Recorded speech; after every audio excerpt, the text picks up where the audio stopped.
AFC Cap, the Esports World Cup. Okay, whatever it is, this is what happened in week 1. We crowned our first 3 champions, which means that we had even more losers. And God knows that I'm a loser. Wait, shouldn't this say that I love losers, not that I am? Can we fix this, please? But what happens when you lose? Well, you wind up here, the Boulevard of Broken Keys. Don't sing Green Day, don't sing Green Day. Every one of which represents a tournament elimination and crushed dreams. Losers live forever here, and if you listen closely enough, you can hear the voices of disappointed parents who said that playing video games is a waste of time.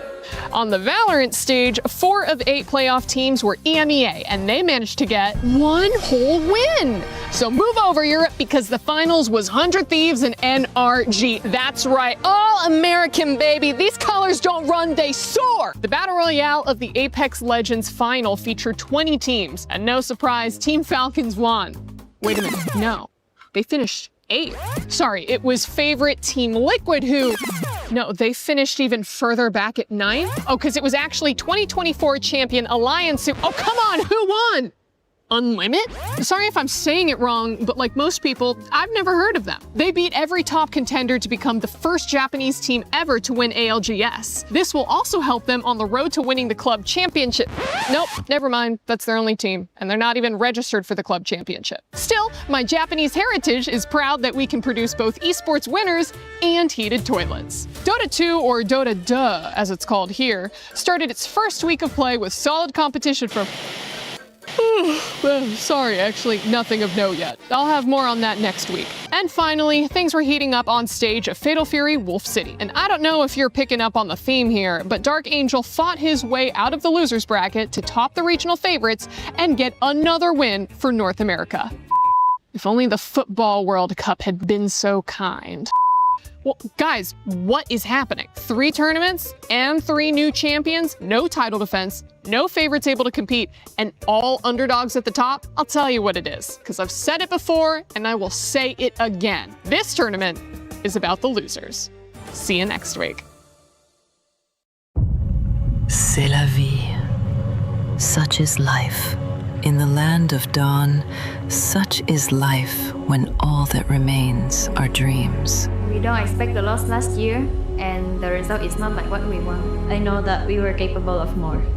But MWI is where barriers are broken and queens are made. Vouloir, c'est pouvoir.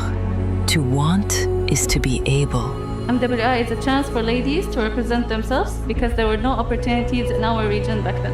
Çoğu insan Türkiye'nin kolay bir yer olduğunu, biz burada bunun yanlış olduğunu kanıtlamak için buradayız. From heartbreak to hope, from doubt to belief. We really want to take revenge on Team Vitality because they were the only team standing in our way. То, что я нахожусь здесь, уже доказывает то, что мечты сбываются. I think the 4th title will be ours. Who will rise above? 2 champions, 1 game.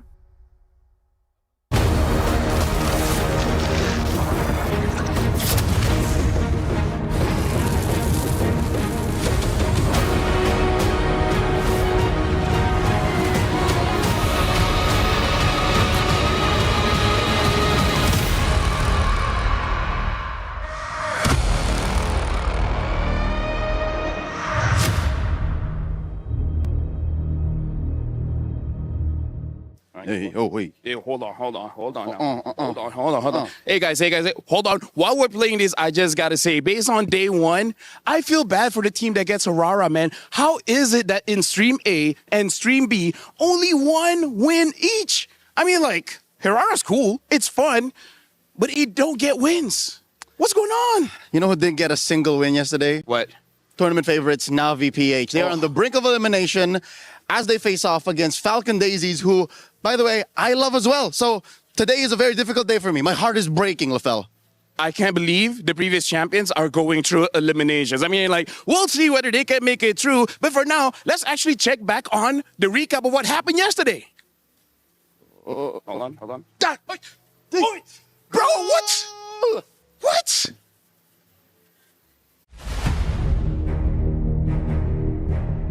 They turned pain into purpose and left no soul unconvinced of their reign. They're completely undefeated. Team of Vitality. Nothing was granted I just want to prove that no one can do it better than us. I think that it was meant to be ours all along. Winning MWI 2025 meant a lot to us because this is our first ever EWC champion title. Meanwhile, the base is going to be worked on. She's working on the base, and Arya's there. They have to clear out the minion, but she'll take it in her own hands, and they We take didn't it. plan for a perfect run last year, but it just happened, so we kept going. The triple forces the flicker out, but she'll get it over the wall anyway. I feel like I have conquered the world in Mobile Legends Women. After that, we went to Paris. I actually feel a little bit pressured because we are playing at the home ground of Team Vitality. Now that we're here, all of our fans in Paris are able to watch us directly on site. Defending it again is the biggest challenge because there are more eyes on us. It has always been our nature to win every tournament there is, but what changed is going into this year's EWC, we have more motivation to get the back-to-back title. I feel confident this time. I know that everyone wants the MWI title, but I will not let it happen. I will always be hungry for the title. If you call us the final queen, we will take it. To all teams, give us an intense game. Don't make us sleepy.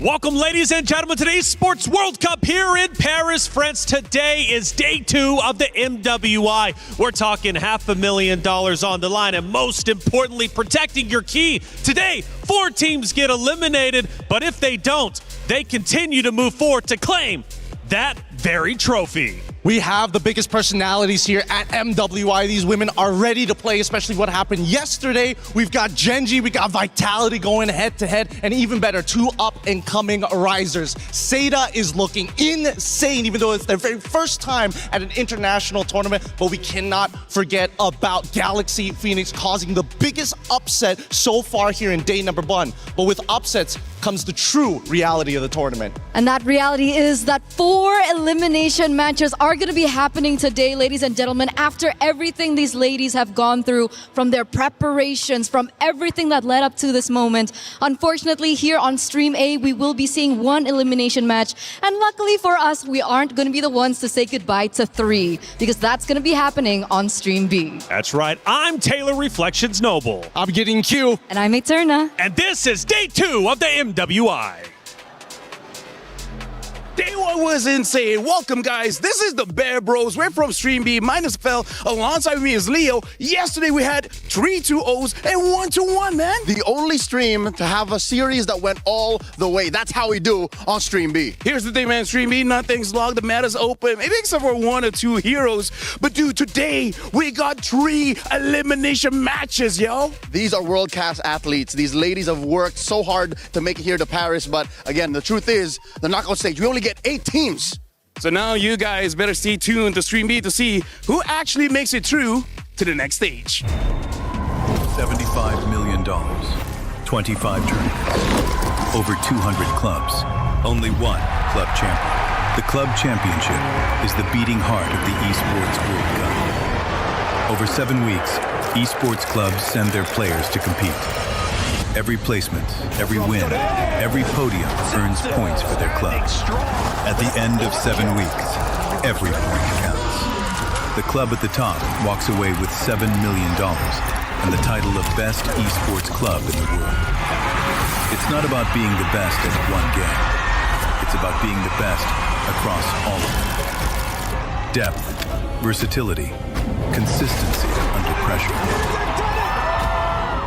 1 championship trophy, 1 title. Who will take it? Watch history unfold in Paris at the Esports World Cup 2026.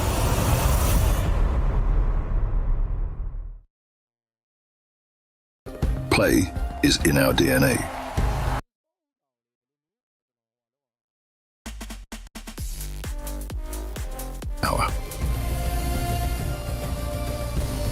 Now imagine an entire city being built to supercharge it. Kadir City, powered by Play. Hey, welcome in everyone to your studio. I'm Taylor Reflections Noble, joined by Eterna and Gideon. Good to see the both of you. It's day 2 of the MWI, but today is a sobering day. We do eliminate 4 teams. Their keys will be crushed. Therefore, their heart in the competition will be over with, and their chances of winning MWI are done and dusted, forced to wait until a next year. But most importantly, before we get into all the drama, Eterna, how you feeling? I'm feeling actually quite good. I know things are okay. That's kind of a bad way to start things off, but I'm really excited, right? There were so many crazy stories that we saw yesterday as well, and I'm wondering if that will actually push through to today. And seeing that they have 1 life left. That's right.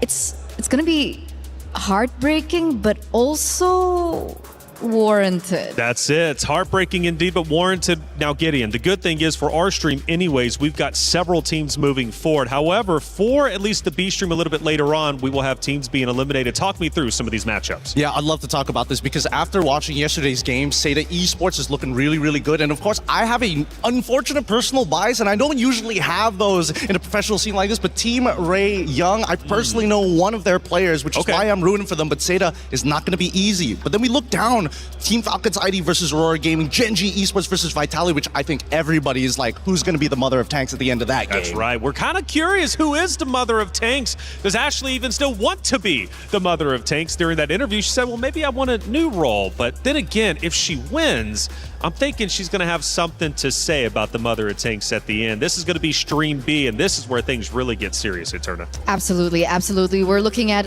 players and, of course, teams like the Geltec Cyber team. After such an amazing win yesterday, will they be able to go head-to-head against Twisted Minds again? Jin Chao is there, and I'm really excited. I'm kind of disappointed that we aren't going to be seeing Twisted Minds yet on Stream A, but of course, these matchups are in very, very good hands with our fellow co-casters on the other side. Absolutely. They're going to be crushing it all day over there on Stream B. Like I said, we've got 2 streams, A and B. We're breaking down the action all day long for the MWI. Plenty of matches to get through. Make sure you have it on split screen, 2 phones, however you want to do it. We would love for you to be involved. But let's take a look at our brackets, starting, I believe, with bracket A. Now, for this one in Group A, it has been a doozy. It's been a lot of fun for sure. And we started with a big surprise yesterday. Seda Esports taking down Team Falcons Indonesia. They will go against Team Ray Young to start the day here on Stream A. But it wasn't just them playing. We have plenty more. Yeah, again, there's still a lot of teams that we're not 100% sure whether they've actually found their stride just yet. I mean, Team Falcons ID is a very easy one, but then we start looking at teams like GK Esports, Virtus Pro. They're already on their last life, so if they didn't take their scrim seriously yesterday, they better do it good today. Absolutely. Let's take a look at Group A, or it should be Group B brackets. This one was crazy going into it. We had 3 powerhouse teams to fight it out tooth and nail to the very end. And, well, we started with Genji going against Foot Esports. That one went the way of Genji, who now has to play against Team Vitality, a repeat of last year's grand final. So I do want to say that this was more of an expected outcome, but I look at that 3rd matchup that we saw yesterday, Galaxy Phoenix coming through over the old champions of MWI, Navi PH. And of course, we had our friend Brigida over here yesterday, and you could see her emotions just really rise to the top. She was trying to stay as professional as she could, but I guess she just couldn't really contain how shocked she was. Yeah, she was shocked, man. We were handing her the mic. Maybe we might do it to you. Why not? We might hand you all 3 mics today. But that would require TRY to lose. Whoa. No, and the more mics, the better. And I'm confident that they will still have a chance. Look, there's still the lower bracket to worry about, right? It's not elimination just yet. That's it. Well, not just yet, but we'll be getting there for sure. Chat, you have a way to get involved. We've got our pick'ems, and look, Esports World Cup is great for this. Scan that QR code, get involved. There's so many different ways to do so. The esportsworldcup.com website, man, just has literally everything you can possibly imagine, from the schedules to the streams to the storylines. There's so much going on, and so much going on into today. Let's set the stage. MWI 2026 started off with some upsets, some surprises. Navi Philippines and Team Falcons ID both got swept in day 1. Will go down down. Double kill again for Guy making the triple kill. And Galaxy Phoenix showed their experience from playing in the MPL, and Fa's Guinevere was insane. Rianne's gonna be next. She's bowing out Fa, but Fa will get another. And Ashley competing for the Mother of Tanks title. She's back at it this year with a defeat against Foot Esports 2-0. Ashley! Put it in the Fury, good job down! Now for day 2, Team Vitality, the final queens. Can they be challenged a little bit more from Gen G Esports? Top side! What a crazy sequence! So counts out with a circling eagle! Navi and Team Falcon's ID both hang on by a thread in the lower bracket. Can they continue their journey here at MWI 2026 here at EWC? Lifting that beautiful trophy in the middle is what every competitor dreams of. So much on the line for this MWI, and this is only day 2 of 5 for this stream. What a day it's going to be. Biggest surprises from yesterday from you two. I don't know, what were we thinking? Because the hero selection was a little bit wild for some. Say to Esports, for example, potentially setting a new meta, and we do have a new meta. That was the biggest talking point. Yeah, I know. After the little hot fix that everybody's been raving about, hey, maybe tanks are completely out of the meta, that's not necessarily true, but I think this time around, a lot of teams are trying to find their own identity, and I think that's the beautiful part of MWI, right? Because we look at the men's division, everybody's like, they're kind of boring, not a lot of personality, not a lot of different picks, but MWI is where things get really interesting. I think they're on the forefront of determining what the MSC meta is going to be. And that's what makes it so exciting, because yesterday we saw Kadita on the other stream as well. I think the Farsa, the glue popped up.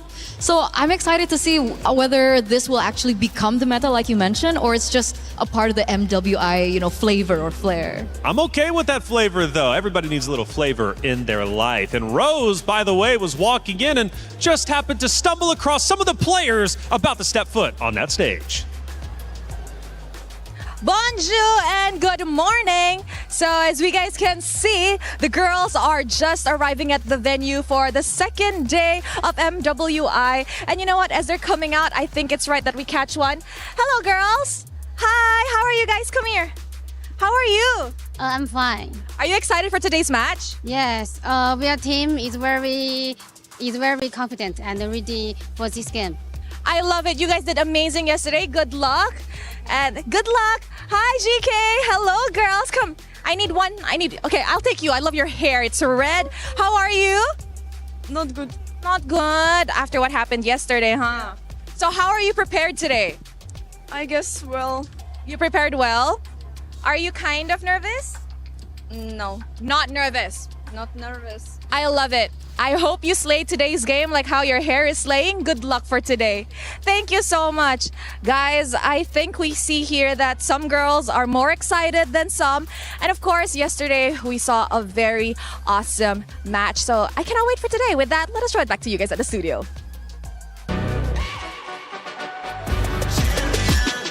This ain't no regular thing. I came for the ring, you know what I mean. You see my name in the lights. Better get right, I'm champion.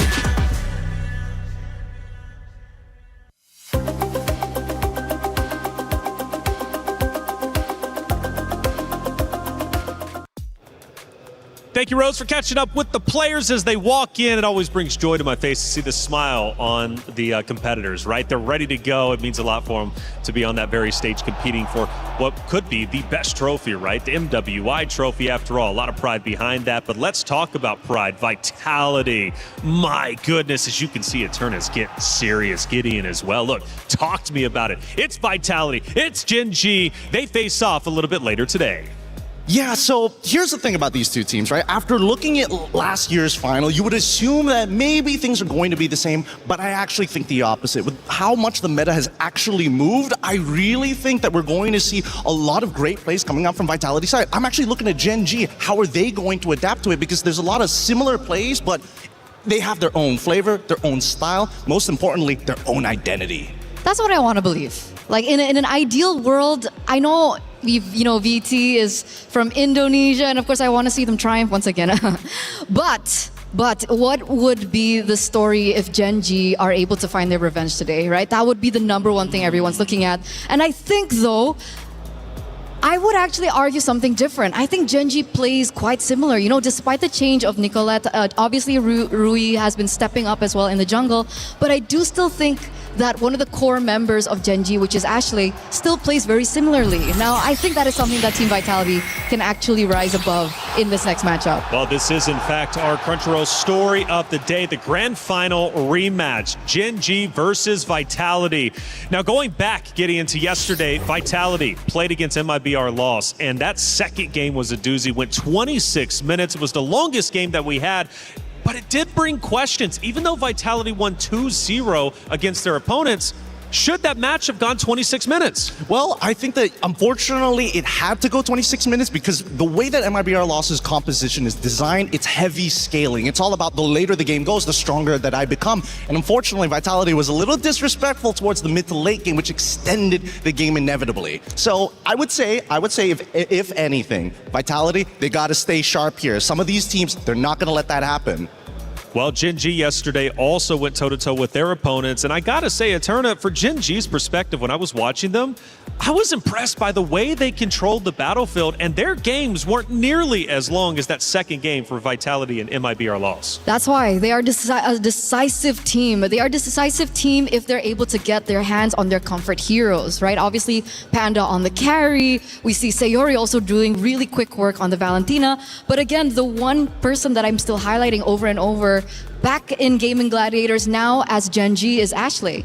2 times in a row she picked up the Minotaur. 2 times in a row she was able to initiate, counter-engage really well. And that's why everything just really coalesced in these team fights. But what happens if Ashley does not get her heroes? Then you get Sayori, man. You know, how many times did Sayori come in with a Valentina that changed the game? A tech charge upon tech charge upon tech charge from both sides in their matchup yesterday. Sayori having an 80% more accuracy rate and actually hitting multiple targets in comparison to their opponents. But the difference between Vitality and Gen G is Vitality knows what it is to win. They've been there, they've done that. In fact, 33 different times, and let's not forget 3 out of the 4 MWIs they've managed to secure a win. Sometimes as a competitor, you need to know what that feels like. And for Vitality, because they do, I feel it actually helps them keep calm under pressure. Some might argue the opposite. Especially seeing their game yesterday, right? Because they're so used to winning. I could have seen, or I could have sworn I saw a little bit of disrespect from their gameplay, especially in the early games. It was like Fumi Echo was trying to farm as many clips as she possibly could. And in the grand scheme of things, yes, it's cool, but it really doesn't win you the game. But they did win the game, and that's the big thing. While farming clips, what can they do if they're firing on all cylinders? Hey, Rose, we've got our first series of the day about to take place. From what I'm hearing, you got both teams ready to go. Hey guys, for our first match here at Stream A, we have Jessica66 from Seta, and of course, G-Boy from Team Array Young. Hello girls, how are you? Hello. Hello, I'm feeling good. Okay, amazing. Now yesterday we saw an amazing opener match for both of you girls. So what can we expect today? Let's start with Jessica. I'm feeling good. Our team is ready and very confident. They're confident. Any interesting draft or hero that will come out today? See the match. Let's see the match. What about you, Chiboy? We're also confident. And I think it's really going to be an interesting match because, to be honest, I didn't expect the results from them. And I feel like it's going to be an interesting match. So, Jayo. Jayo. Okay, now I have a question. Since you guys are 1 win away from the knockout stages, is there anything you can say to each other? Feel free to say it in Mandarin if you want. Okay, Chiboy first. Good luck, have fun. Jayo. May the best woman win. Hey, may the best team win.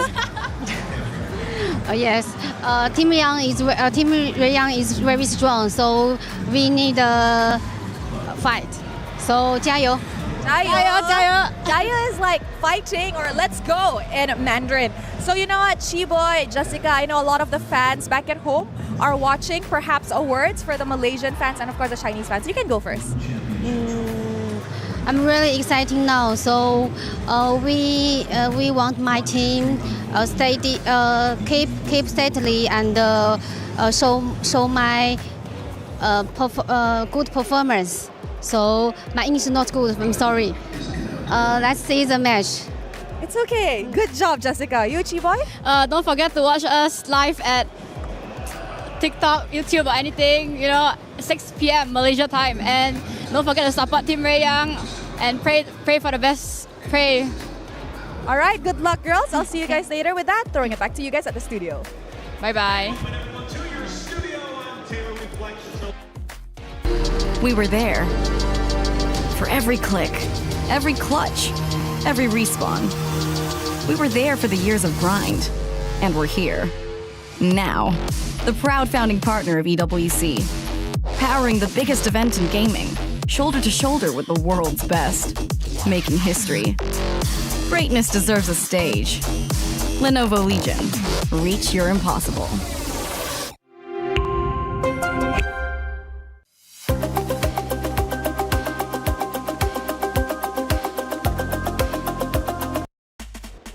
Thank you, Rose, as always, for that great interview. Both teams ready to Jayo. It's going to be a lot of fun, and it's about to go down. It's Team Seda going against Team Ray Young. Man, this one's going to be a lot of fun. Seda Esports impressed us so much, and it is, in fact, the rise of Seda. Can they secure the first knockout stage slot? That's what's up for grabs. The loser, of course, goes down to the, well, lower brackets, and unfortunately, their key will be at risk of getting crushed. The winner moves forward. Gideon, yesterday, one of the big talking points about Seda coming in, first big international, right, for China. Now, this region hasn't got a lot of attention in the past. Indonesia has. Now, the question is China potentially catching up to the Indonesian region? And I gotta say, I know it's a big talking point, but I want to throw it your way. Why not start it off quite spicy? Because look, let's talk about it. Seda did in fact beat Falcons Indonesia 2-0 quite convincingly, and they did so in an unconventional fashion. This team was made for MWI, and clearly so in that matchup. I'm glad that you brought this up because we had to do a little bit of digging into Seda Esports, looking at not only just Jessica, but Zoe, Naomi. I'm looking at Kai. Okay. Kai is interesting because, again, there's no such thing as a team who just enters a tournament and all of a sudden has mechanical prowess, right? Especially when you're playing things on like Claude, Harith as well. Had some bad matchups. So it's really impressive. Not only were they able to win those matchups, but they have a deep understanding of draft and macro, which is unheard of for a first-year team.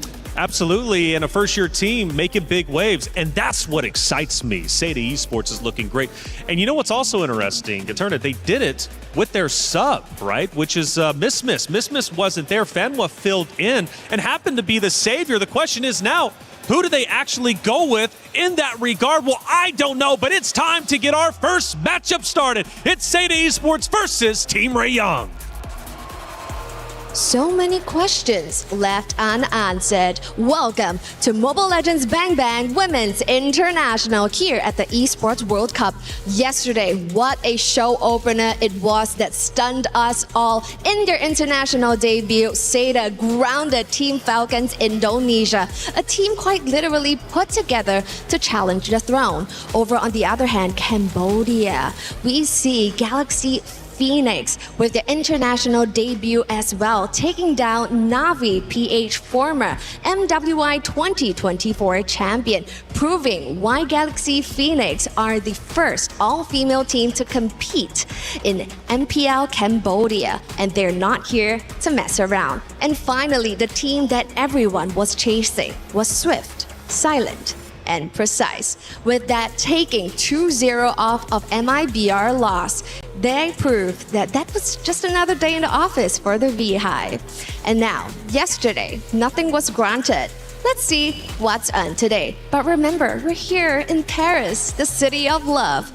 But don't forget, when there's love, there's also heartbreak. So Damascus, show us what heartbreak could potentially look like. Thank you, Cheryl. Yes, these are the keys that represent every single team's tournament life. This represents your dreams to lift that trophy, and only one of these keys will remain intact at the end of the weekend, as I am right in front of the key crusher. Today we have 4 teams leaving the tournament. 4 teams will say goodbye, and whenever a team loses, the winning team will take their key and bring it right there to this key crusher to then destroy it in style. And let me be real, sometimes it gets quite quite loud. We have 3 elimination matches on the stream B side and 1 on our stream A. So do make sure you tune in to both of the streams. Exciting matches, couple to qualify to 2 more and others to stay alive in the tournament. But we are ready for our first match. And I've got my good friend, man like Hollywood's Rob TV on the stage. Rob, what's coming up? Ladies and gentlemen, I am Hollywood, Rob TV, and I have to inform you that is showtime here at MWI at the Esports World Cup. As you have heard, we have 8 matches across Stream A and Stream B, and every single one is extremely high stakes. Either a team is gonna punch their ticket into the knockout phase, or they will be eliminated from the tournament. And as you can see behind me right now, we do have our first teams ready. It's gonna be Seda Esports with their amazing victory, shaking up the world up against Falcons yesterday, going up against Team Ray Young with their big time victory over Aurora. Ladies and gentlemen, it is about that time. Let's get started with day 1.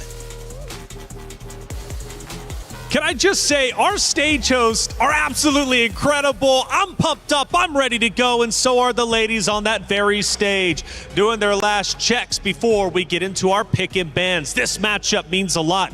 The team winner moves forward into the knockout stage. For the other, well, Damascus showed it. The key gets crushed if they lose their next matchup. So this means quite a lot. Do you want to be 5th through 8th guaranteed a shot at the championship? Well, your opponents before you, all you got to do is crush them. Going back to it, Eterna, I started the conversation beforehand. Let's start it once again. Fanwa filled in for Miss yesterday. She was incredible. Does she come back today, I wonder? I hope she does. I hope she does. She showed us a very interesting flavor, and I think Renmar over from Stream B also really expressed how he loved the fact that Fanwa picked up the Tigreal. He thinks that in this current meta right now, the Tigreal is such a good pick, especially with the Assassins coming back. There's a lot of groundbreaking opportunities that the Tigreal can potentially target in the game, and there's a way that Tigreal has to try and limit potential heroes. Like cores would have to be able to pick up purifies and so on and so forth. So I'm wondering if we're going to see something of the same flavor as we get into the drafts now, because we do see it online and we already see the bans coming through as well. Well, I do want to pay attention closely to Guy from the side, of course, of Seda. Carrie and Claude was the 2 heroes she ran yesterday and did it incredibly well. Does she come back again? Because the big story here is the battle for the gold lane. Who's going to end up taking it? Because Quinn on the opposite side is also incredibly talented too. So Guy versus Quinn, this matchup means a lot. I think both of them are pretty, as of right now, based on what we've seen in international play that's been live streamed, Quinn and Guy at this point, dead even. This match is going to tell us who has a little bit of advantages, what are some of their strengths and weaknesses, whether it's in the lane or in the team fight. But looking at the way that the bans have been going so far, it feels like Team Ray are like targeting really hard on some of the meta picks in Hirara in comparison to Seda, who is just like no big chunky people. Exactly, and we actually see that chunky person come to play here for Seita. Baxia gets picked up. Now, this was an argument that we kind of discussed yesterday, Gideon, and we finally get to have you here as well. What do you think about the Baxia in this current meta? Do you think it's still a viable choice? I think that, unfortunately, yes, it is still a viable choice because that passive is really good. Especially when you're trying to like deny people who utilize either lifesteal or even spellbam. Baxia says no. It makes that early game more devastating when you have your whole team behind you. It's just that the nerfs made sure that, hey, Baxia, you can't do it by yourself anymore. But what do you think? I mean, it looked like the Baxia was either like slowing down in terms of that early game. It feels like the pattern just really isn't the same as it was before. I mean, it's not a crazy taxi situation, right? It's now, hey, I actually have to, have some downtime in the jungle before I come back out. And not to mention, even more so, coming down to the changes to the buffs specifically. So unless Baxia steals away a big buff, ideally the orange buff from their opponents, then they've got some options. But now we're also seeing the setup with Yves and Carrie. Seda, they did this yesterday. It's an honest-to-God draft. And now Claude from the other side of Team Ray Young. I like this response because it's a direct counter to Yves. Yves wants to ult and stand still. Claude can close the distance and gun her down. And that's why the Lilia pick is also so valuable, right? It kind of does the same thing. It naturally can be able to burst into like a further reach into the back line, so perhaps that would also be additional damage layered, of course, with the Claude to try and prevent this Yves from opening up the real-world manipulation safely. The carry and the Claude is arguably a winning matchup for the carry, right? It depends on the emblems, and also depends on who gets the level 1 trade, right? I think that's the important thing. Claude, despite everything that they put Claude through in the current metagame, he's the all-rounder. He doesn't have any like hard losing matchup. He doesn't have hard winning matchups as well. Well, I mean, some of them are a little bit more favorite, but at the end of the day, even if he takes a bad trade, he can still heal back. And by the way, Fanwa is in fact playing. She returns to the stage. Miss not found. Maybe they're keeping her in the back pocket to come out a little bit later, but I can't wait to see who she ends up going with. Yeah, we have this quote in MLBB that we've been using over and over and over, and I think at this point it's a little overused. But if it ain't broke, don't fix it. Right? They found so much success yesterday, and if they want to continue that same composition, that same, synergy and chemistry within them, I think there's no reason for them to switch things out, especially now that they're one match away from going into the knockouts. But the Lancelot is a ban that we see that gets taken away from Team Ray, and I think this is a huge respect ban from Tan. A lot of targeted bans here, really making sure that they don't want them to get like too ahead of anything. They wanted to set up a counter matchup initially for EXP, realize that as long as you take the Phoveus, you're generally okay, and now in the second half, because they didn't pick up their EXP laner, they axed out the big ones who don't interact with the lane. The Benedetta, the Alice. I think Alice is starting to become a little bit of a problem, but that's just me. I feel the same way. And especially we saw Jessica66, I think one of the key stakeholders of their games yesterday. It was actually kind of brutal to watch her on the Alice. It was really good. So it's a really good targeted ban coming from Team Ray, but what are the other options? Do you think that maybe the Paquito could come through? Is it too damage oriented against the Phoveus? No, they're probably going to go Uranus here because again, it's a direct counter. Phoveus can deal with the Paquito now that he's been nerfed a little bit, so his laning phase isn't as good. But same can be said about Phoveus, right? They also reduced his base damages early on within the season. But there we go. The Uranus already gets locked in, paired up with the Gato Kacha, and I like this pairing because now they have a way of, all right, we can slowly peel. We got RWM. Oh no, things are going bad. Gato is here to save the day. Okay, but now the final hero is needed here from Team Ray. They're looking for a jungler right now, and the options are quite limited. Do they go for something like the Suyo? I feel like it's a little risky up against the Yves. I think it might be a Hayabusa angle. It's tough no matter what because the assassin is required to specifically attack carry or force abilities out of Yves. Everybody else, it really depends on the performance of the laners rather than the individual jungler. Okay. Wow, never mind, I take it back. But it's going to be an Expo. This is actually a very interesting pick because if I recall from the qualifiers from Team Seita, it was actually them picking up the Exborg into an enemy tank jungler. So the Exborg comes through here, and we know that the Exborg back in the day used to be the quote-unquote counters towards these really tanky players in the jungle. This reflects how confident they are in specifically Quinn to carry this game because that Exborg is going to deal with just the front line. If he gets into the back line, he's just lucky. Well, it's our first matchup of the day, the first map of the day, Seita Esports versus Team Ray Young. They both love to push the meta. On the one side, you got Seita Esports representing China, trying to go the distance and show they belong here. But for Team Ray Young, they also want the same. Let's get map one started. Athena Mirko, take it away. Welcome to the Land of Dawn, folks, for match number 1, the opening. How you doing, Athena? Smash them.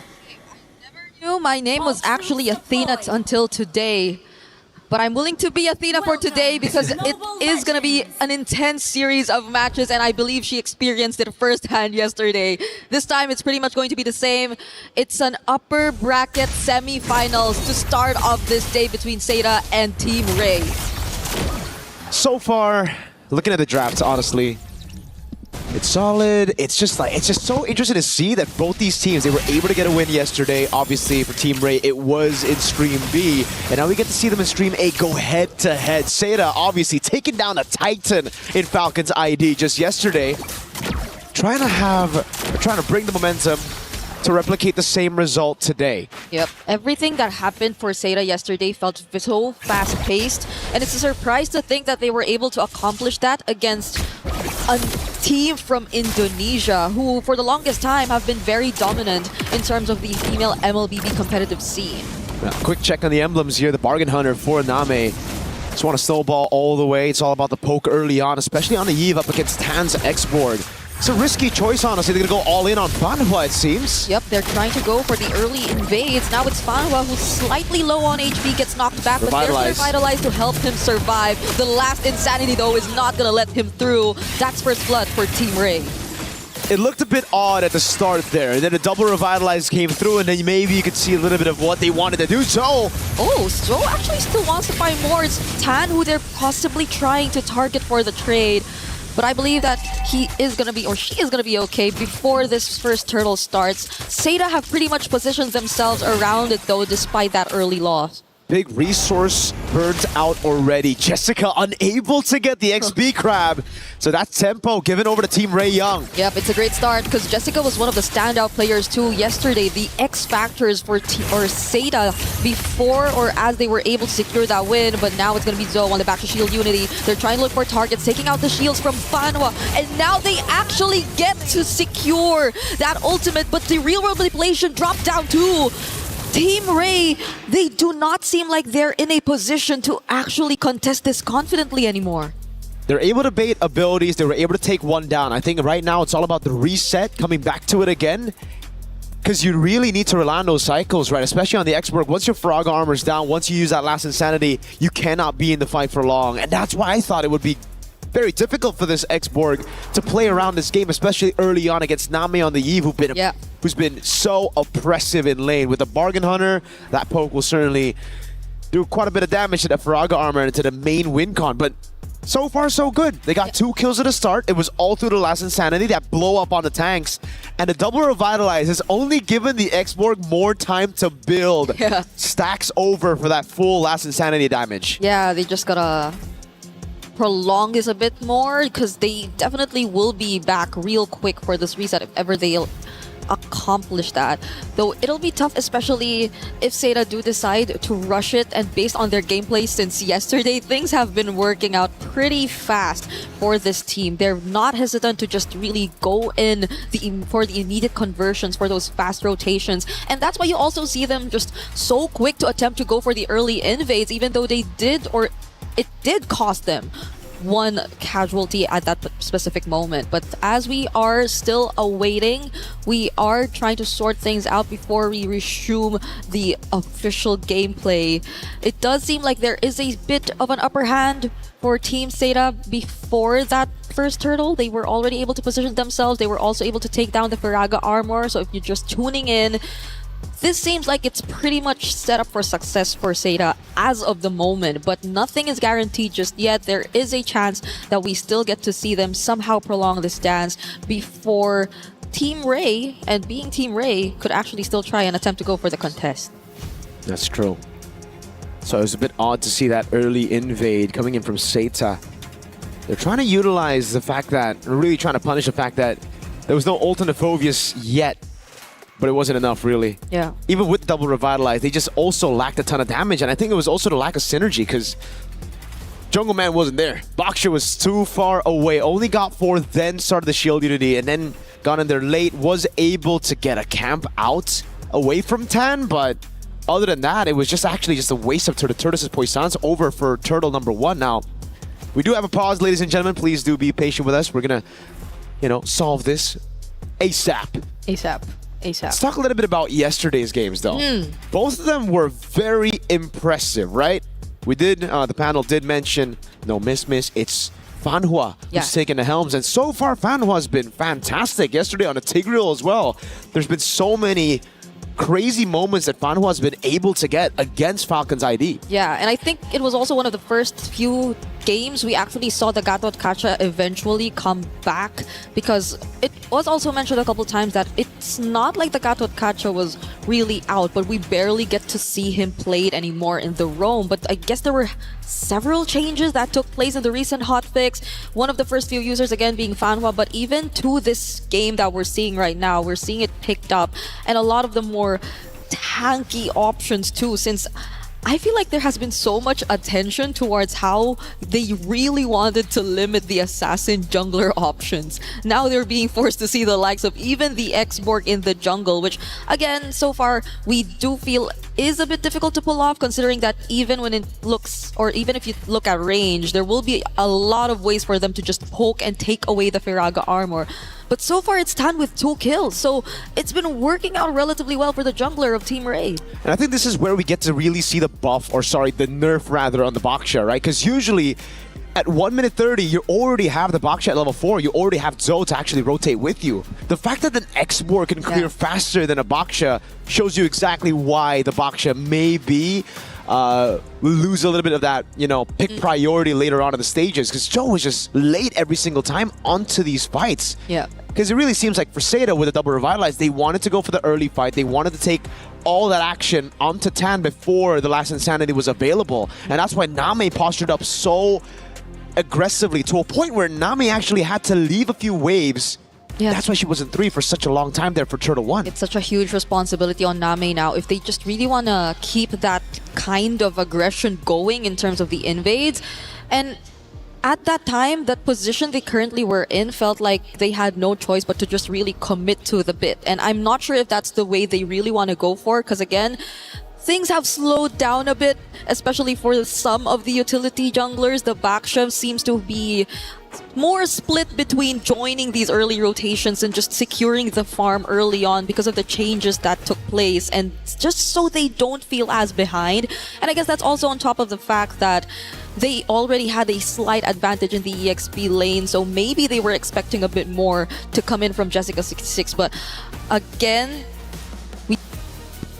taking away that XP crab, we saw it happen, and so far Jessica26 hasn't been able to do much.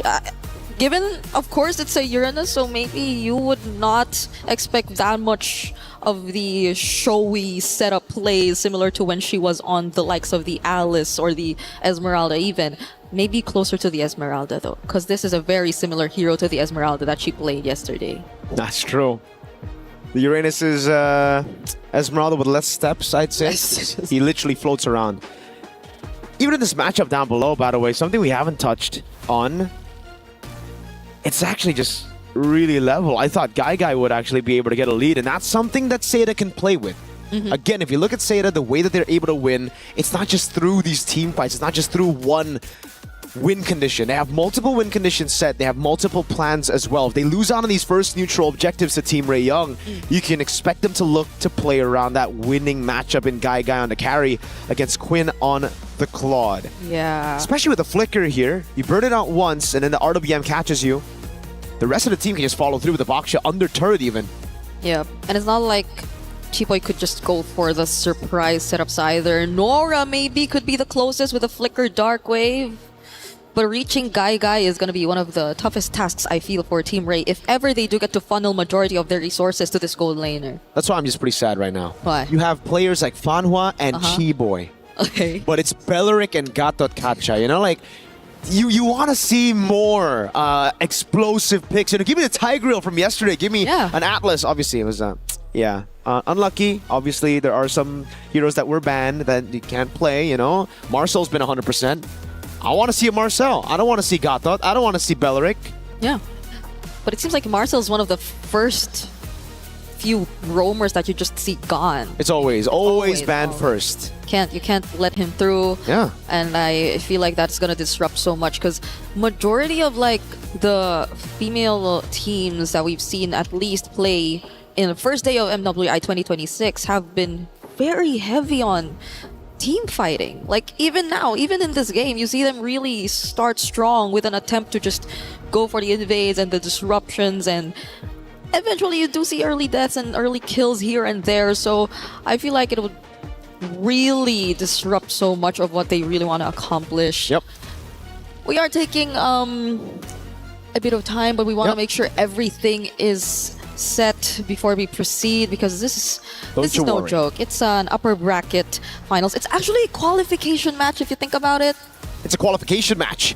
Yeah, you get to top 8 secured if ever you do get past this best of 3 series, and you do not want to go down there. Oh, Chiboy's serious. You see that? Yeah, glasses off. She's usually all smiles. She had a very funny interview yesterday on Stream B. Every interview with her is a funny interview. That's true. She's just a very funny player, you know? Not in a way that's bad, you know? She's funny in interviews, all right? She's charismatic. There you go. Yeah. Tournament bracket, though. Let's take a look at this again. Just for you guys back at home who maybe missed a few matches of day one, Seita Esports were able to upset Team Falcons ID with a 2-0 sweep with Fanhua on a tie grill. Team Ray Young doing the same against Aurora Gaming. It's a clean sweep. And it was just all around clean sweeps for Group A. Geltech Cyber Team. We got Kyoe going ham with the Hirara and the Hayabusa, showing exactly what the assassin meta looks. And in all the other games, it's mainly Bakshas here and there. There was a Ling. There was a Ling yesterday. Yeah, we also saw the likes of a 1-1, a Kadita played yesterday. Twisted Minds, though, that was a signature Chin Chow, so I kind of like understand why they wanted to play the 1-1. I'm so confused with the meta right now. Like, I don't know if it's just an MWI meta. I don't know if it's like comfort picks for some of these teams, or if everybody just has lost the plot. Now it's just every woman for themselves. There you go. Genji also taking a 2-0 win against Foot Esports. Vitality with a very surprising struggle up against MIBR loss. That was a long game in game number 2. And even in game number 1, there were glimpses of brilliance from MIBR loss. Glimpses of maybe everybody else catching up to Vitality. Yeah, I think it's more of that rather than us just seeing a different Vitality or a different version of the more powerhouse teams that we consider quote-unquote overall. Because like even for the newcomer regions that you would consider, this is Seita that you're talking about right now, putting Chinese MLBB on the map. Even for the Cambodian representatives, and even great. for the recent Asian games that we just talked about on the panel as well, the SEA Games to be exact, right? There were a lot of upsets, surprises even. I think that was one of the most surprising that we've ever seen in terms of results, because it wasn't really Indonesia who came up on top, it was Malaysia. And to think that that lineup isn't even here. We don't talk about that. Eternal said the same. Why is it always like this? Yeah, don't talk about it. You know, we only talk about it when Indo wins. Remember, that's what the chat says, right? Is that the rule? That's the rule. That's the rule. At least when there's an Indonesian on desk, all right? Okay. We don't want to talk about our back. Is it 4 times now? Second place finishes at M Series. We don't want to talk about that. No. Okay. We don't want to talk about getting grouped in MSC 2024, about not reaching top 3 in 2025. We're not gonna touch on that. Do not touch on that, all right? No, but maybe this time. Well, you know what? Not maybe. We will. We will. Because my goats got in. Right, let's go. Okay. We are still in MWI, but I could feel the excitement. What do you mean? My goats are Vitality. Vitality are in MWI. Right. It's the same. Your go-to. It's a very easy fallback for me, you know? Like if everybody's like, oh, dude, your team never makes it to an international. I'm just like, dude, take a look at my women's team. Vitality's doing great. They are. They're like the greatest women's team of all time or something, you know? The team to beat. You remember what they said? Nothing crazy, just... What do they say? In their first interview, like during day 1 yesterday? Yeah, the video that they played again today? No, it's like, just please give us a fun match and don't make us sleepy. Don't make us sleepy. That's what Vivian said, but that's Vivian, you know Vivian's personality. I mean, Gideon did shout out the men's division just yesterday, saying that our women players have much more personality than a lot of the players that we have in the... We don't have players in the men's scene. We have robots who sometimes decide to show emotion, right? I'm a fan of those players who actually have those emotions, but I agree with Gideon.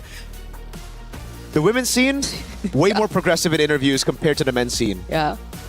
They're dancing, they're shushing, you know? Shushing, they're making fun of themselves that they're not able to press buttons, and what else? The last time I saw Ton in International was Carl Teasy doing a shush to Onik, you know? And it was last year.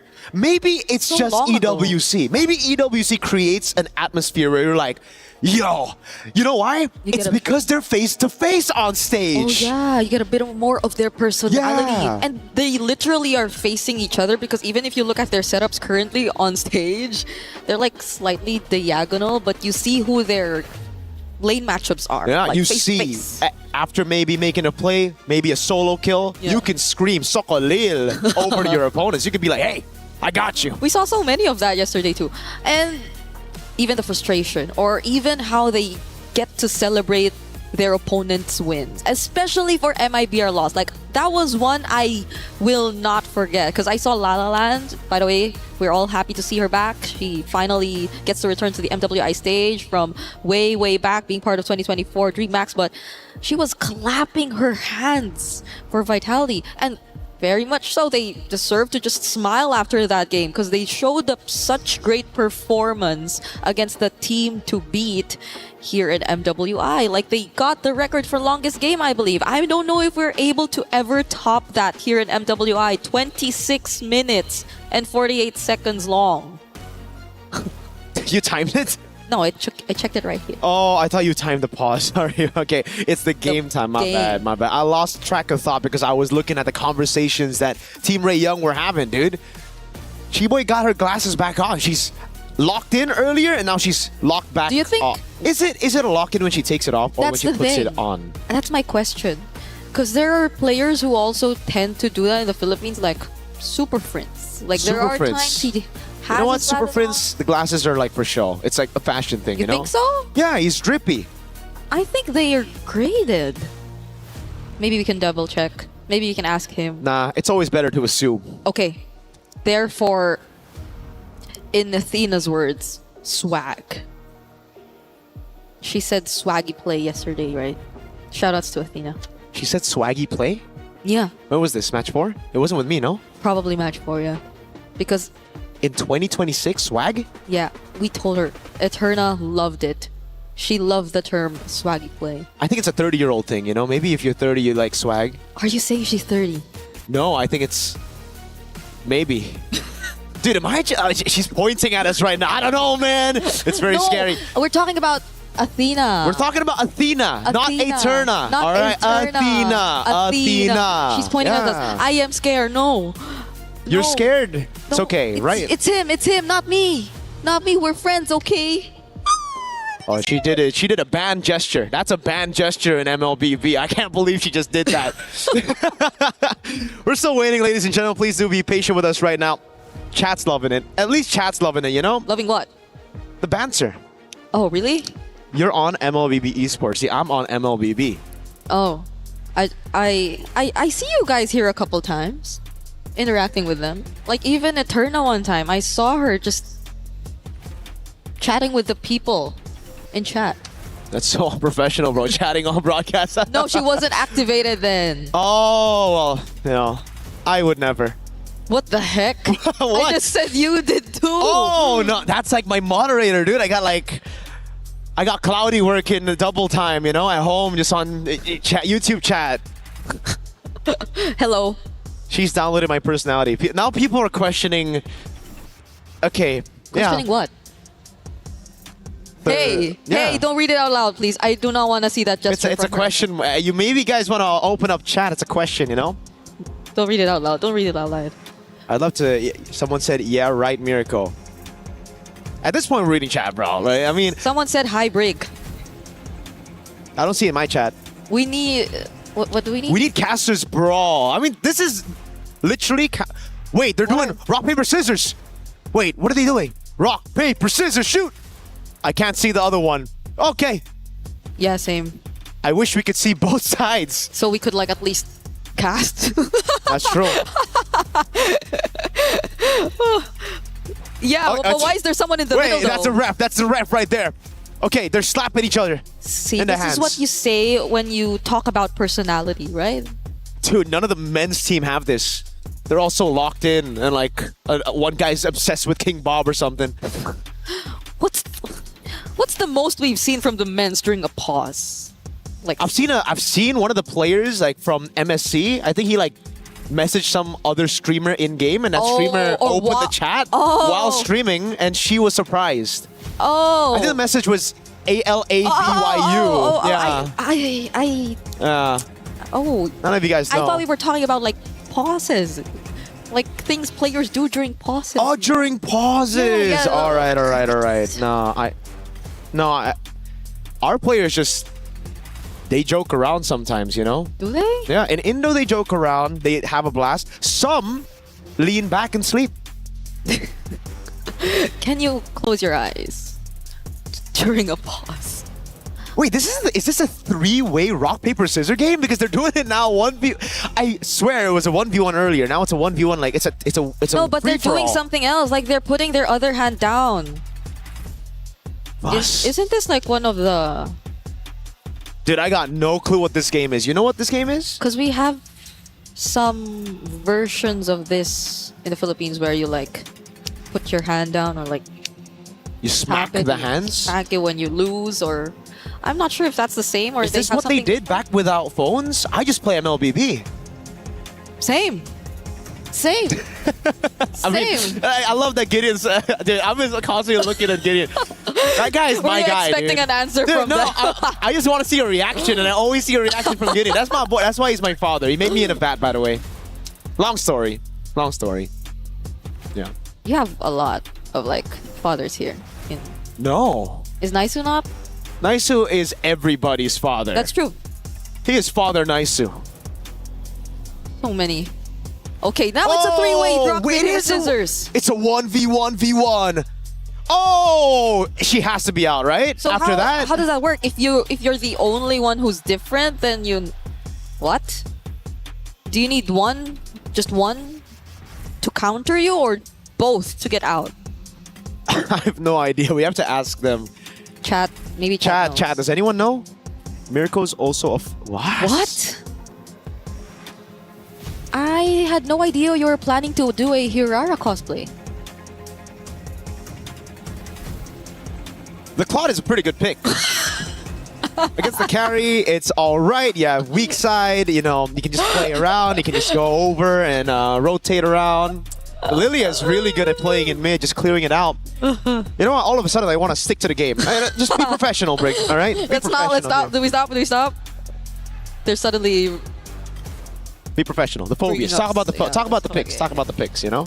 Talk about the picks. What else have we not touched on? Sanford. What? Huh? Huh? Huh? What? Can I ask for help? Can I ask for help? Like help from like Gideon dancing on the stage or something? Dude, we need. What is that dance? Look at that dance. I don't know what that I don't understand. They seem so happy. What? No, they seem so happy, bro. We're Must have serious been the now. win. Can we not? Yeah, it's the win. It was. Oh, we're back in the game. Turtle number 1, not taken just yet. Seda. Oh, black shoes from Miku. All right, that's it. So they weren't able to reset for the turtle, it seems, and they just reverted back into farming for their own objectives, as Seda were very quick, as expected, to just secure that objective for themselves. So there's a very slight lead that you're seeing as of the moment. Nothing too significant still, though, but it's great because you're seeing them just really hold down their individual lanes and make sure that the matchups are going well for them. And it's all about Seda now just playing the slow game after getting the neutral objective, right? Yes, Team Ray Young were able to get the kill lead in this game, but it's just been kills over on Fanhua. Those are kills that you're willing to give out for Seda, right? So right now, play it slow, play quick when you have the neutral objective, and that's why the Uranus is also picked up here. It's all about getting tempo over your opponents, and as long as you don't group up, it shouldn't be too big of a problem to deal with these AoE damage dealers from Team Ray Young. Yep. Especially earlier, we saw how they were just able to split up who would go first, who would be the ones assigned to just take out the Faraga armor in general, and those who could just follow up in case things get wrong. But now it's Team Ray Young looking to group up down bot. Nothing that Guy doesn't really sense though. So things have been really okay for both sides. Just look at Jessica26 and Guy managing things really well in their individual lanes. Joe, though, aren't they gonna go for it? There goes the back to shield unity. Bumps into Tan. Firaga armor so close to going down all over again. Yeah, she's got the regen though. It's all up to Name, I'd say, before the neutral objective fight. To be the one to poke her out. So it's the fact that they got the regen out already means that Tan's going to be very vulnerable to all these shots from Nami, and that's why Team Ray Young are just going to look for Prio in mid, rotate to the neutral objective first, even against this tempo comp of Seda. Yeah. Even mid-control's been too difficult for them, and look at how they've positioned themselves around the bushes, approaching this objective. Not to mention the fact that Seda have also taken the advantage down bottom.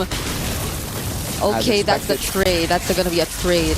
Yep. This is exactly what we were talking about earlier for Seda. If they don't get plan A, neutral objective, snowball out of team fights, they can just go plan B straight up, go into the bottom lane, play around this winning matchup, and put Guy into a winning to get into a good spot. Fanhua also holding these bushes, constantly giving vision to the rest of the team, and that's why, even though they haven't been able to get a single team fight win, they're ahead in gold. Literally not grouping up together, but maybe right now they decide to do so. There goes the AOG, but the response with the Wrath of Dryad, it's just gonna hold Seda in place and not allow them to push through with that attempt. They seem to want to take on that fight, but Team Ray were just like, no, they're not. They got pretty much what they wanted, which are, I guess, some energy shields here and there, but the counter engage from Seda. Is it gonna happen this time? They want to go for the turret. Tan is there, obviously, but it's just tempo. Again, they get the gold crab, and they look for the rotation first into mid. Guy stays in the bottom lane. And this so far has been a macro masterclass for Seda. Yep. 2 deaths on Fanhua. The person you'd let die in these situations. Gold. I'd love to see that right now for Guy versus Quinn, because when you have a level lead in the gold lane, that usually means, you've got a quite significant gold advantage over your opponent. That's 700 on the board with no kills. And possibly a turret. There you go. Turret tier 1 down below, taken by Guy. Yeah. It's been great for Seda. Wow. So good in terms of the macro discipline. You see Nora barely being able to join any of these fights, and it's not like they're even converted into fights, because Seda are just very picky with what they want to take on. Team Ray are the ones who seem to always look for these potential engages, but even this just now, Jessica26, they'll have to pour in so much of their resources just to take this one kill. It eventually gets to become another kill for them though, but Seda, now it's Guy also joining the rotations for them. One thing's for sure though, they got the macro down to a T, but I think a lot of these individual mechanics haven't been shining too much for Seda in this game. It's just been Team Ray Young with the response.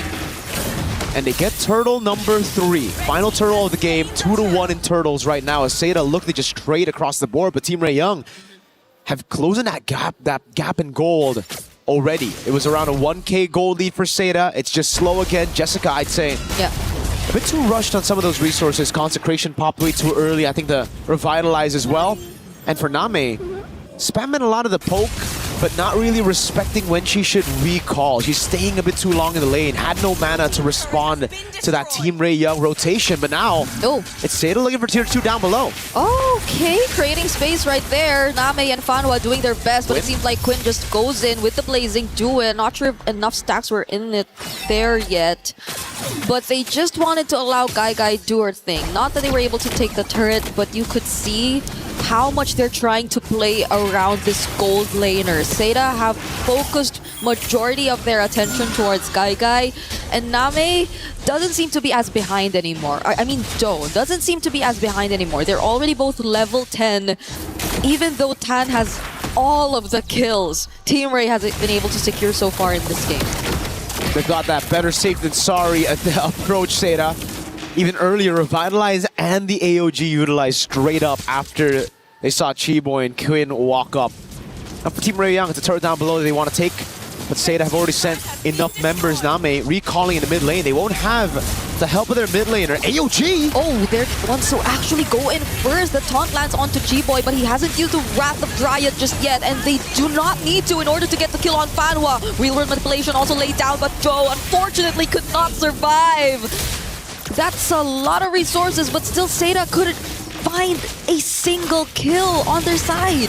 They've done a good job in the macro department, but again, every single time it comes to the skirmishes, when it's them relying on the individual skills and decision-making, it just hasn't worked out for Seda. 3v4, that was the situation that Team Ray Young weren't even hiding there in the dive for turret. But it was Seda who bit on that bait, walked straight into it, with Name recalling in the mid lane, and now it's Team Ray Young trying to utilize this advantage. Straight on the Lord they go. Okay, they have the retribution still. And right now it's going to be Zoe trying to go in for the drive-by, but they're not going to be successful in doing so. The knockup from the Dark Wave as well, and the taunts keeping Zoe in place. Quinn going in with the blazing duet, only trying to go after Name, but Guy shows up and they decided to not push through. Is it safe to say that at this point, it's really looking like just macro versus micro between Seda and Team Ray? Because it seems to be the case, majority of the fights, it's always been Team Ray winning it out, but Seda have been somewhat catching up, mainly by what they've been doing across the map. So Team Ray Young now with a 1,700 gold lead. Jessica again revitalized. Together with the consecration, no one's been able to get rid of this Faraga armor.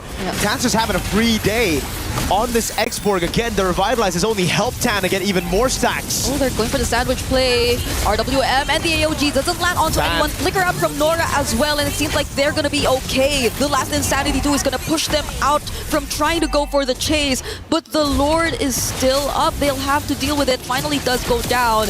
And now Team Ray are eyeing the mid lane. Jessica66 going down just like that, and Quinn with a blazing duet. Oh, gets stunned by the Backshot Shield Unity though. What an unexpected, at least Seda gets some kills right now. Way too aggressive with the blazing duet. Got one kill, did not want to go out. She thought she had it in her to go for one more, but again, punished straight up with the flicker. Can't purify out of that one. Can't CC immune out of that one. Nope. Drag armor pickup for Tan. Right now, it seems like it'll be much more difficult to take out the Faraga armor at this point, because you pretty much expect the poke, the range to come in from Name, but even then, they're able to resolve that. Now it's Guy, who I feel like Team Ray would definitely put their eyes on. Oh, Jessica all alone here. Yeah, a ton of CC on her. Pops into consecration again. Back to the slow game for Seda and Team Ray Young. Not really going to go for any of those initiations before a neutral objective spawns in the game. Just a bit of poke here and there, but so... They want to take this fight? Fanwa now a bit too far from the rest of the members too, but Quinn is going to be okay dealing with the rest of the backlines. Still survives even though gets to receive the damage from Guy, but Guy still finds her though! Now there's the Wrath of Dryad and the last Insanity, a response from Team Ray all over again! It's just Jessica66 and Guy left. They're doing what they can to get away, but the slows and the glooms are not letting them through. A big win for Team Ray Young. Guy saving Seda from getting wiped out now back to back. It's just the attempts from Team Ray Young reacting to the moves of Seda. It's them who are actually walking up instead of utilizing the poke from the Eve. And you can see it all over here again. It's just misplaced AOGs, not with the RWM, and they pop the RWM way too early. They're playing this composition like it's an all-in comp when in reality they should be trying to get rid of the Faraga armor first. They should be the ones playing it slow, and it's Team Ray Young who on the other hand have to try to play it fast. So now it just everything is falling under the win conditions of Team Ray Young. It's all up to Guy to turn things around as we get into the live view. Alright, here we go. There's a Lord fight happening right now, but it seems like even before we get to that, they already take one down from Seda. It's gonna be a 1-for-1 trade so far, but Quinn going in once again. Does he have enough damage? Not enough to take Guy down. Top base turret, the minions are doing work. It'll get a base turret up top despite the trades happening. It's a 1-for-1 roam for XP. But now Jessica has to go back. They can't go for the Lord. And now it's Joe on Miku. Oh, all alone. Guy will be there too, but it's 1v3. Still, they do find the kill on Miku. And that's going to be enough. That's all they wanted before this next objective. And now it's a burst. Guy still has half of the duration of the ultimate. Goes straight for the Lord. Tan's getting zoned away by Name. Seda. Whoa. It's actually Seda who secure this Lord. After multiple back and forths between Team Ray and Seda, those team fights which seemed like they were really well punished by Team Ray, now it's Seda turning tables, and that's the real world manipulation they used just now, but at least they have the Lord on their side, so they will have another chance at taking much more map control. But are they willing to fight even before the Lord actually gets here? I'll say this though, when it comes to wave management, it hasn't really been Seda's strong suit. Down below, they're going to lose a base turret for free again. Both the side turrets for Seda have fallen to minions. And now it's Team Ray Young, who, if they are able to defend, will have an advantage for the next Lord. Yep. It's the far lane this time around on the base turret down below that they took. It's going to take some time for that Lord to eventually make it to Team Ray's tier 2 turret. And before it even gets to that point, I feel like they've already managed pretty much majority of their other waves, so it's not going to be as big as a problem for them. Seda still, though, making their presence felt, but I feel like they definitely have to address this wave management issue, but instead they're going for another team fight attempt, possibly pick off onto Tan, back to Shield Unity, but they already have the immortality on their side. San's already forced out 2, and they successfully take that tier 2. Look at Quinn up top. Pushing already. They noticed the mistake from Seda, always grouping up for team fights. They call it a fight! And they're gonna commit to this fight. No one's being sent back home! Guy finds a kill, but Team Ray are trying to hold them in this place. No one's able to recall. Joe finds another kill, but it's a double for Guy, and it's only Jessica26. Quinn's on it! Quinn doesn't care! Revitalize already popped! But the minion goes down! And I think Seda will be okay and will get to extend this game. The dives here for Fanhua. Immortality down already. Guy's gonna go in again, and that's gonna be under turret going in. The Dark Wave lands on both. He's not gonna survive this. Name and Guy are trying their best, but there are only 2 members of Seda left trying to attempt for the siege. They'll have to reset, but at least they take away that purple buff. This is a slugfest. Team Ray Young, they want it to be a slugfest so that Quinn can just go for the end, but Jessica, aware, noticed the push, went into the purple buff bush, recalled straight out from there, and was able to clear out the wave in time while doing damage to Quinn. But this has been a big problem for Seda. They just let these side lanes go and push into their own base constantly. They have to remember that Team Ray Young have so many threats when it comes to backdooring, when it comes to going for those segue plays, especially when the Lord's up.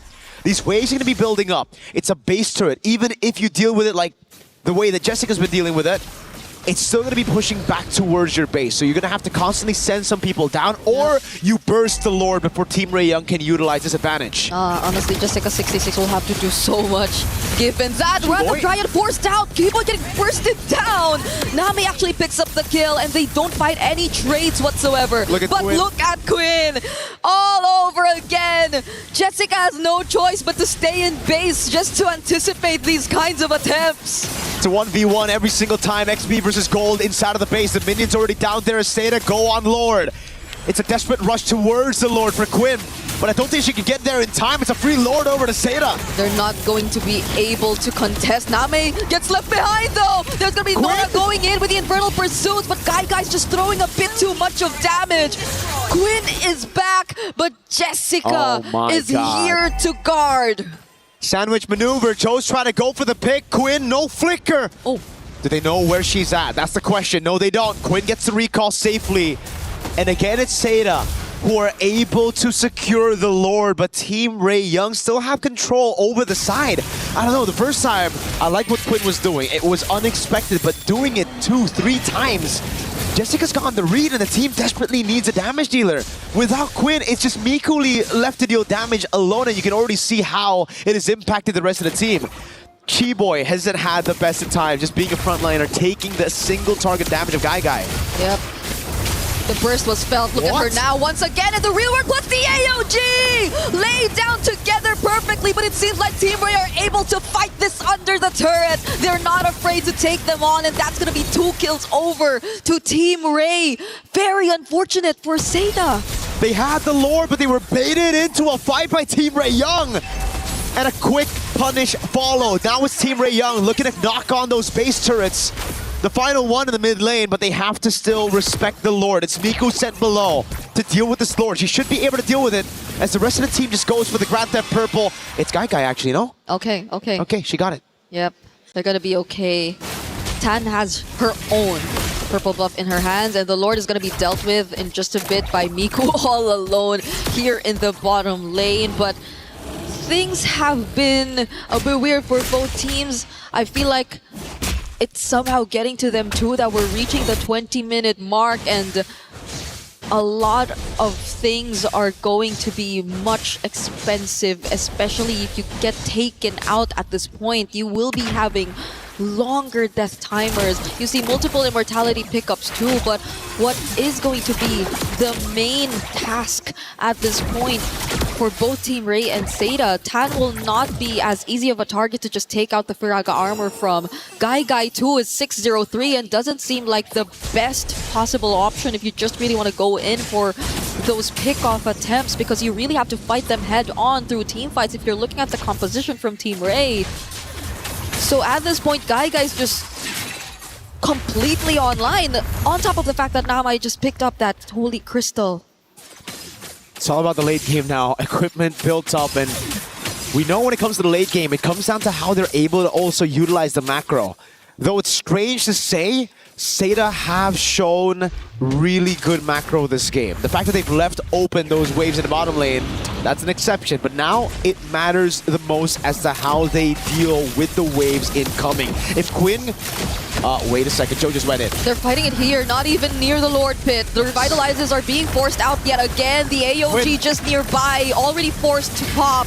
But no one's going down just yet. A knockback onto Fanhua. Has the immortality, is going to be okay. No one goes down in that exchange. And this is quite beneficial for Team Ray Young if they're able to recall in time and get back up here, because the wave in the bottom lane is pushing towards Seda.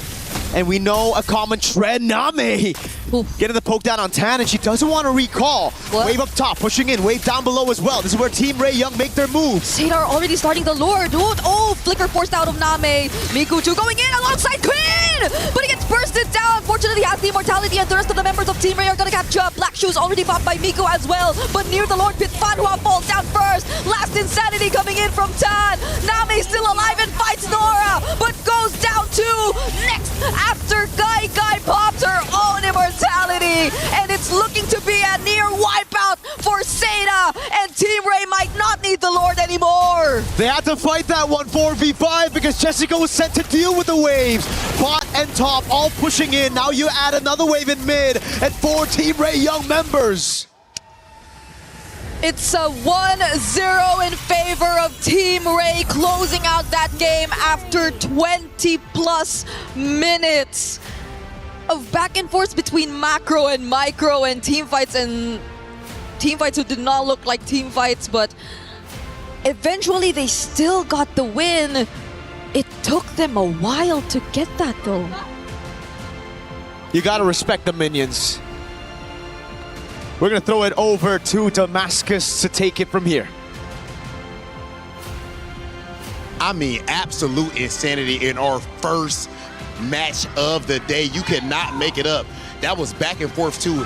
At the beginning, it was looking like Team Ray was definitely about to cook up. Seda showed exactly why they got that big old upset yesterday, but at the end, Ray able to close it out. Hey, that's what we want, man. 20 minutes long game to open the day, close as well. The big upset from yesterday, from Team Seda is not continuing on that momentum right now. So there's a lot to talk about behind. Yeah, we see the players coming behind. Yeah, there's gonna be a strong briefing. You can kind of feel the energy radiating off right now, ladies and gentlemen. $500,000 on the line in this event, and of course in this specific match, knockout phase qualification. The pressure is at an all-time high, and of course the level of gameplay is too. Ladies and gentlemen, we're going to go ahead and send it back over to our desk.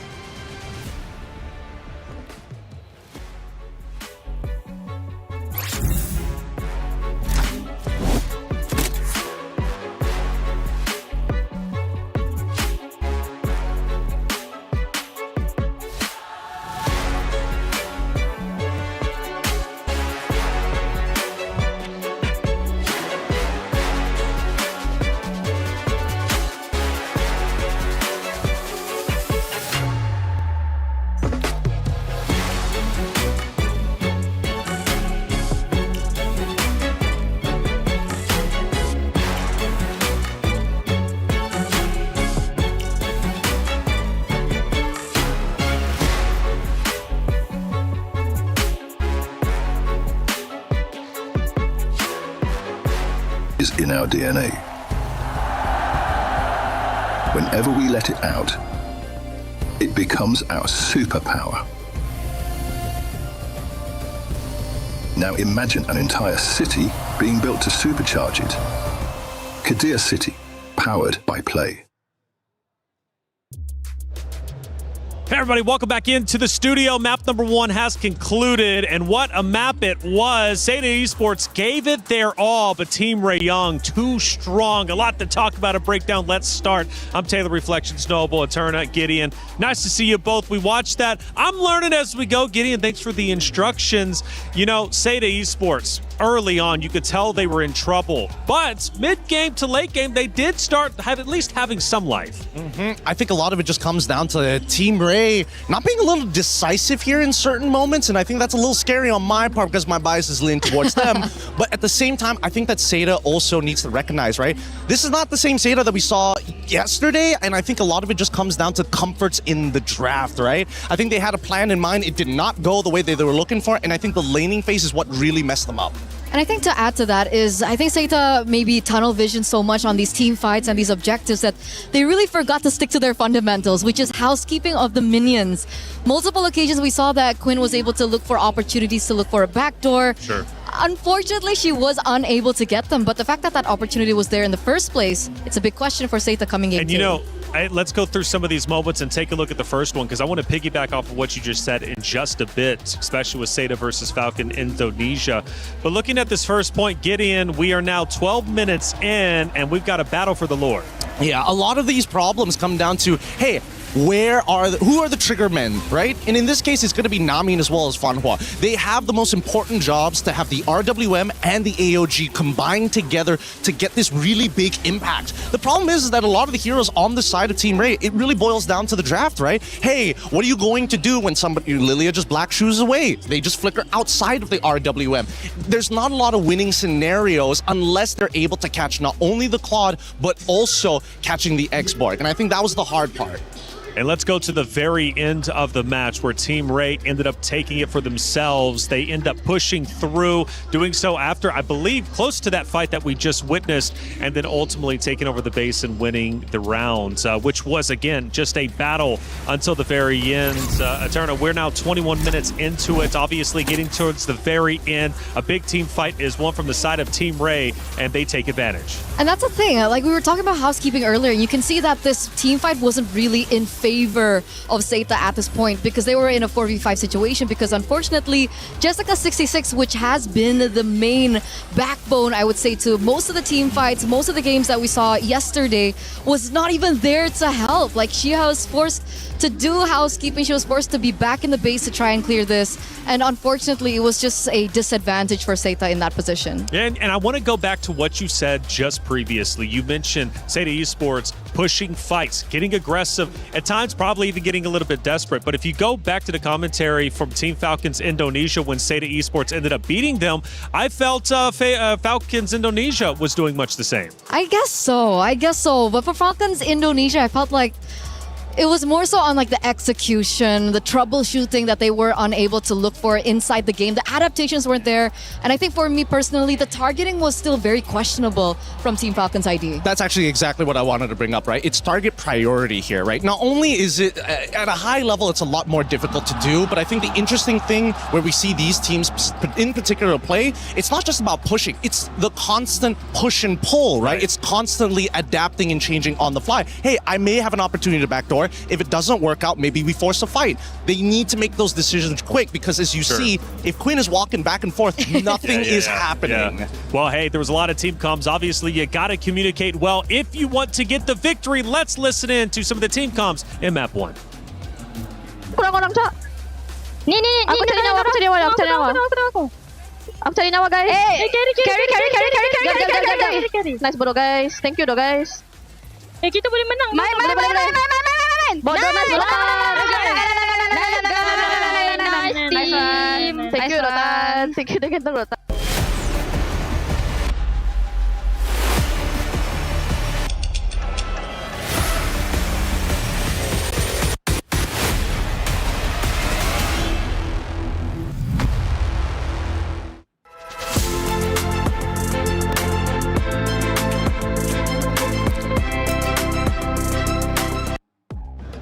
Fun to listen into the team comms. Clearly pumped up. Team Ray getting that win, but they've got to do it again. If they do so and they manage to take down Team Seita, they move forward into the knockout stage, which, hey, big news. You're guaranteed 5th through 8th. These ladies fought hard. They really did. Seita Esports did everything they could, but they simply could not overcome the Team Ray Young roster, who played incredibly well.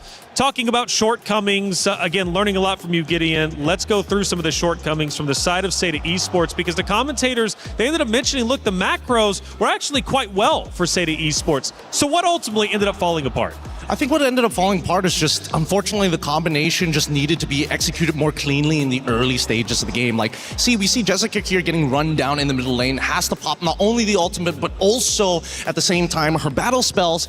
They could have sacrificed somebody else. They could have gotten Gato to just jump into the middle of the fight. It's the experience that we are seeing from both of these teams, and it feels like Team Ray Young are just a little snappier on their calls compared to Seda, where it's like, I need it to be definitive. This needs to be 100%. And I like that we saw that clip earlier, because on top of everything that you've mentioned as well is, I'm going back to the point that I want Jessica26 to be on a hero that's a lot more active around the map. The Uranus is great for macro, it can control like minions and so on and so forth. But the fact of the matter is Jessica26 has been doing so much and is way more impactful when she's on heroes that are setters, like the Alices of the game, the Paquitos of the game. Naturally, the Paquito was a bad choice in that particular draft, so maybe they ought to prioritize Jessica26's hero earlier on, maybe? I think that it depends on whether or not Esmeralda is going to get banned on blue sides, particularly, right? And I think Team Ray Young, they've done their homework very clearly, right? I want to make sure that you're on something that doesn't have as much impact anymore. We're going to put you on Uranus, and hopefully you're going to just be somewhere out there in the galaxy, you know? Be as big as planet as you want, but we are attacking your team during the fights on neutral objectives. And going back to a critical moment that I was really impressed with, that backdoor attempt, you know, Seda, they were pushing, I think it was either mid or right lane hard. The backdoor attempt alleviates some of that pressure and forces Seda Esports to come back. For Team Ray, that was a heads-up play, the first one we've seen at least on main stage. I think, all right, so yesterday, I think their backdoor attempt was a lot cleaner in terms of execution. This time, I think Quinn tried to force it a couple of times, like very clearly, and it costed them a team fight because of that. A better team would have gone all the way into their inhibitor at that point. So I think that Team Ray Young, there are a couple of things that they're going to have to work out upon. Are they too reliant on that? Like Queenie, Claude, backdoor. I think everyone is going to be expecting that kind of strategy after this game as well, because that's how they were able to win against Aurora yesterday. Maybe this is Pavlov's theory. If she tries to backdoor enough times, people are just going to assume she's clearly going to backdoor. Wait a minute, all 5 of them are here. Let's just not leave our base, stay where we are, because, well, who knows, a backdoor attempt might be happening. I don't know, getting in the head, man. Look, playing a little bit different. One of the things about these two rosters, though, is they love to push the meta. They really do. They're tricky, and you know what? It seems to be paying off, at least for Team Ray Young so far. But I got a feeling, I really do. I think Seda Esports is about to tie this thing up and we're going game 3. It could potentially. I'm thinking about it. Because if we're going back to the drafts here, Gideon, it was Seda, they were the ones that banned the Esmeralda, and they were the ones that prioritized Boxia. So could they go for something maybe differently come game 2? You know, you got to keep the answer simple here. They just go red side, because really the priority, the only thing you care about blue side is that you get that first pick, that one power pick that will kind of determine how your team composition plays, or a flexible option that can be spread out in different roles. Now that Seda is on red side, they get to react. They get the power 4 position here as 4th pick, where there's not much they can do about it. And I just want to bring this up. So many people have been banning out the Hirara. It's kind of an up and down here, and If a team on red side is banning out Hirara, sure. But when you go to blue side and you ban it out, it's kind of showing something here. What do you think? I think that the jungler can't play Hirara. That's probable? Look, I'm not... Maybe she's not comfortable on it? That's the thing. I feel like it's hard to say because we've seen so many different options from these ladies. They've shown us everything from Hanabi to Leslie.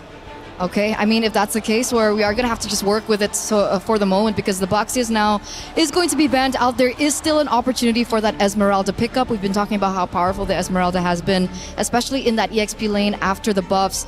The Glue and the Lilia gets eliminated, so are they signaling that they themselves perhaps want to pick up an assassin? Right? But the Lilia ban to me is what I find quite intriguing. I agree. I totally agree with you, because their first 2 bans are similar to what they did literally just now in game number 1, right? They got rid of the Atlas, they got rid of the Glue.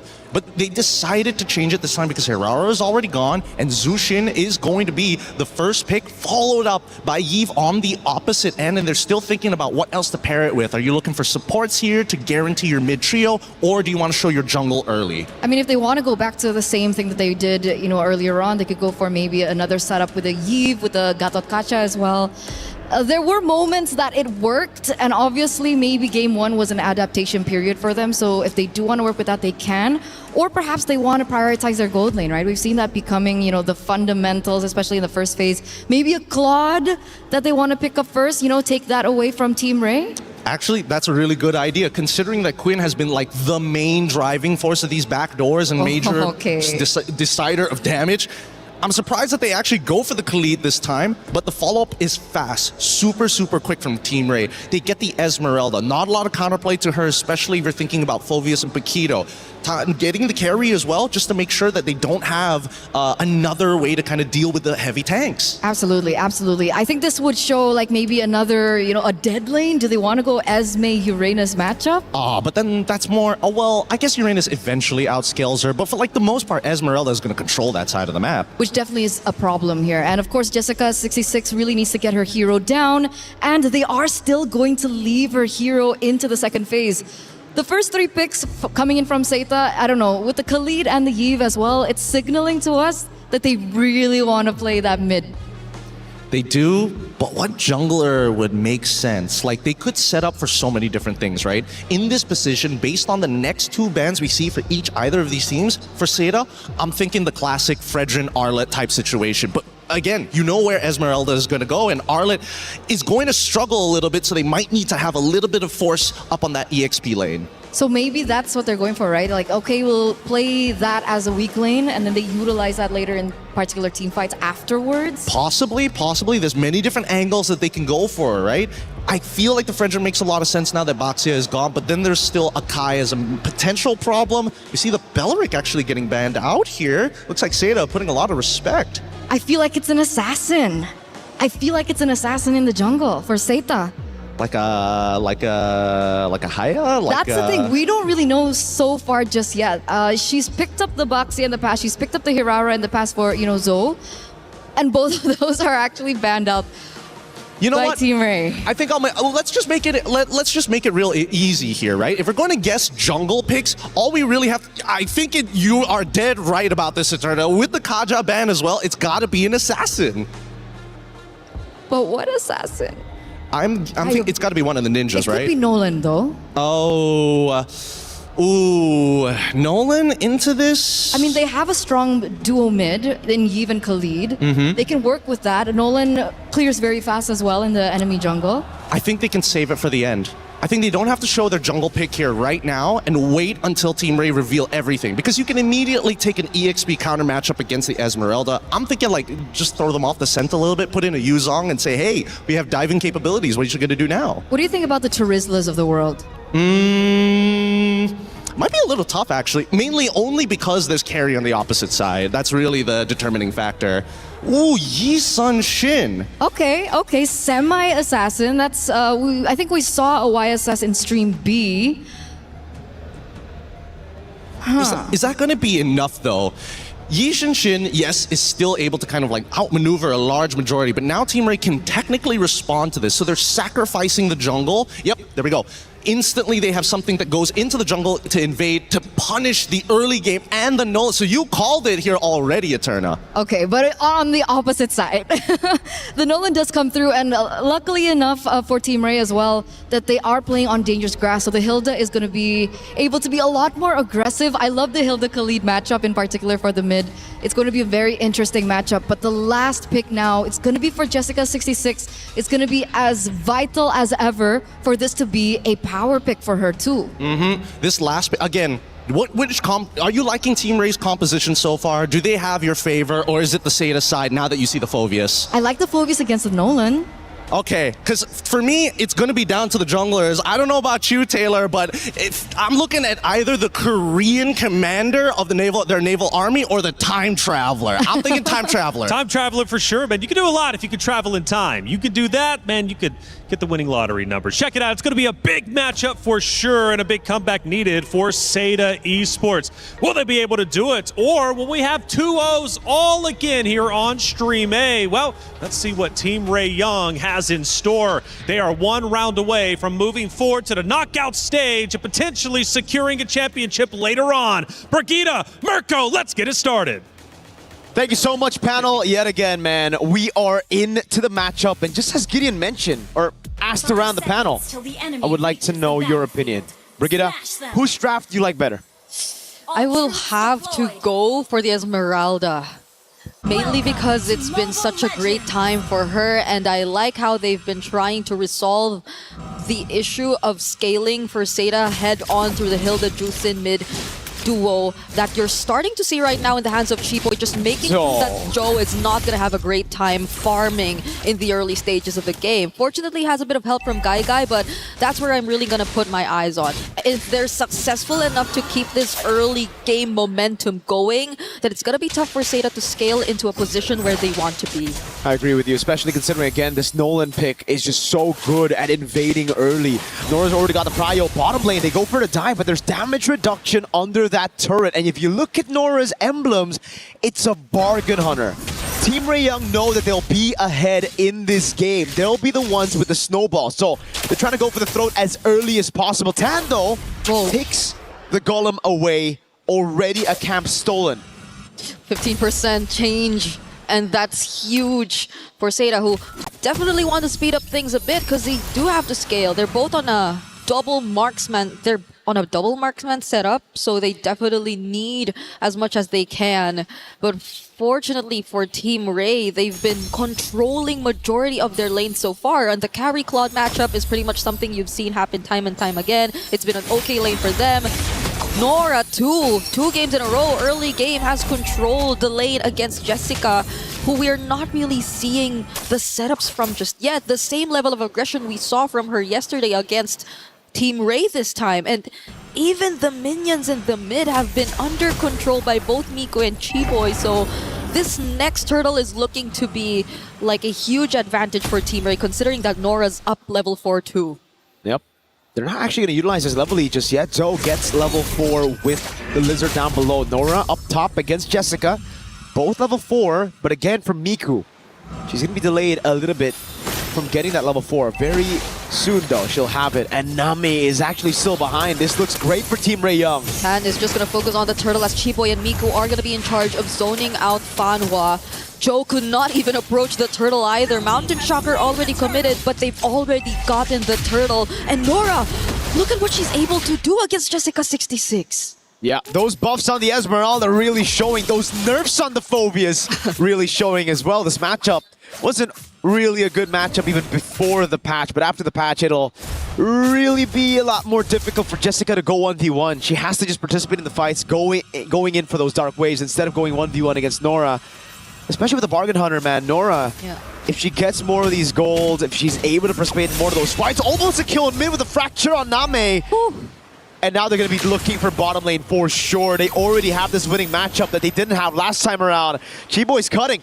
Yeah, the more that the map opens up, the more things are gonna be difficult for Joe. Just look at this one level gap already existing between our two junglers, and it could just turn into more if Team Ray finds the more successful rotations across the map, which I feel like they're very comfortable doing already. There's not much pressure on the mid lane. You don't really expect to see Jessica out of nowhere, because Nora's been the first to rotate out always, almost every single time. And a fraction right here, forcing out the BMI with a lot of damage already. That's a lot of threat for Guy and all the other Squishy heroes. What kid? Chiboy taking first blood against the jungler of Seda. What a way to start this game after 3 minutes of them just farming, and now Quinn also finding Guy. How unfortunate for Seda. Sokolil for the Hilda against Joe on the Yisun Shin. And that's why the panel was questioning the YSS choice, especially with the Claude and the Eve already picked up with an Esmeralda basically guaranteeing XP matchup. Hilda just free to go all over the map into the jungle. All the way from level 1 we saw how oppressive Chiboy could be on the Hilda. And there's no respect from the rest of Seda. Or rather, maybe they just have so many things to deal with. Fanhua should definitely be walking together with Zoe. But even up top, they won't be able to get rid of the carry. Quinn's all good. That's another neutral objective for free to Team Ray Young. They're trying to commit onto this, man. Mountain Shocker utilized, but the whole team's coming over. Yep.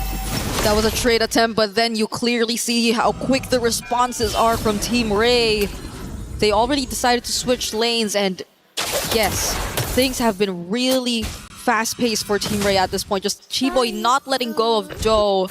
The level gap still continuing to grow, and Quinn just focusing on almost every single structure that they're able to take away from Seta at this point. It's a much cleaner execution that you're seeing from them, and you feel the confidence coming in. They're starting to show a bit more of those recalls as the Crimson Beacon in comes in for Jessica. Miku. They're trying to take on Jessica, and they won't take long for them to find the kill. Fanwa trying to look for an angle from behind, but it's not going to be enough. Nora jumping in too, and that's all they need. Seta don't have the damage yet to take on a fight. Seta don't have the damage, they don't have the sustain, they don't have anything to facilitate the box, the front to back that they desperately want to play with. And if Fanhua can get bursted like that, you're in for some trouble.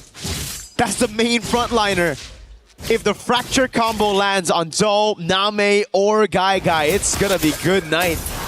It's only a 600 gold lead between the junglers, but then you look at everybody across the board and it's just constant 1v1 wins all over. Yep. Quinn's getting a turret down below. They've already gotten rid of all tier 1s in the side lanes, and this will make it so easy for them to go and sandwich them inside of their own jungle. Oh, Chiboy on this Hilda is really not making things any easier for Seta. Now they're on their way to securing their third turret in this game. All tier 1 turrets have fallen down, and now they're on the road to taking on more kills as well. Fanwa going down, Guy going in, but the blazing joy but gets cancelled by the lockups of the Lantern Flare. Still get to find the trade, however, though, and Jessica's now finding 2 as well. Team Ray Young had 3 members there, and they still won out in the trade. 3 for 2. It's another neutral objective. It's a disaster for Seta. It's a dream for Team Ray Young. Okay, the fracture already used. Jessica's just sustaining everything along the way. Now is somehow looking to be a threat for Seta or for Team Ray. If you look at it, if they're not able to burst him down as quickly, Tan still gets to steal away that purple buff from Seta, so they're at least still working their way around denying objectives and opportunities for Seta to catch up, as they've already established the 3k gold lead that you're currently looking at. But again, if they've already started this really fast, they might want to keep it that way, because you're starting to feel bit by bit that Seta are still a scaling comp. That is true. And they did get a bounty on Chiboy. She was 3-0. There was a bounty to be given. The rest of the team, though, however, did not. And that's why the gold lead has stayed relatively untouched. It did not move. 4,400 gold lead. They're still pushing in. They have the map control. And there's just no way for you to walk in your own jungle, walk in to defend these turrets when you have to group up together and set up a box. Quinn's going to get a free turret up top. Yep. And now the siege happens. They're just constantly going to play the macro game, split Seta up, prevent the box from being formed by Seta, and then slowly dissect them with the Lord takes into these turrets. Yeah, Quinn's been a bit too free on these turret takes, on these movements across the map, and now it's Fanhua, who every single time she decides to show up, seems to be like an option for Team Ray to just burst down. It seems like they have enough damage to do so. Either way, we already saw a glimpse of it earlier on too, but yet again, we see Quinn, look at her, just pushing as much turrets as they can. Yeah. Seta are not even able to find as much trades across the map. Now it's just mainly Joel trying to push up the waves, and fortunately they get one, but that's the place where the Lord's about to spawn. So either way, Team Ray are definitely going to keep that in check and are going to actually burst it down right as it just spawns on the map. With a carry and a Nolan all ahead, that Lord is another minion to Team Ray Young.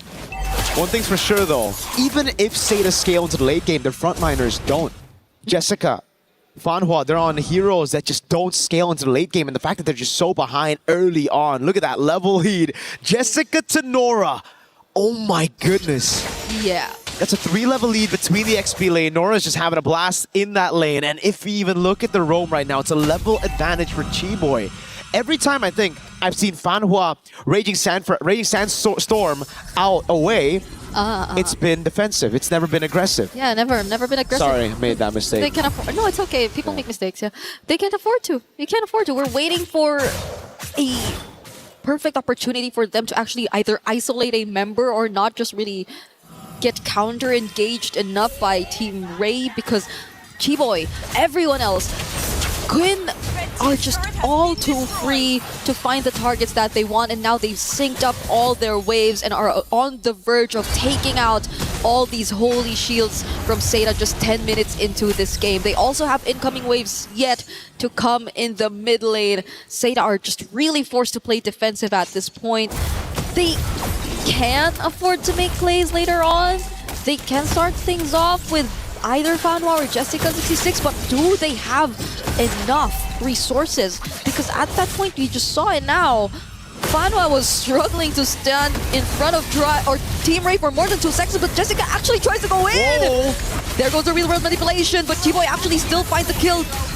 Okay, Jessica26 is finally going down, but from behind Tan actually finds Name! Fanwa trying to sustain everything up against 3, but they're just all too tanky. Nora picks up the kill, and that's 3 for 1 in favor of Team Ray.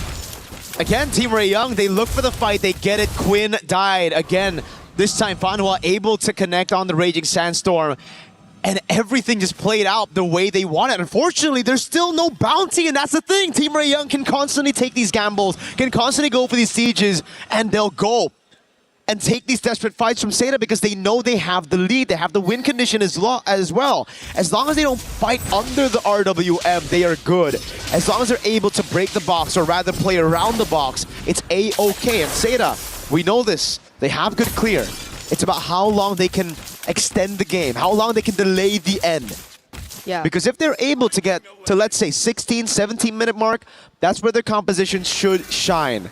Thing is, though, there's still some legit threats into their backline. Chiboy and Tan, we saw how much damage Name could take with a fracture combo. It's an insta-delete button. Yeah, the only good thing out of that was it's really Quinn they got to take down first, which I think gave them the slight advantage in terms of just committing to the fight, because you wouldn't really expect any further damage from Team Ray when it came to that point. But other than that, there was still Tan, there was still Chiboy, there were still other members who could just play around the angles, and just as you're looking at it right now, Team Ray are not going to waste any time and burst down this next objective that spawned.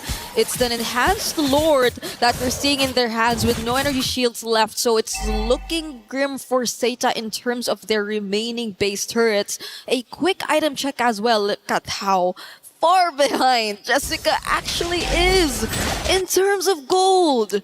We saw the XP diff, now we see the gold diff. That is a whopping 3,000 almost gold advantage between the XP. And ladies and gentlemen, the Esmeralda is a scaling pick here compared to the Phoveus. The Phoveus is the one who needs this lead early on. It's another siege again, this time with the Lord up top. Okay, they're definitely losing one of their base turrets at this point. Multiple minions crashing towards the base, but Jessica26 again starts the final offset of Blazing to win the real world manipulation. They find Quinn, one of the most important kills Seda could have picked in that moment. And it's back-to-back kills on the gold lane. Quinn falling, Tan waiting in the bush with a fracture combo. Fanhua starting to scale up as well when it comes to the tankiness. He's able to withstand a little bit more punishment from Team Ray Young. And this is exactly what we were talking about. If Seda can wait, prolong the game, extend it all the way to 16, 17 minutes, this is where the composition will start to really tear Team Ray Young apart. They have a pretty good comp to fight around outside of the base, but once they're kind of stopped into playing, when they're forced to play in the box of Seda, we see how easy it is for them to burst Quinn down. And this is where, for Quinn, that glass cannon build isn't working out. We're going to have to see a little bit more defensive items from Quinn here. Either win a crown or an immortality, or heck, maybe just a straight up rose gold to deal with Name. It really makes me wonder how it happened twice in a row, though. Like them just really getting to pinpoint where the gold laner of Team Ray is and making sure that their resources are enough to take her down, because essentially that's the most crucial part of the game. Like, they take her out, there's not much push threat, but now it's Team Ray trying to start up a fight. Fanhua getting knocked up and now is trying to escape. Quick Sandguard trying to survive, but Miku finally picks the kill. and at least a successful attempt from Team Ray this time. We cannot take away the fact that this is still an almost 10k gold lead. It's just that they're not able to close it out, and Seda are doing such a great job at just prolonging this entire game. It's an unstoppable force versus an immovable object right now, and Seda, they're the ones inside of their base, immovable, holding on for dear life, having a composition to do so, clearing it out so quickly, but anytime they step out of their base, it gets really tough. Team Ray Young are the ones that can cut, again, with Tan, with Chiboy, through the jungles of Seda, just because Seda have no map pressure. Anytime they walk up their own jungle, they don't know what they're walking into, a possible trap by Team Ray Young. And again, even if they want to walk up to Lord, they will never be in time for the contest. It's a carry and a Nolan. Every time it's up, it just gets bursted down, and this is the third Lord of the game. 6 neutral objectives, this time around, all going to the hands of Team Ray Young, but as long as Seda play it clean, as long as Name, Joe, and Guy inside of their own base turrets, force those RWMs, punish Quinn on these siege attempts, they'll be able to defend. They have great wave clear. Yeah, it seems like the blueprint is going to say the same for Seda. They don't want to fight this outside their base. They know how to play that surprise attempt they've been going for twice in a row. And with a Winter Crown pickup for Jessica as well, I feel like they can be more creative in terms of their approach, because Team Ray definitely by this point has to expect what's to come, right? They should have an idea of roughly what Seda are trying to do all over again in this upcoming Lord Siege. So let's see how they respond as these waves come crashing in yet again on the base. Losing out on 2 base turrets already for Seda, but they're not starting a fight just yet. They're dealing with the Lord, they're dealing with things one by one. Knockus from the Lantern Flare, Fanhua and Jessica are not going for the engage, and now it's Team Ray who find the perfect engage! They're going for Quinn all over again, but this time Quinn actually gets to survive. Fanhua falls next, Jessica 66 will actually force her way through, and they find the kill again, but is it gonna be enough? Guy trying to join in, pushing Team Ray back, and another successful defense from Seda is accomplished inside the base. It's all about creating the box, and Seda have created a box again in their own base. Team Ray Young, they can be as creative as they can, but it just, as long as they can't penetrate through that box, get all the backliners in one fell swoop, it won't be enough.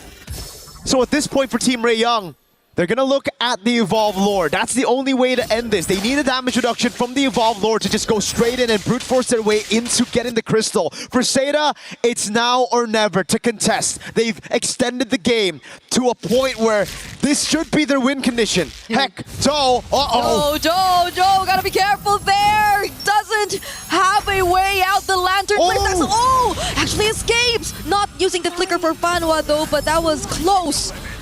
Super close for Joe. A 0-3 for Yi Sun-shin, definitely not the best time, but this is a time where you should feel the threat of a Yi Sun-shin scaling into the late game. I agree, it's now or never. Might as well get out of their base and try to look for an angle, and they should assign the right people to create that path, to find a way through, but it seems like the Lord is not the choice. They're going through the opposite side, if anything. But Team Ray also have that area scouted out. It's just housekeeping for Seda. They're clearing out the wave in the bottom lane first. They want it to be even here. Then they can go and try to look for an opening over on this Lord. And again, when it comes to the Evolve Lord, yes, Team Ray Young have been able to burst it down, but that's when it wasn't Evolve. Whoa, everything thrown! It did not connect. Tan is alive, and now it's a counter-engage from Team Ray, but Seda fully respect that as well. But without a conceal, Team Ray can anticipate the entry points for Seda. They do not have to worry about a surprise steal. They are bursting down this Evolved Lord, and Seda are forced to play defense again. Seda, the one time a window open for them when they have their power spikes. They couldn't keep it clean, they couldn't stay composed, they went straight for the first man they saw, and it was Tan on the Nolan in mid. One of the most mobile heroes in the game, and they decide to gamble on catching her. Didn't pay off, that's for sure. Now, they're gonna have to build that box again, but unfortunately, I think this box will be dented. That's an Evolved Lord, full of damage reduction. with the whole team playing for the waves as well. They won't even go for the one straight push. They will build the waves in side lanes. Then they'll group up in mid to look for the end. This is the wave to end the game if there's any to do with it. Seda, can they defend? Oh no, Tan actually finds Joe, brings her down to half HP, and Fanwa too, popping the immortality and going down. Falling Star going on to 3, and the Lord already inside the base. Quinn is trying her best just to gain access, but her immortality gets popped too, but it's gonna be okay. Team Ray are finally able to find the winning push as they take out 3 from Seda and secure the 2-0. It's a knockout stage. Slot confirmed in for Team Ray Young. And for Seda, they've made their mark on the MLBB scene, but they're gonna have to go through a grueling lower brackets to make it to the top 8, to make it to the knockout stage. Yet another climb. For Team Ray Young though, the damage reduction to the final Lord, every single neutral objective in Game 2 going towards them. We knew it was coming, it was just a glimpse of hope. Yeah. A little bit in the skies for Seda. It shined bright quite a bit a couple of times, but then the one time that they had the chance to fight, to contest for the Lord, they blew it through Tan's crazy move. Sidestepping, dashing away from all those initiation tools. Yeah. They burned so much of their resources at that point. The flickers, the raging sandstorms, and everyone just trying their best to keep up for that pick-off attempt. You would understand the frustration that you would see from their faces after that match. But I believe we get to talk to the players and we throw it to the stage. Now that was an absolutely amazing performance. Now what a showing from Malaysia, Team Ray Young. I would say, coming up with terms from what I've seen, macro maestros or even menaces. And right here I have Queen beside me. Hi. So yes, for you would be, 2-0 straight up for 2 days in a row. Is this the results that you guys have been expecting? Yes. Can you expand on that? What preparations did you guys do to ensure that you guys got the success that we're witnessing here today?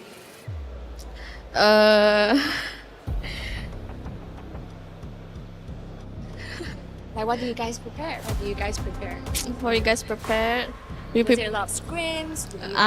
a lot of scrims, and we always review the games. So like we read how they play and what's their draft. That's where we do our own draft and try to counter their draft lah. Like specifically on Seda or on every opponent that you have been meeting? With Seda.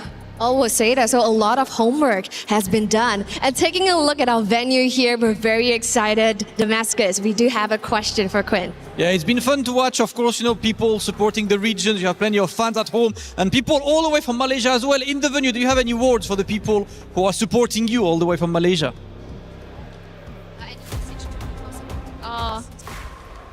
Thank you for supporting us. Thank you yang datang. Can I speak Malay? Thank you yang datang dari Malaysia. Keep supporting us. Kita orang akan buat yang terbaik. Okay. Thank you so much. Please, can you make a bit more noise for the first team qualified for tomorrow? Thank you so much. It is time to move forward with some analysis and the next few matches. Let's throw it back to the studio.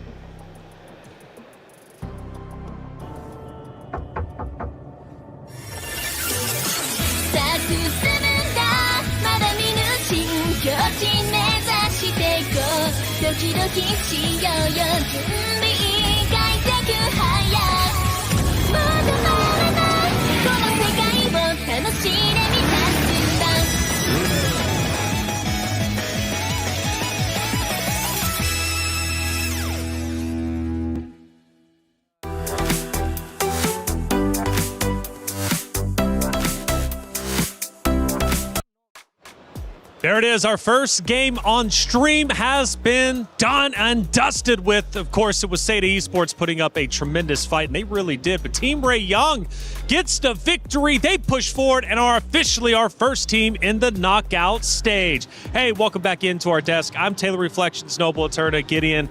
Why? I mean, come on, man. Seda Esports played so well yesterday. Today, though, a little bit different. What did it come down to? We mentioned, at least for the analysis of map number 1, Gideon, it was like, okay, Seda Esports, they're playing okay, decently well, but they're just a bit too aggressive on those team fights, getting a bit overzealous. Map number 2, did we see the same? What was the adjustment? I think it hurts me to say this because in game number 1, drafting alongside with in-game decisions led to their inevitable defeat. I think this one, it was not looking good from the get-go. The draft, they had no winning lanes. They had no real way to kind of open up and were heavily depending on Team Ray to make a majority of those mistakes before they can actually start getting to where they need to be.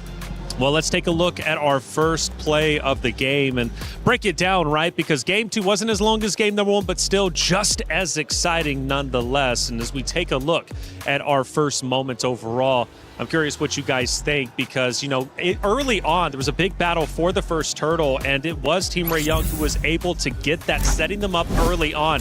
But as we get deeper and deeper in, we start to look at a base fight. What ended up unfolding?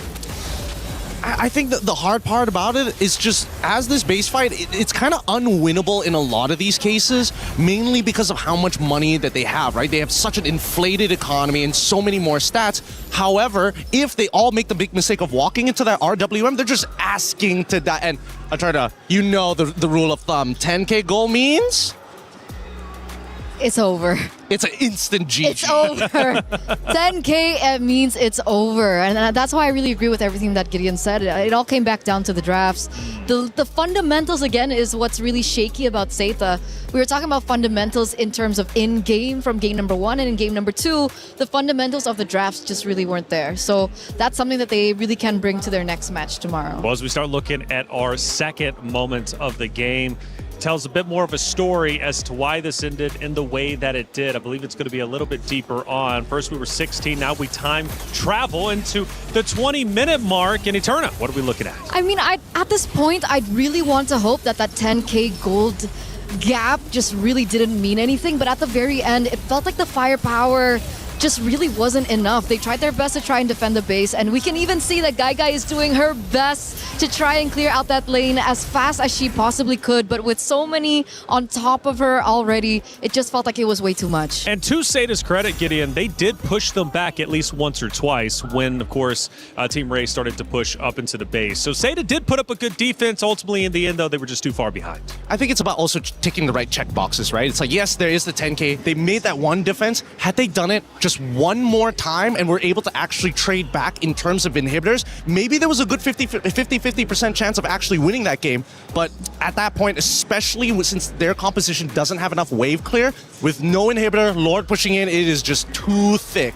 And Sky Piercer. Don't forget the Sky Piercer abuser. You guys are goofy. I love it. I've had such a good time being here for MLBB. I'm learning so much from the both of you.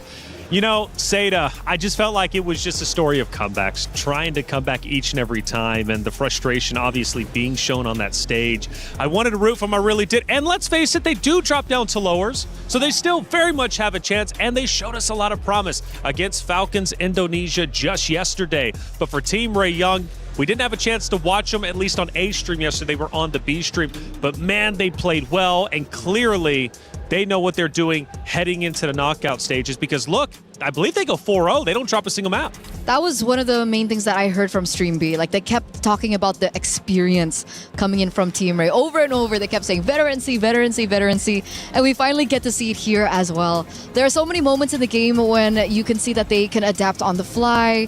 The fact that, okay, we tried this certain scenario, it didn't really work out, and they try and repair that come game 2. We're not talking about the multiple times that they tried to go for the backdoor. I think that's something that they I was about to bring that up again. Much. But come game 2 on a different hero as well, we saw Quinn finally being able to, focus more on the rest of the team other than, a sneaky backdoor push kind of strategy. Yeah. They just go to the bread and butter, and the bread and butter works. At the end of the day, that's gonna fill you up more so than just a gimmick, little snack. I like it, man. This is the end, obviously, of map number 1, where it finishes off, and Seda Esports unfortunately dropped down to the lower. Team Ray Young, again, moving forward, and we do have a post-match interview with Rose with Team Seda. Hey Hey guys, Rose here right now with Guy from SETA, and although they just faced a 2-0 defeat, but I think it is still right we talk to them. So Guy, 2 days in a row, you played exceptional, and although you guys lost today, I want to know, how would you describe today's loss? 那么今天呢，我们和该在一起，在过去的2天当中呢，你的比赛打的是非常棒的。虽然说今天这个比赛有点失利，但是呢，我们知道你是很强大的。我们想要觉得看一下你目前对于这次失败是什么样的看法？其实也还好，主要还是享受舞台吧，然后心态也是比较稳定。I think I was doing okay, and I would enjoy this platform for me to have this opportunity to play, and I hope I can do better next. Yes, definitely. Now, speaking about your next match, tomorrow you guys will be going up against Virtus Pro, who has just recently won in Stream B. So what are the problems that you guys have to fix tonight in order to secure a win tomorrow? 是的。那么说到下一场比赛的话呢，明天你将会进行一场非常重要的比赛和 ROW 进行对决。那今天晚上还有点时间，有没有什么地方有一件事情说可以改进一下，来提升一下明天的比赛？是的，我们今晚还会训练，然后改进一下今天的问题，主要是要团队性一点。Yes, definitely. We will continue practicing tonight. I will do more training. Hopefully, we can win tomorrow's match. I think our team need to really collaborate, and then we use our tactic to win the match. All right. Thank you very much, guys.谢谢你.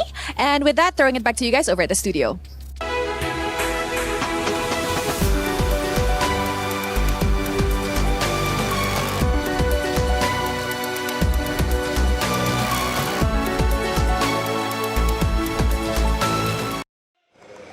Good to see SETA still in good spirits after all. They know that they still very much have a chance for revenge. They're going to have to work hard, though, especially fixing up the errors as they move into the lower bracket, because it doesn't get easier from there. Your life is on the line, and the pressure will be at an all-time high. Again, a great matchup, though, for both of these regions and great teams. Team Young, I didn't realize they were as strong as they were on that stage, which is scary to think of. It's just building up to this inevitable destiny that all these teams are moving towards. I can't wait for this playoffs already, because we're already seeing superstars not only being made, but making sure it's like, hey, I am known. You gotta know me as I'm knocking these teams out and they're getting crushed. Crushed indeed. And speaking of crush, unfortunately on the B stream, one of those teams will have their keys crushed. GK Esports falls 2-0 to VP as VP moves forward. They haven't made it to the knockout bracket just yet, but they still stay alive, and that is what they want to do. They want to stay alive so they can thrive later on. Here we look at a couple of moments from our B stream, and hey, it looks relatively close, Gideon. I want to say that it is relatively close. I see a Freya already there, but again, a Joy showing up this late, especially a 23-minute game as well. Looks like I got some homework to do later on.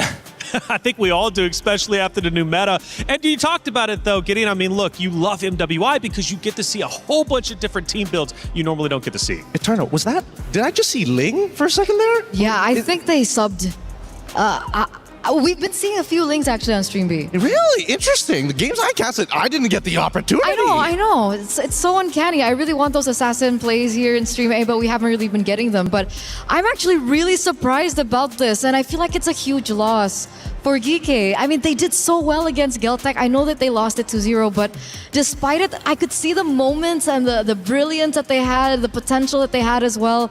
With Electa there, Yui there as well. There was just so much promise from this team, and also bringing in experience as well from that region. It's really sad to see them go today. I'm hoping that maybe MWI, their format changes, and we're going to get round-robin group stages. That's what I want to see.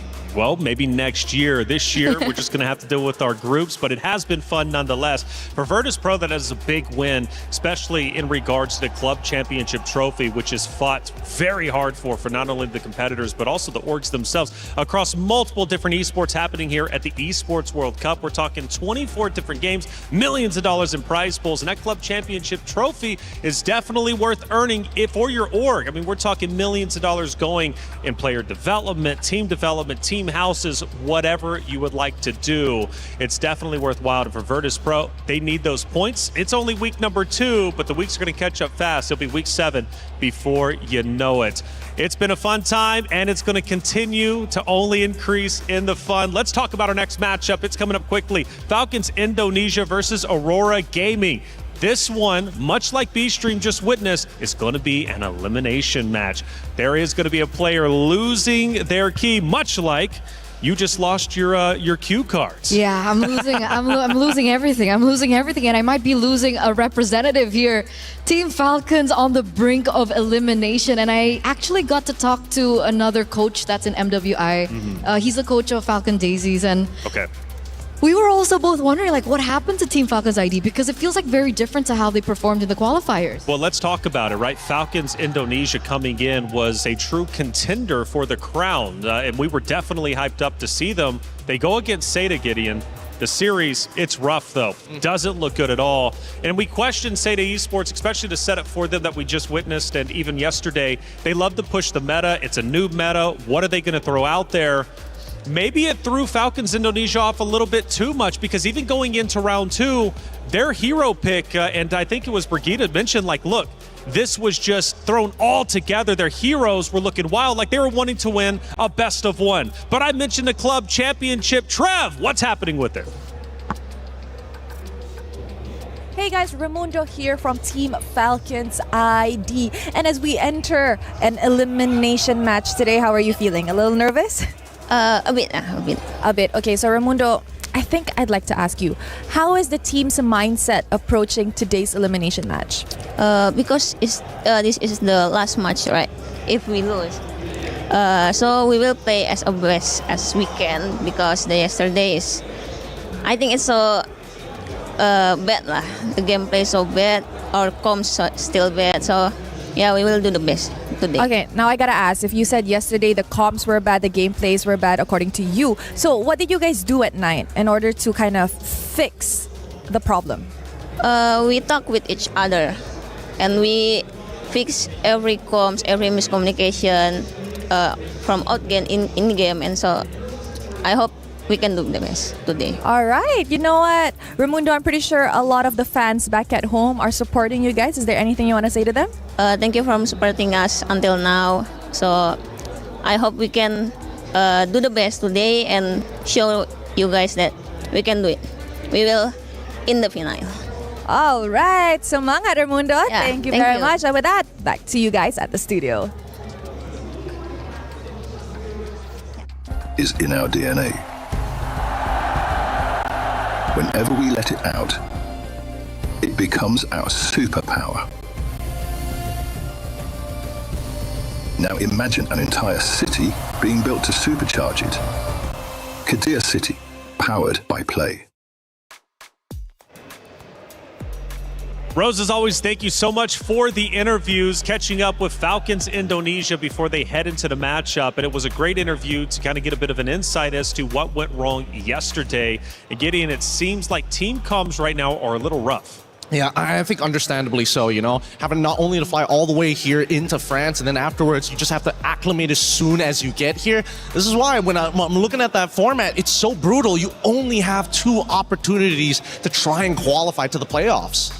And playoffs, very important. They did say, though, at least at the end of the interview, that finals, they're looking to make it. That's the goal, after all, to hoist a trophy and earn yourself the bulk of $500,000. But unfortunately for our B stream, our first key is going to be crushed. It was VP taking down Geek Esports, and VP crushes the key of Geek, and it snaps in half. Absolutely brutal. So it's the joy and the agony of EWC, but that's what makes EWC so special. It's this cute trinket tradition that we always get to see year after year, but it's just always so agonizing. Agonizing indeed, and they can use those fragments for their trophy whenever they choose to. Hey, it's time to head to the stage. Our first matchup is nearly underway. Let's get it started.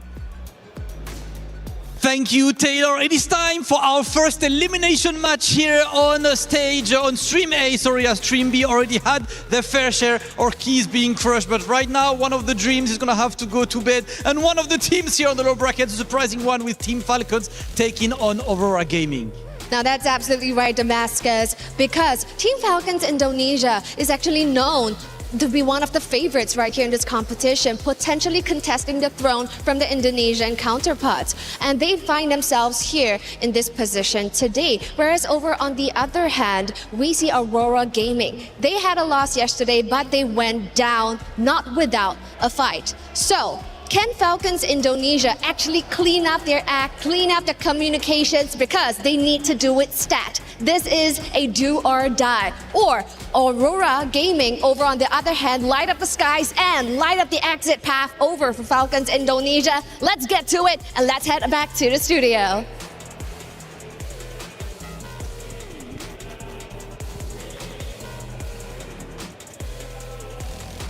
Two teams fighting for their tournament life. It's Falcons Indonesia versus Aurora Gaming. Two titans, but one, unfortunately, will have their key crushed after this series has concluded. Now, with both tournaments on the lines, obviously the pressure is up. And with Falcons Indonesia already having communication issues, this might elevate the pressure to a boiling point. Aurora Gaming can take control of that. And speaking of Aurora Gaming, they've got untapped potential. And we just witnessed Team Ray Young win and look strong, but Aurora Gaming put up a wonderful fight against them yesterday on Stream B, which makes them arguably look the strongest going into this matchup. Yep, and I think that at least for Aurora, there's a lot that I'm expecting from them here, because at the same time, when we're talking about like, hey, let's do some research on this Falcon ID team, and you see that yesterday's game, you're not learning much from it. So technically, Aurora, in terms of pre-preparation, the coaches on Team Falcons ID actually have a bit of an advantage. I agree. I think everyone around the world is really expecting a lot coming in from Aurora Gaming. And in general, as a whole, we've been seeing so many surprises coming in from the Mongolian region, particularly from the MLBB women. So with them coming through, we did see an amazing Lunox come to play for Zulana yesterday. It's definitely a hero that Team Falcons ID will be looking at come this drafting phase as we get to the first game. So I'm curious, will the Lunox once again show up? Lunox or Liv versus Aurora, which is going to be good. Obviously, Liv from Aurora, and Mob Seko, the gold lane. They're going to be battling hard. That's going to be a fight that I really look forward to, obviously, especially from the hero selection. I mean, considering everything, like Aurora, we saw that they can brawl. They can really get scrappy with some of these ladies. And I think I need to see some of the mechanics, right? The individual mechanics, individual prowess of each of the Team Falcon ID members. Because if they want to make that statement, they have to win the lane first before you even start thinking about going above and beyond. Absolutely. It's going to go back down to the fundamentals once again. And as we take a look into the drafting phase so far, we are seeing quite an array of bans. We do see the meta bans come to play. The Marcel, that really hasn't seen the light of day come MWI, especially here on Stream A. Phovius and Guinevere respect bans, I believe, especially for the Guinevere. They are trying to eliminate that because it was one of the win conditions coming in from Aurora. Hirara, Matilda, and the Atlas to boot. And it just makes the Zushin stocks go up just a little bit, right? Don't have to worry about the Marcel, especially the Atlas. Like, there is an angle for Zushin here if they wanted to, but they can easily start pivoting into other areas, right? That's where I want to see where Team Falcons ID's mind is at. Are they looking to play for the overall composition, or are they looking for just star players to win this entire game single-handedly? And sometimes when we look at all these teams, they usually go back to that. They usually go back to the star players. They usually go back to the comfort picks. But it does look like the Yve is going to be prioritized here instead of that Jushin. Technically, the Yve is an easier mid laner as compared to the Jushin because of the nerf towards her range. So understandably so that they go for that prioritization. But what will be the response coming in from Aurora? I'm guessing, they can go for the safe old Claude if they want to. But the question is, what do they want to pair it up with, right? They could just answer, mid lane for mid lane, but usually when you're on that red side, you kind of want to like dictate something. You want to say, hey, here's a new question that you have to answer this time and waste your options to get it solved. And there's definitely time to do so, right? Oh, yeah. You can totally leave the mid lane for later. So we're thinking about what? Maybe do they want to go for a prioritization into the jungle? It looks like the Belleric and the Esmeralda understanding the Esmeralda is and was, even before, you know, the buffs to her, a really good answer towards the Yves. It does make sense. The Belleric, though, is what I'm kind of questioning here. Are they anticipating a more short-range heroes coming in from Falcons? I mean, we see the carry. Maybe. This is really uncanny. From like a stable base point of all the professional games that I've been watching within this year, this is a very interesting opener because you don't usually get to see these other picks. Now they go into Sora, which is a much better matchup this time. And the question really is, now that they've locked in these Esmeraldas so early on, does this bite them in the butt? Again, Yves, like, I guess I'm scared of the Esme, I suppose, if I'm 1 HP, but other than that, I just take my shield, I don't care. And like you would automatically think that, okay, they can just pick up the Valentina, but of course the Esmeralda's on the board. Is the Valentina still a viable pick here in the mid lane against the Sora? It is.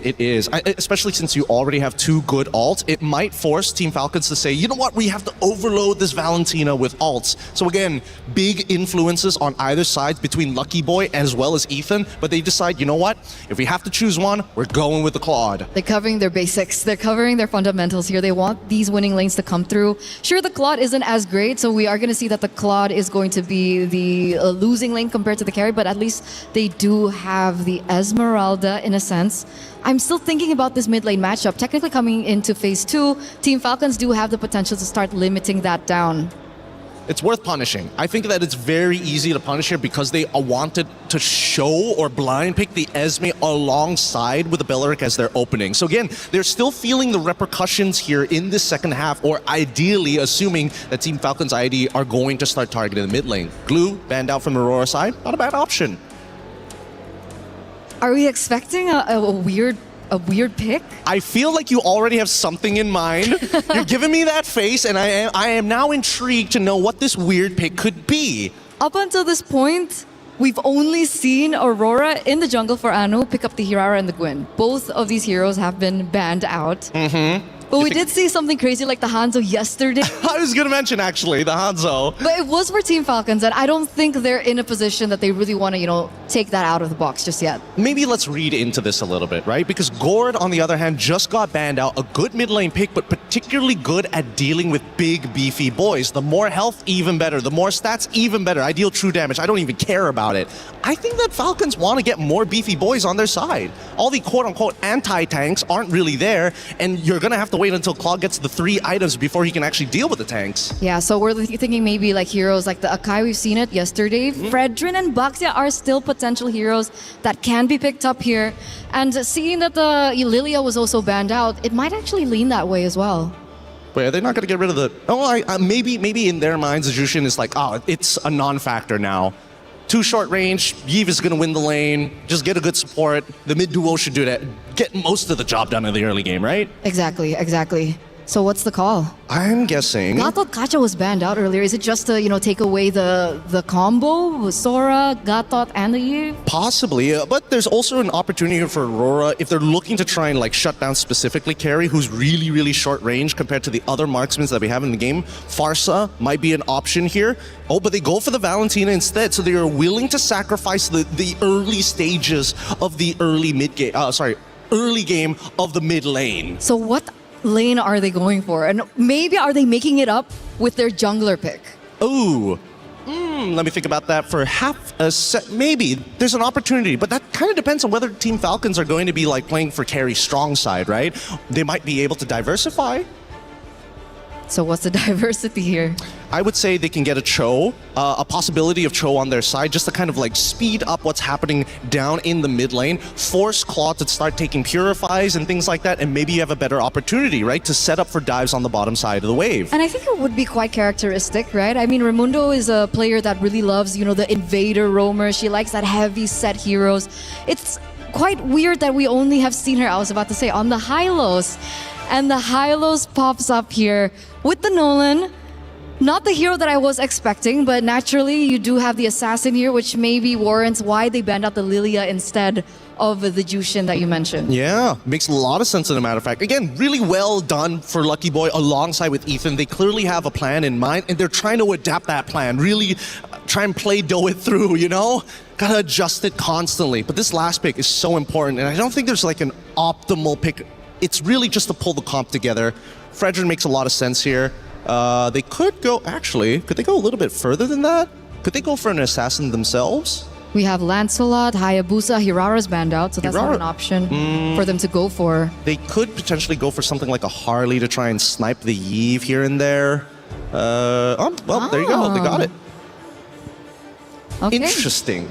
Okay. Now, the only reason I said Harley, and I don't want to be taken the wrong way here, it's just a lot easier to execute compared to the Hayabusa. Okay, and that's a way that they choose. This is actually the first Harley we've seen here on Stream A, so I was caught quite off guard. What did you think about it? Hey, I'm just in for the ride, baby. You guys are breaking it down for me, and I'm listening and learning as much as I can. It's Falcons Indonesia versus Aurora Gaming, a match that means a lot. The loser will have their key crushed. The winner will stay alive, but only for just a moment's time. Another series will await them. Will it be Falcons Indonesia? Will it be Aurora Gaming? Mirko, Brigitte, let's find out. A really thorough breakdown of potentially what to anticipate heading into match number 1 with these drafts, but a lot's at stake as mentioned by our panelists. The first elimination match here in Stream A, and we are about to witness it right here and now. Welcome to game number 1, and we will have to sort a few things before we officially start the match, but we're seeing the drafts in front of us.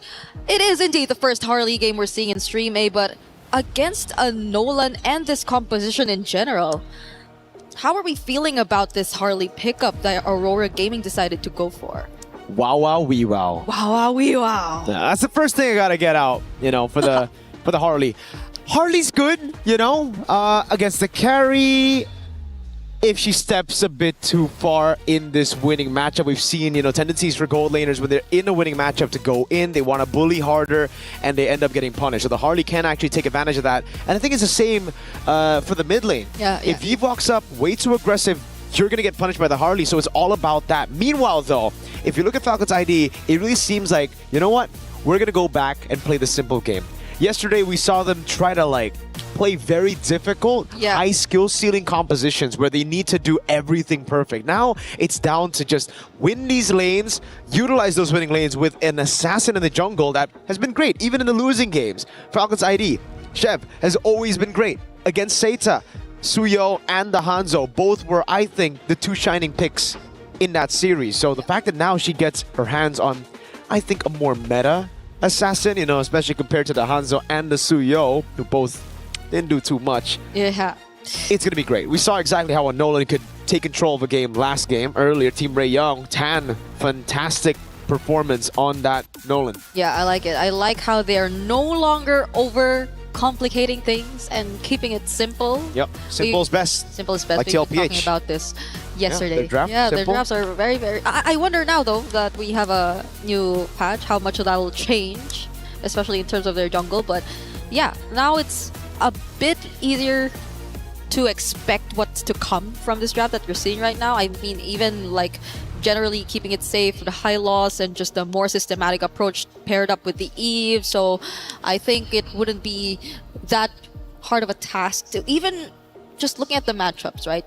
The way they were able to secure even the carry against the Claude and now managing the Sora against the Esmeralda, which I like to think, especially in terms of pace, should be fairly the same for both of these teams. It's just a matter of who gets to find the aggression earlier on first. And we are, I think, just a few moments away before we actually see this game begin. Because, again, we do not want to really compromise the experience that we will be having in this tournament.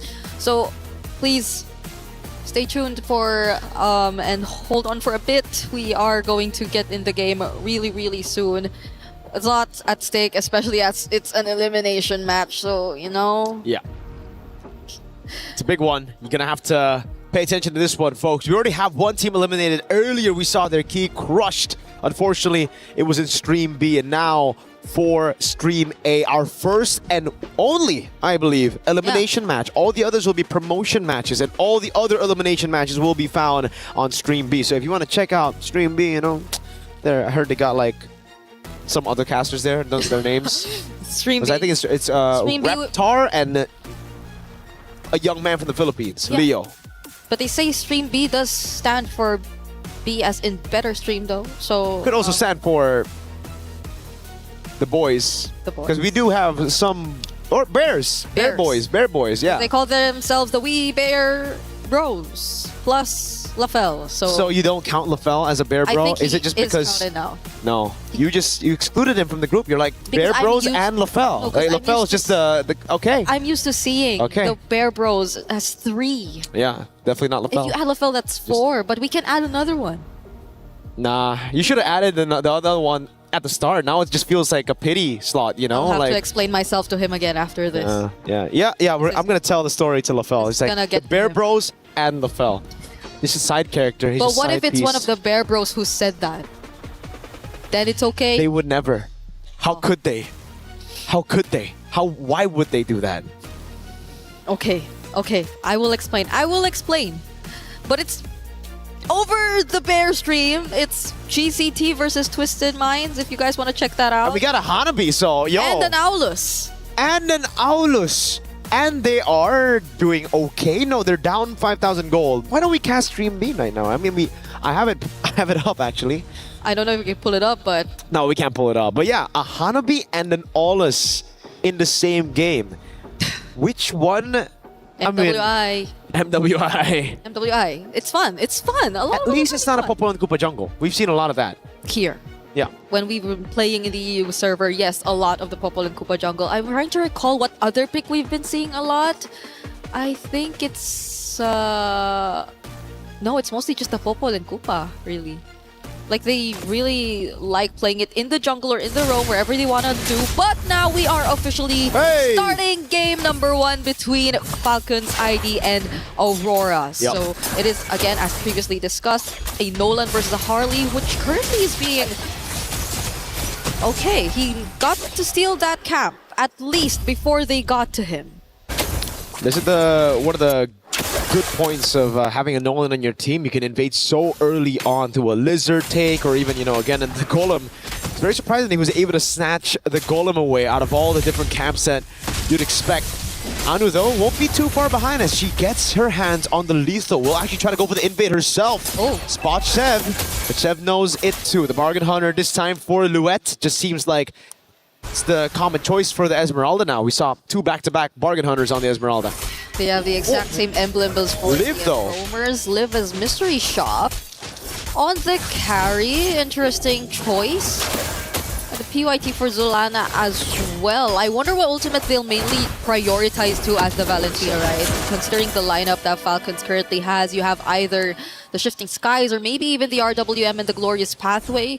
So they'll have a lot of options if they just really want to set up for the team fights. I think it wouldn't be as much of a problem for them to find an ultimate that could complement the Veleric. Because the Wrath of Dryad too, I think it would be really useful if you pair it up with another AoE battle spell that you can pick up from Team Falcons. And both are seemingly setting up for this upcoming turtle.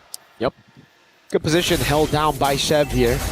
Not too sure if she'll be able to get the flank on Anu. That's the walk up. Alec goes in straight on towards Anu. Already with a hat. They're going to go all in with a fracture everything. Oh my goodness. Together with the Shifting Skies bursting through Zulana and Luette like they're nothing. Straight to the turtle and it's free. Yeah, Zulana, understandably so, but Luette even. Yeah. Barely being able to do anything as the Esmeralda in that scenario. Not even with a sprint. There was just a bit too much slow. Oh. And if it weren't for that flicker, Nika would have been next. Yeah, she got away in time. Shev now looking to capitalize on this early lead. A 1,000 gold lead, 2 kills and a turtle. This is a dream start for Falcons ID. Something that they haven't been able to get throughout MWI, and that means just the one match yesterday. Yes, so that's what you get when you simplify things and make it more easier for your team to just execute the lineup overall. They need not worry about trying to follow a perfect setup or sequence in order to win out on fights. And it's not like they just chose to focus on the fights. They were doing that all the while they were also securing the objective. But Anu, wait. You don't want to go against Violet. She's the one who actually went in on you earlier. Anu has to back away. Violet with the flicker to chase as well. Trying to go for the full stacks. The RWM. Livy is the one who picks up the kill. Now it's Raimundo getting chased out. Wow, okay. They really made sure that Anu would go down at that moment, and now it's Sev taking her own purple buff away from her as well. Oh no, the buff! Yep, greedy invade. Buff didn't get taken. Retri was down, and the falling star moon from Luet was enough to take it. Luckily, Turtle will be spawning in 20 seconds, so they won't lose too much. It's just a bit of that momentum taken away, and Anu, surprisingly, a level ahead. Yeah. It gets a Nolan. Did she actually get the orange buff earlier? She was able to steal it away, right? During that previous, we'll have to... She did. We have to double... Wait, no. I believe she did. Yes, she took the orange buff and then she died, right? Yeah. Could have been what happened here. Luet. Okay. Back in the mid lane, stunned down by the Law and Order. Violet just walking up, and it does seem like right now Mob Psycho is waiting to catch Liv in an ambush. Sev blitz it, as you would expect from the Nolan. Liv there, utilizing the Bargain Hunter really well. Corrosion side already done as Raimundo rotates over, pops in the Glorious Pathway, living now with a jump as well. That's with the RBM on RBM action. Zulana in the back, gonna be caught by the damage. Rather try coming around Liv with a flicker in. Forces Nika to go back, and now it's Anu in the midst of it all. Chase coming down as well. Anu gets away with the hat trick. Liv gets the gold crab. How is no one taken down in that entire sequence? They were all there. Nika flickered away. It was a 5-man rotation even from Aurora just to take that purple buff away from Team Falcon's ID, but nonetheless they get it, and even more as they take down that structure up top. And Anu is just as difficult to catch on this Harley. It's been a tough task for Falcons, and she's been very sneaky with the plays of trying to find trades across the map. That's been happening unknowingly for Team Falcons. So I guess that's how they're actually able to keep this slight advantage, but it's nothing that Falcons can catch up to. They've actually already catched up. Sev's already level 8 as well, and the gold lead's already on their side. It's just so tough to deal with Anu. I mean, for Anu to deal with Violet and Sev, there's so many members that can just walk her down right now. Oh man, Violet, it almost just seems like every time Violet sees Anu, she walks up. Now Nika's trying to zone. Oh no, everybody's just gonna go all in. Glorious Pathway as well, forcing the Wrath of the Drive from Nika. Sev with the kill. Okay, there was no way Nika could have walked out of that. That was 2 members onto her, Sev! Forcing out the BMI from Mob Psycho, but that's another turret that Falcons are actually going to take for themselves. But again, Anu doing what she can, trying to find as much trades across the map. They're trying to keep this lead very small. Oh, goes in deep. It's a bait. Mob Psycho pops into BMI. Sev is in the base. Chased down by Nika. Can she get away in time? No. Nika takes her out. Meanwhile, though, Luet's caught all alone, isolated down below. And she's taken down as well. Falcon ID soaring in the skies here in their first game of the elimination match. Okay, Sev's down. They won't immediately get to go to the turtle, but it's not like Aurora are planning to transition to that either. They're going to focus on securing their purple buff first, and it's actually Violet who starts off this turtle, and it might not be the plan for Aurora as it's an immediate burst for Falcons on this objective. They'll take a bit more of their time. I believe even earlier we saw a slight advantage in terms of the gold towards Liv compared to Mob Psychos. A bit expected if you were to look at the matchup, but now it's Aurora just really trying to move as a unit this time. Uh-oh. Nika with the flank on Violet. Doesn't seem like they're going to pull this off. Violet clears out the wave in time. Everybody backing away. It's just too risky to dive Asura. Violet's been on point, though, so far. Every time with the chase as well. The Glorious Pathway on Nika. Law and Order as well. They're catching. Flicker out, though. Okay, gonna be alive. They will try to defend this mid turret, but Falcons might want to go for it. Real World already used. Oh, Shifting Skies on 2, brings her back as well. Zelana gets away in time, but has the RWM, now pops it down, but Violet's in the skies doing damage. Gets away, there's just no damage. Nika cannot get the flicker, it's down on cooldown. Rather than try to catches 3, they're gonna go all in, almost a pick. Nika gets away with a sliver of health. Raimundo's still alive too. The deadly magic wasn't enough to actually burst him down, and Falcon's ID are able to retreat safely.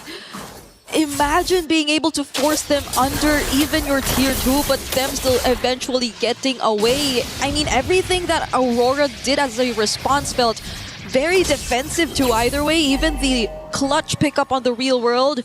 Oh, Liv did not. Whoa. Liv did not recall. She didn't. She's gonna have to flicker out of the falling star moon. Big resource spent and nobody here, but Aurora. They don't want to punish even further. They're thinking of ways that Falcons can actually ambush. All this time, it's built up. That's the frustration that's built up. Liv really making the most out of that bargain hunter, man. Already 3-item power spike. Flicker down for Liv. Can't catch up with the RWM. Catches Anu. That's a killing spree already. Great taunt by Nika. Oh no, everybody just walks her down though. It's a bit too much for them to handle. Not enough damage to retaliate to that play. And that's the target that they want. Anu finally going down. Moments just before you could have expected a Lord fight between Team Falcons ID and Aurora, which is why this is likely going to be a free objective over to their side once again. And it's something that they could greatly utilize, as Aurora have barely made successful movements enough to take control of the map too. It's always Falcons finding these turrets, and it's always them just forcing Aurora to put down their ultimates and the most... Oh no!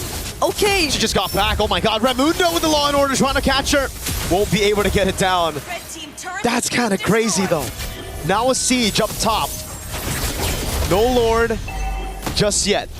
They're gonna crack. Oh, an attempt by Chef down below. Mob Psycho able to react in time with the Blazing Duet and a flicker out. The Lord took a while before it spawned, but going back, it's again Falcons just always forcing out the reactions from Aurora. It's not like Aurora are able to set up anything for themselves, not even with the Wrath of Dryad, not even with a Falling Star Moon. They really have to play counter-engage at this point, considering that they're significantly behind too. Falcons are barely doing anything to take out these outer turrets, and now Aurora have lost all of them. It's only the Holy Shields and the base turrets that are left, and we're only 10 minutes in the game, and they also lose Luette. Complete herself. Violet with the play. Shifting skies in the back. The Wrath of the Dryad locks him down, but not enough to take anyone out. Falcon want to go for the end. Anu in the mid lane with the help of the Holy Shield gets rid of the wave, but there's another wave down below. Now it's Anu and Mob Psycho. That's a wave spawning back in as well. They're gonna go for the instant clear right now as Anu tries to go with the poker trick. Mob Psycho with the BMI and the Blazing Duet. Violet trying to zone in the back, and it will just be Falcons locked in on the crystal to secure game number 1.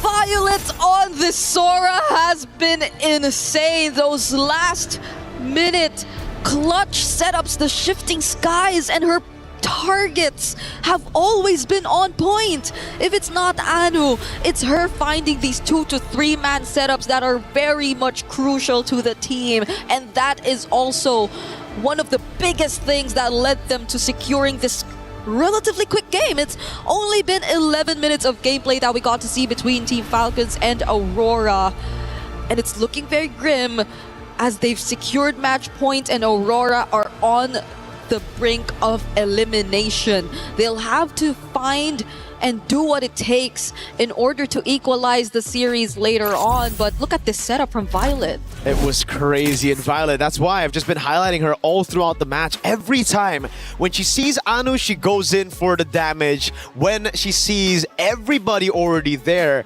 and some people just grouping up a bit too close, goes for the cloud form instantly. Violet knows exactly how to use the Sora, and that's why it was prioritized so early on. And now we understand what works for Team Falcons is to simplify everything.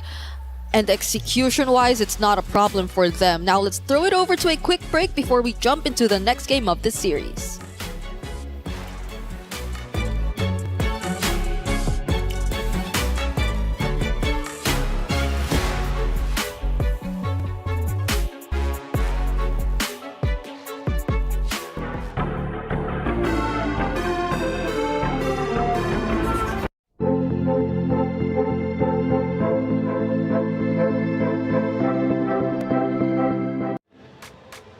Man, what a fast map 1. This is loser's bracket. You would think there would be more of a challenge, but Falcons Indonesia, they come back. They did their homework from that beatdown say they gave them yesterday, and they are looking unstoppable. Hey, welcome back into the studio. I'm Taylor Reflections, Noble Eterna, Gideon. What a map 1. I guess there's a lot to talk about. First off, Falcons Indonesia coming into it, Eterna, we knew that their communication was a little bit rough yesterday. Today, though, it seems like they had no problems talking it through. Which is why I was so surprised that was a problem in the first place, right? Because a lot of these girls that are on the team, they've been together for a very, very long time. Sure. We even have reunions coming in from the same team. So the fact that they were able to, iron out the kinks overnight, it's an expected result, I would say. For sure. Well, they were one of the contenders, right? One of the heavy hitters. Let's take a look at one of our great moments throughout match number 1. And I want to see if it was at the very start. So it's actually a little bit later on. We're getting towards the base. They start to break through in regards to Falcons Indonesia. Yeah, it's a pretty unwinnable situation at this point, right? Again, once you have carry, all the tanks just kind of don't matter. And as long as Raimundo doesn't accidentally hit the wrong targets to stun, genuinely, there's kind of no way out of this, right? It's an unwinnable situation since early, right up till mid-game. It's just continuously in favor of the side of Team Falcons. And look at it, only one missing turret. That was it. They absolutely dominated, and it started at the very beginning of Eterna with the first turtle fight. You could really see Falcons Indonesia were playing very, very well together.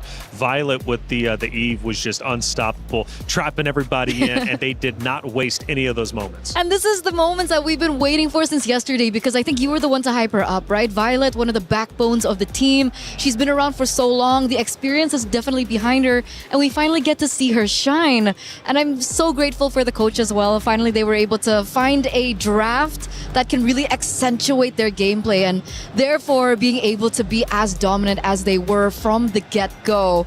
We are seeing that this is one of the, I would say, shorter game durations, 11 minutes and 21 seconds. Yes, and this is why Team Falcons are so, after, this is a complete 180, because this Falcons is a scary Falcons. Sure. They give you almost no chance to kind of escape the death trap that they've set up for you. Every little bit of gold that you see, and especially, look, most haven't even hit level 15. All of it was being funneled by the two side laners in Zev as well as Live. Wait a minute. That's not 100% correct. Well, either way, the 3 turtles are. I know that for sure, man. And the 10K gold difference between the two obviously is quite significant. And one thing that I learned, if you're 10K gold down, it's hard to come back. It's pretty much done and dusted, as I keep continuing to learn from the greatest and the best MLBB has to offer. But hey, man, it was definitely a tough series for sure. And Falcons Indonesia, again, looked absolutely incredible. And from start to finish, and it finished in 11 minutes, our shortest that we have seen yet. It was Aurora Gaming who just couldn't get anything started. Now, we mentioned the veteranship of Violet, obviously. Falcons Indonesia building the team around them. Now, on the side of Aurora Gaming, who is that sole unit? Who is that sole player that they're like, okay, you're the one to step it up. We're just going to back you up? I think that's really hard to tell, but when it comes down to impact and how she's been able to carry through the game, I think a lot of that really has to do with both Anu and Zulana. That's specifically for me. You can have a different opinion later on, Gideon, but Zulana was forced on a hero that is great because obviously a Valentina gives you so much versatility in this particular team fights, depending on how creative you are and how much grasp you have over the other heroes, especially specifically for the opponents. But the Valentina up against the Eve early game is just so difficult. Like, what do you expect her to do? Even Anu in this particular situation, you did mention the Harley pick as well, but it looked like the Harley was so pressured in the early game that there was barely enough time for her to shine as well. I agree. It did look a little bit uncomfortable here, and that's why I was thinking that, man, these Falcons are like so different. Truly, being able to kind of just walk into the enemy jungle. And not only that, they also perform some really complex dives with 2 people already underneath the turret. They look to kind of break open a lot of different ways. So some great high-level stuff that's actually being implemented well now by Team Falcons. Well, as we head to the stage once again, one more round loss from the side of Aurora Gaming means their key will be crushed and their Esports World Cup run comes to an end. Aurora Gaming must fight hard to force a game number 3. If they can do so, well, they have a chance to continue to move forward. But Falcons Indonesia, a contender coming into this tournament, might have stumbled day one, but right now they are running full speed ahead, looking incredibly strong and looking to make quick work of Aurora Gaming unless something catastrophic happens and Aurora Gaming is able to come back in map 2 in a dominant fashion. But one thing that I realized, again, that early game, Aurora Gaming, they've got to lock in and they need to shut down the teamwork of Falcons Indonesia quickly. And I know they can do it. I know that they can do it because as we were watching their qualifiers, they had to go through so much pressure, right? They basically went back to back elimination matches, so their mentality has definitely been tested. And in this particular situation, perhaps that's exactly what they need. Maybe they need to be on the brink of elimination to have that additional pressure, to have that additional motivation to eventually step up. If we're talking about motivation, we got to talk about the information they now receive from that game one, because previously we didn't know what Team Falcons was going to do. Sure, a couple of picks here and there from yesterday's games, but now they see the playstyle, they see what they want to implement. I think Aurora has a better base to actually adjust in the draft now, because that opener on that red side just was not it. They didn't get the right answers in that first phase, which really hurt them in phase 2. It's Liv versus Mob Saiko. I mentioned that in the very beginning, and clearly Liv got a ton of value in game number 1. But Mob Saiko, where is she at? What can she do to improve in game number 2? I think number 1, you got to get a support that's able to kind of bring in the pain, right? Call your jungler to start on the orange side, and hopefully, if they are still on red side, they end up by gold, because I think that rotation was a little slow because of the initial invades on that top side after they made the attempt, and then from then on, it always felt like they were just one step behind. And it's so sad because you'd expect her to be on a Claude, a hero that eventually can come back into the game.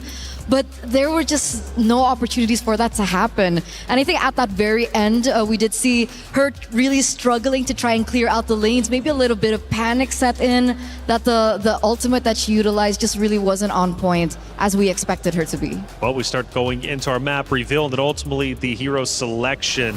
Again, for Aurora Gaming, they've got to fight hard to come back. We push into Expanding River coming up next.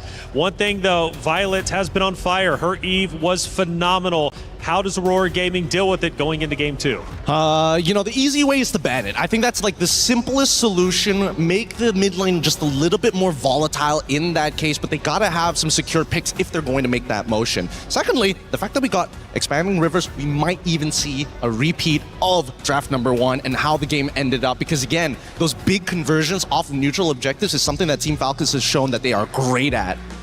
And now we get into the drafts. Game number 2 here, another do or die situation. And we are seeing some similar bans come through, but the main difference is both teams are going to be swapping sides. So Aurora now are going to be on blue side, and they still feel like the Matilda has got to go. Yeah, it's a little frustrating to deal with, I'm not going to lie, but Matilda is an enabler, right? Most people are thinking like, oh, she's super meta. No, she's meta when you pair her with a good meta hero that she can compensate for. Like Fredrin. Oh no, I don't have a dash. Matilda saves me from it. Oh no, I'm short on range. Matilda helps me gap close. That's the beauty of this hero. But notice that even the Bellerics are getting taken out here, which is rather surprising. I would like to see whether this Belleric trend is going to continue. I feel like it's another setup, right? I feel like it's another setup. It gives them a little bit more flexibility when they want to start, thinking about what they want to put in the jungle, what they want to put in the EXP lane as well. So Glue as well gets taken out. We saw that Glue was a really tough hit against the more, I would say, vulnerable junglers, like the assassins of the world. Yeah, I wanted to be nice to Glue because he's so cute in the game.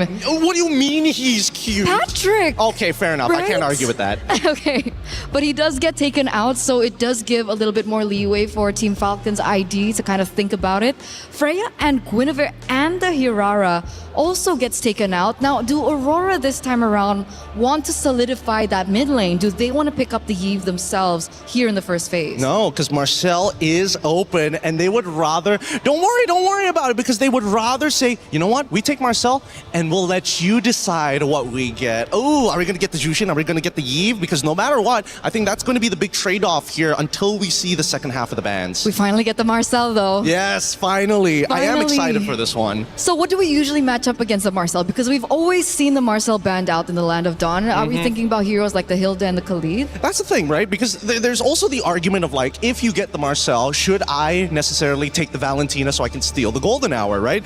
And Team Falcons, they're like, heck no. No way. Give me the Eve right now. We're going to close out this game as quickly as possible, but there's a good and bad because of this, right? That RWM, it can be negated instantly. Absolutely, absolutely. So, I mean, in the second phase when we saw the Eve, we did see like the Gourds of the world being banned out. Perhaps that could still be considered for Aurora if they want to try and fix their mid-rotation that they really lacked in the first game. Considerably, though, they do have the Marcel, so it does give them a little bit more flexibility when it comes down to the picks.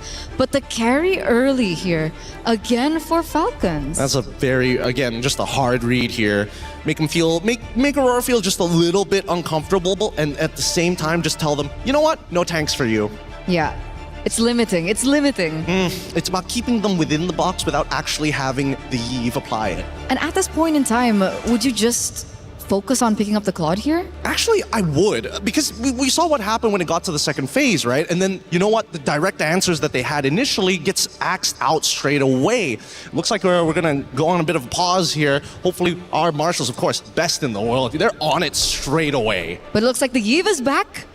What do you think about the Eve? Well, I'm clearly worried, and Gideon, you mentioned that we could in fact still have another mirror matchup from previous, which is a big worry. 11 minutes is so incredibly short that fundamentally something fell apart for the side of Aurora Gaming. If you give Falcons Indonesia their comfort picks from game number 1 now heading into game number 2, I think you're going to have a lot of issues. Aurora Gaming could very much be in trouble. But what is the justification for Aurora not to just ban Eve outright? Well, I think the justification especially is when you have the option of Marcel still available, you don't really want to break that trifecta just yet. I mean, it used to be a trifecta. Now the duo purple mid laner mages. And the fact on top of that is the fact that Zulana is so versatile in the mid, and she really has some unique picks that you normally would not think would work, but has worked out for them in the past. And they have that pocket Lunox for Zulana.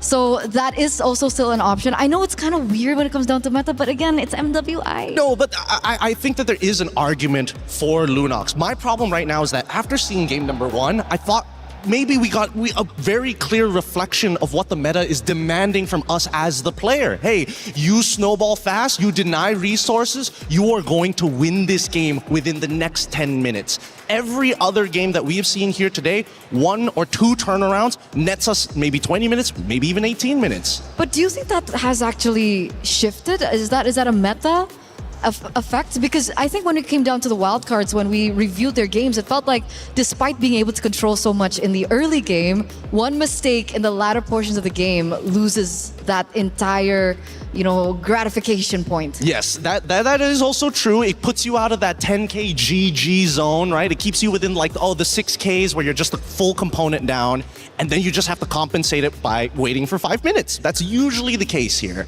Okay. But Esmeralda, though, not picked. She's been an exciting hero that we've been witnessing over the past couple of days. With Esmeralda now gone, Aurora Gaming is clearly trying to make adjustments, and now it is to Marcel. Now, how does that have an impact? Because clearly what didn't work before needs to work this time. I think they learned, Mm-hmm. Like they prioritized the Esmeralda in game number 1 and it really didn't work out for them. So this time they're taking a little bit more time to think about it. Yep, it really bit them in the back, I'm not gonna lie. It was a hard read, a blind pick. And with this Marcel, it's a little bit more flexible and a lot more compositions, but it also really helps that the Eve just decided to show up on the opposite side, right? And now it's convenient for them. It's like, yes, this is a blind pick, but now we have a direct way to deal with the real world manipulation. I guess it's a great read. But going to Falcons Indonesia, let's say it is in fact a perfect world for Aurora Gaming. They see the same comp. What is the comp to beat that comp? Like outside of team fundamentals, outside of team strategies, what does Aurora need? What is the X factor pick in order to truly counter Falcons Indonesia? 2 suggestions, depending on what kind, because we only see Marcel, right? There's still 4 more picks for Aurora. I'm thinking if they want to be hyper aggressive, they're looking for winning lanes. They're looking for winning lanes, people or heroes that can actually knock down these turrets really, really quickly. A couple of those could be leaning more into the Brodies and more into the Hanabis, kind of dependent on the lane bullies that they're looking for. But EXP especially generally is super vulnerable in the second half of the draft if they just wait for it. And I think that's really important, especially to try and facilitate Anu. Because back-to-back, we've been seeing her on a hero that maybe is kind of forced. We saw her on game 1 on the Harley, and the fact that they didn't have winning lanes, it really didn't give Anu that space that she really required. Come game 2, I feel like Falcons ID, they really did their homework. I think the loss that they suffered yesterday gave them that point in time of motivation to be like, hey, we need to do our homework, because Anu's heroes have been taken away from her. Wait, so let's say she gets put on a tank. Wouldn't that just be good enough, you know? I guess we'll see. It feels like that's what they're trying to do, right? Put her on a tank, take away that big impact, and say, hey, you have to be the foundation for the rest of the laners, which are, well, at this point of time, they haven't hit that ceiling. And that's why I feel like Matilda being banned out was bizarre. Yeah.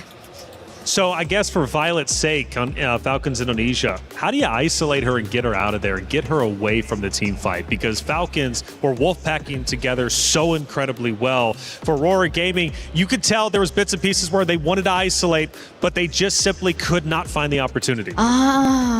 Violet was a major key problem in game number 1. I do have to agree with you. Her Sora was definitely a problem, and Aurora understand that. So they pick up something of their own here. They pick up the Arlet, and we were talking about this before, and the Akai comes through here for Aurora. I don't know why they didn't decide to just go straight into Phoveus, but I guess it works out, whatever they're most comfortable with. And Sora is still a pretty decent matchup depending on what the emblem setup for this Arlet is going to be. But again, we're seeing a very similar picks being thrown over. And remember, this is the Akai Arlet combination.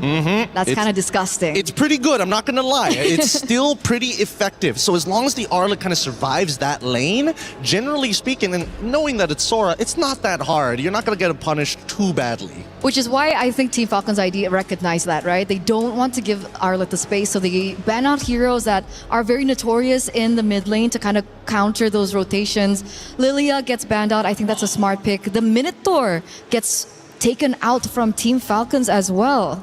Yeah, I'm going to make a hard prediction here. I think after the Minotaur, they might be considering... I don't know if they want to consider getting rid of Atlas here, but at the same time, it's like, because they've got the Akai. They're not really too worried about the big team fights, which is why I'm wondering why they're worried about the Minotaur of all things. I feel like it's a respect ban. Really? In comparison to like, oh, if they get the Cho, and then they can do like a 1-2 combo and play for picks rather than just pure team fights. So far, Nika's only been playing Atlas, Minotaur, and the Belleric.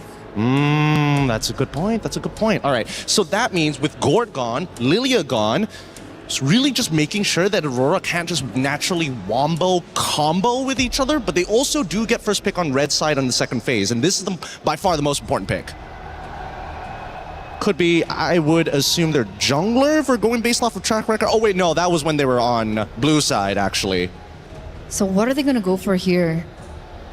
Barras has been banned out. It's a unique ban, I would say, with the Matilda being banned out as well.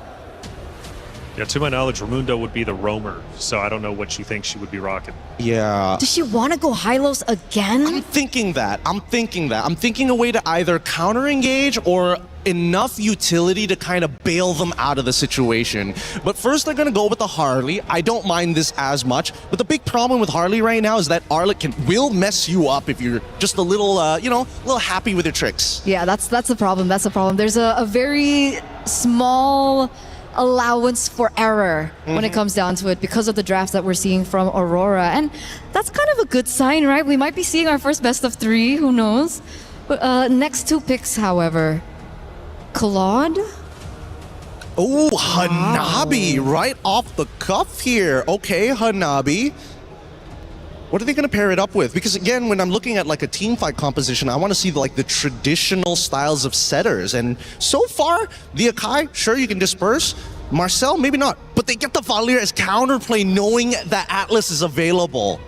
I think that's smart. I think that's genius. The Hanabi, however, is an interesting pick. It's definitely one of the unorthodox picks that we've seen here at MWI. We've seen it a few times, I think, Stream B, but we finally get to see it in action here. I think my main concern is how volatile and how vulnerable this pick is, especially in the early stages of the game. You know, from the side of Ray Young, though, going back in time onto that side station match that you mentioned, Quinn ended up picking out Hanabi and going 8-1-8. So it does have an effect and can truly impact the game. It's definitely interesting. Yep, no, that's actually correct. I was casting that game and I thought maybe the Hanabi isn't going to do as much as I thought, and then it did. Now the final drafts have already been complete. An early style composition that's very magic heavy on the side of Team Falcons in comparison to Aurora, who again, I think they have to play around the Hanabi as well as the Valir as the main anchors of the team. Valir especially, if he doesn't have that Seer, they're going to be in a lot of trouble once they break through the back line. Well, there's been a couple of changes on both sides, but was it enough for Aurora Gaming to take down Falcons Indonesia and force to Game 3? That's what they need to do to stay alive. One more loss means their key gets crushed. It's Falcons Indonesia, Aurora Gaming, map number 2. Mirko Brigida, take it away. The Marcel makes it way to the Land of Dawn in Stream A finally for the first time, but so does the Hanabi. It's back and it's about to prove whether or not this could be the key to securing that 2-0 sweep for Team Falcons ID, or for changing the course of Aurora Gaming's fate. Welcome to game number 2. This is match point for Team Falcons ID, and we're seeing a lot of the combos that we're not used to seeing really getting in the hands of our team. I'm talking about the Arlott Akai in the hands of Aurora Gaming, but how much could this impact the space that they could create for Mob Psycho? Is it really enough with just an Aegis to get away from all these people who could chase, like the Harley and the Hilda? No, definitely not to get away from the chase, but great against CC. Now the thing is, there's I guess a bit of CC with Violet. We did see how oppressive Violet could be with the CC on the Sora all over the back line. So at least you'll be able to deal with that. Now, I know the panel also mentioned the Hanabi finding success. It just also got a game win. Geltech, Osprey drafted it for Geltech. Yep. And they were able to get a win and come back against Twisted Minds over at Stream B. So this Hanabi's been rising in stock, especially at MWI. We'll see exactly if Mob Psycho and Aurora can try to get a win here as well. No, unfortunately, not a win over on the Gold Crab take, and Chev knows exactly what she wants to do, man. Against the Hanabi, it's all about those dives early on. Yep, at least they still have the Aegis, so that's one of the main tools that they could definitely capitalize on. Obviously, just wanted to bait it over there, but Mob Psycho's smart enough to not just use it at any given moment. Yeah, Nick is gonna have to recall here early on already. It's all about the level 4 start here, and it's coming down to Luette and Violet. Anu with the help. The XP Crab given to Luette. Still no level 4 though. She's been zoned, I believe, in this lane. She's actually quite a bit behind. Down below though, Chev with the gank. The Aegis procced already. Mob Psycho stays alive, but on the other side of the map, this is a win for Aurora. They have control. The jungle's down below. Eretri secures the first neutral objective for Aurora. It's very clear what they wanted at that point. Aurora very confident to go in with the objectives. They knew that they had the upper hand considering the Akai lineup, but on the other hand, Falcons unsuccessful in at least the attempt to take Mob Psycho away from their very own turret. The final slash did not land right there. So far, it's been a success for Aurora around the map. There you go. They're gonna go for a Higanbana. Liv's caught, but has the flicker. That was 3 ultimates utilized to gank Liv. And she still clears the lane. Yep. Well played. Clears the lane, flickers out to safety, doesn't panic after seeing a heavy spin and 2 members walk up to her. And now that's just great. Falcons, despite the first turtle, they're still the ones in the lead. I think mainly because of that gank onto Mob Psycho. Liv's just gonna constantly shove. Nika flickers away from the deadly magic. Okay. Those are more resources burnt from Aurora rather than Falcons in that instance. It was just a flicker from Liv that we saw used at that moment. And I believe they're really keeping everything in check. With Raimundo just constantly putting herself in these kinds of positions, they're very much aware of how Aurora's trying to move around the map, and look at that! Yeah, Raimundo doesn't like Nika, that's for sure. She just keeps on walking up, getting those damage axes down on her. Yeah, she's gonna have to recall again just after recalling, just after coming back. Violet though up top. They try to go for the dive on Silhouette, flicker out to safety, and that means a disengage for Falcons. Yeah, it's great. So far, We've seen Hilda's perform exceptionally well in the previous series that she's been picked up. Disruption, and maybe not even directly towards Anu because you really don't want to do that against an Akai jungle, but more so on the members who are trying to create space for Aurora in general. So you see Nika's really struggling to just positions herself first because it's always Raimundo finding these bushes and taking control over them. But it's a different story this time. We're looking at a turtle and it's a 5-man rotation from Team Falcon's ID. Yeah. Mob Psycho sent up top to the weak side. Gonna try to go for the clear and possibly a trade, and that's why they give the neutral objective control away to Falcons. They're gonna go for the mid prio first. Clearing out mid. Zulana in position, the turtle resetted by Raimundo. Well played, Sev. Trying to get level 4. Final slash coming down as well as they go all in onto Raimundo, but she's able to flicker around. Now Violet comes in for the back line. Good heavy spin in this engagement. Liv is tearing them apart and flicker forward. Liv gets first blood. Luette now next to the chopping block as Nika's here to pop in the golden hour, but gets very low. In the end, it's Luette down. Anu has to walk away, and the neutral objective won't even be in the sights of Falcons. They're going to go straight for the turret in the mid lane. That is one of the very few warranted flicker forwards you get to see from gold laners. Liv confident enough to put herself in that position because she very well knew that they would be winning the fight anyway, that they would be finding the most important targets and they would eventually get the right amount of support from the other members right after the objective, which they took just now because, as you mentioned, they prioritized map control. They prioritized faster conversions into objectives they felt were more necessary for them to just ramp up the pace of this game, and it's working wonders for them so far. It's already a 2K lead, and with this, I think you could really maximize the threat of Sev just surprise attacking these members of Aurora who are just very vulnerable to the deadly magic. There's so much to look out for if you're Aurora, like you mentioned, Zev, with these deadly magics, with the creative angle she's been able to get onto Aurora, especially with this front-to-back composition falling flat early. It's a good stun. Now with the final slash as well onto Liv. No flicker. Good cash by Aurora. Finally on the board, but look at Falcon straight with the response. Conceal. Okay. Good disengage by Zulana. Zev up top though. 1v1, deadly magic and the damage. The Aegis comes around. Now Nika's coming in as well, providing support. Zev needs to run away. And Mob Psycho somehow survives the assassination attempt up top.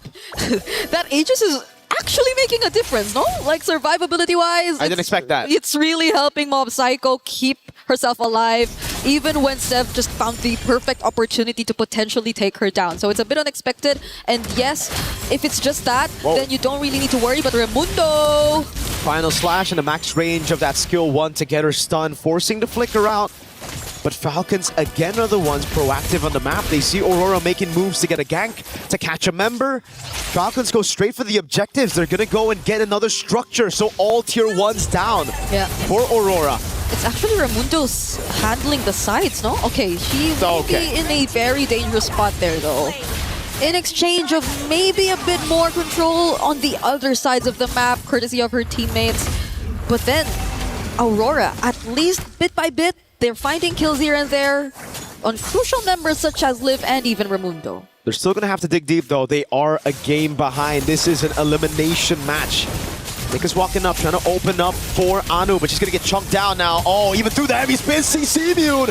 Golden Hour only catches one, and it's Violet who's able to escape. Now Luette jumps into the midst of it all. It's going to be the RWM to lock her down as Sev goes for the poker trick behind them all. Liv with the flicker in, Zulana pushing her back, and that's going to be Nika with the backup as well. Aurora backing away. Falcons now with the neutral objective control. Third turtle of the game. Luette is trying to go for the damage. Raimundo's walking up. And that's a neutral objective given over to Liv. I don't know if that's intentional. Yeah, Raimundo really hurts though. Raimundo on this Hilda, and the Hildas we've seen really hurt though. Especially when they get to lock on targets such as Zulana. You get to use your Searing Torrents away, and I feel like there's nothing else stopping Falcons from just pushing forward and trying to close in these specific targets. We're taking a look at the equipment right now, and there seems to be quite a significant lead between the carries or between the gold laners. Oh, Nika doesn't get away from that! Nope. Okay, Deadly Magic takes her down in that moment. This got slain by Deadly Magic. Yeah, this is tough for Aurora at this point. This is at this point, they're already losing out on so much map control. The moments that we do get to see them find pickoffs, it requires so much of them to really sync up, and mostly it's been from Anu and Luet, but without them, what else can they really rely on? It's taking a bit of a while for us to see Mob Psycho actually get online. So do they just really wait for Falcons and rely on the potential counter setups that they can go for with the Golden Hour, with the heavy spin, or with the final slash? It's a big problem. It's all on the combo. Deadly Magic and the poker trick. A good final slash in the Higanbana for a trade back on Chev. But it's Raimundo up top now looking for the play. It's a Golden Hour coming down as well. Nika with the Golden Hour catches them as Zulana goes for the shots. Not enough to take anyone down, and look at Violet cutting their movement so Liv can get another tier 2. Mid and down bot, it's both down. It's another Falcons winning trade. Yeah, their conversions. And it's weird to say, but it's a conversion after losing one of their members. It's them just making sure that they're very efficient with time, with space, and that Aurora are not able to get as much, but they're starting this Lord. Falcons have information though.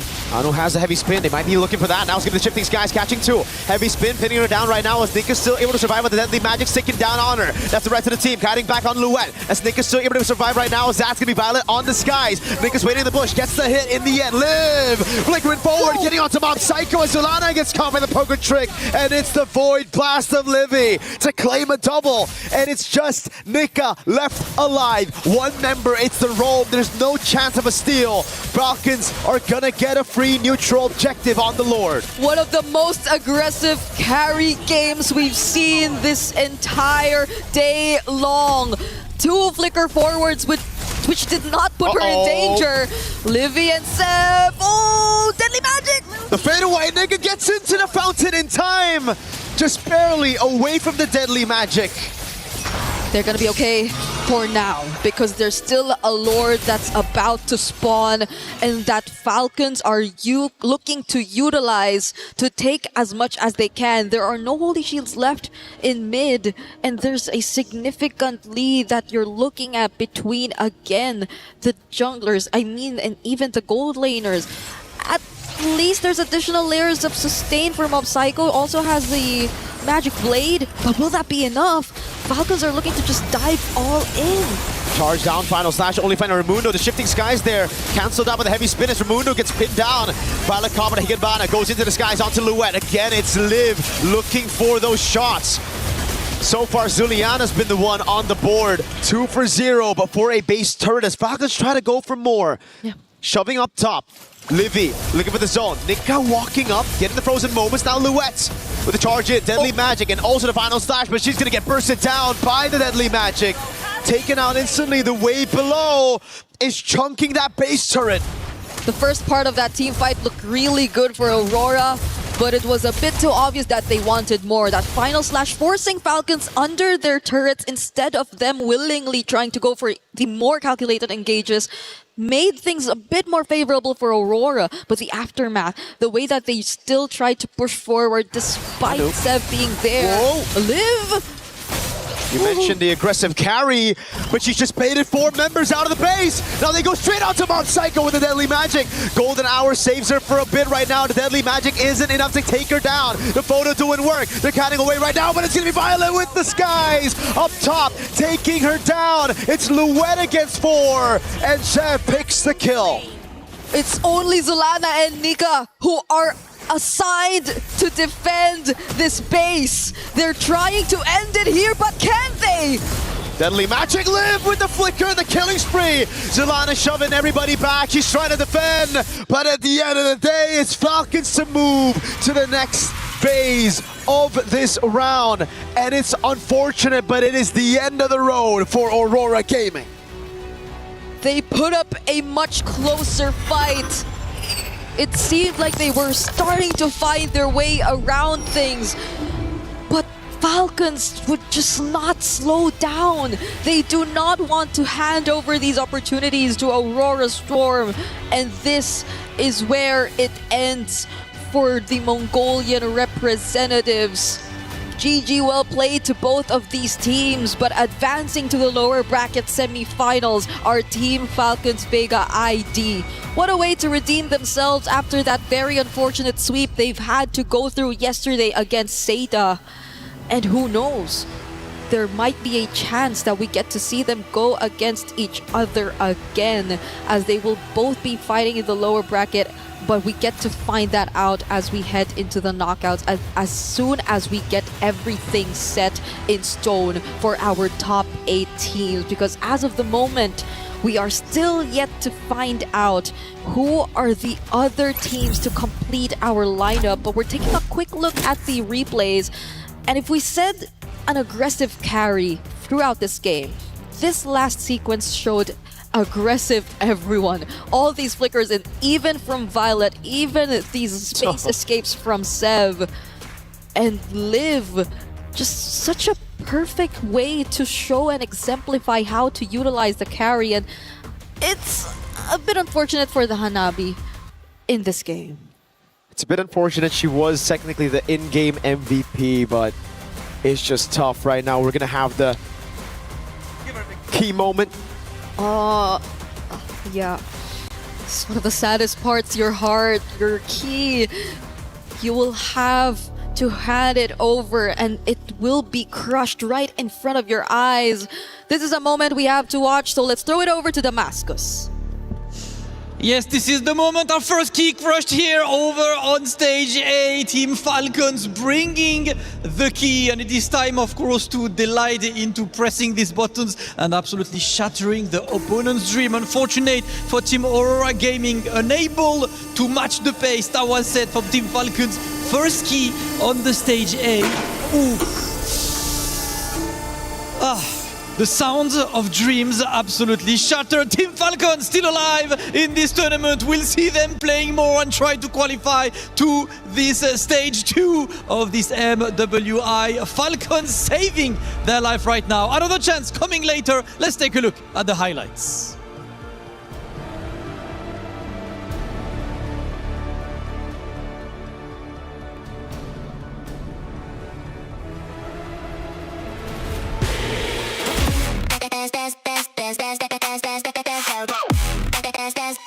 We book Esports World Cup.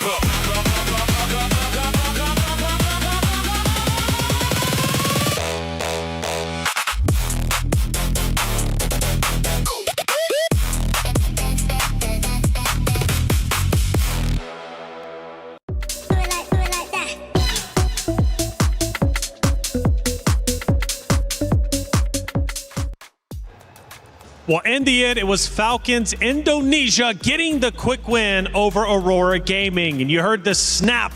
The key was crushed. Aurora Gaming, it was great they made it to the stage, and they should, in fact, be very proud of that. To make it to the MWI stage is a massive accomplishment. But their run cut shorter than they probably wanted. They will not see the knockout stage. But Falcons Indonesia will continue to move forward.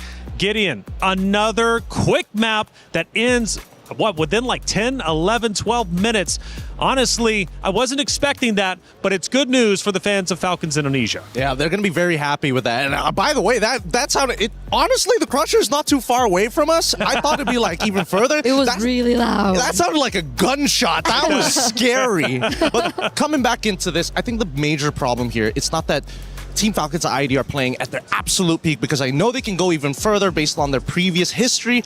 I think, unfortunately, Aurora just did not have the same protocols when they started to fall behind. I think that really hurt them.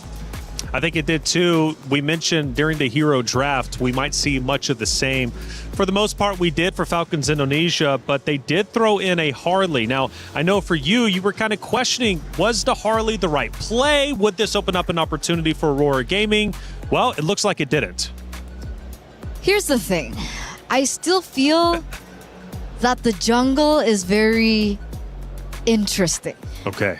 It's like I'm still undecided. Do we still want to say that the tank jungler meta is good or is the Assassins better? But for the most part, the Harley has been very 50-50. Sometimes it works, sometimes it doesn't. It really depends on the composition of the rest of the members of the players. And that's why I feel like in this particular matchup, Team Falcons, again, did their homework so well. The jungler picks were shut down, all of them. Well, let's end up seeing how that Harley ended up working out in one of our first plays of the game. And clearly for Falcons Indonesia, they run Harley. Whether you're a believer or not, it seems to work out. We're now 4 minutes and 50 seconds in. This is towards the beginning, Gideon. Yeah, no, this is where, Zev initially, again, Zev doesn't necessarily want to always be the one initiating. He's looking to clean up. He's looking to really isolate a target. And when you isolate that target, it kind of affects the 4 other members who are around you, right? So again, instant reaction once the deadly magic comes out.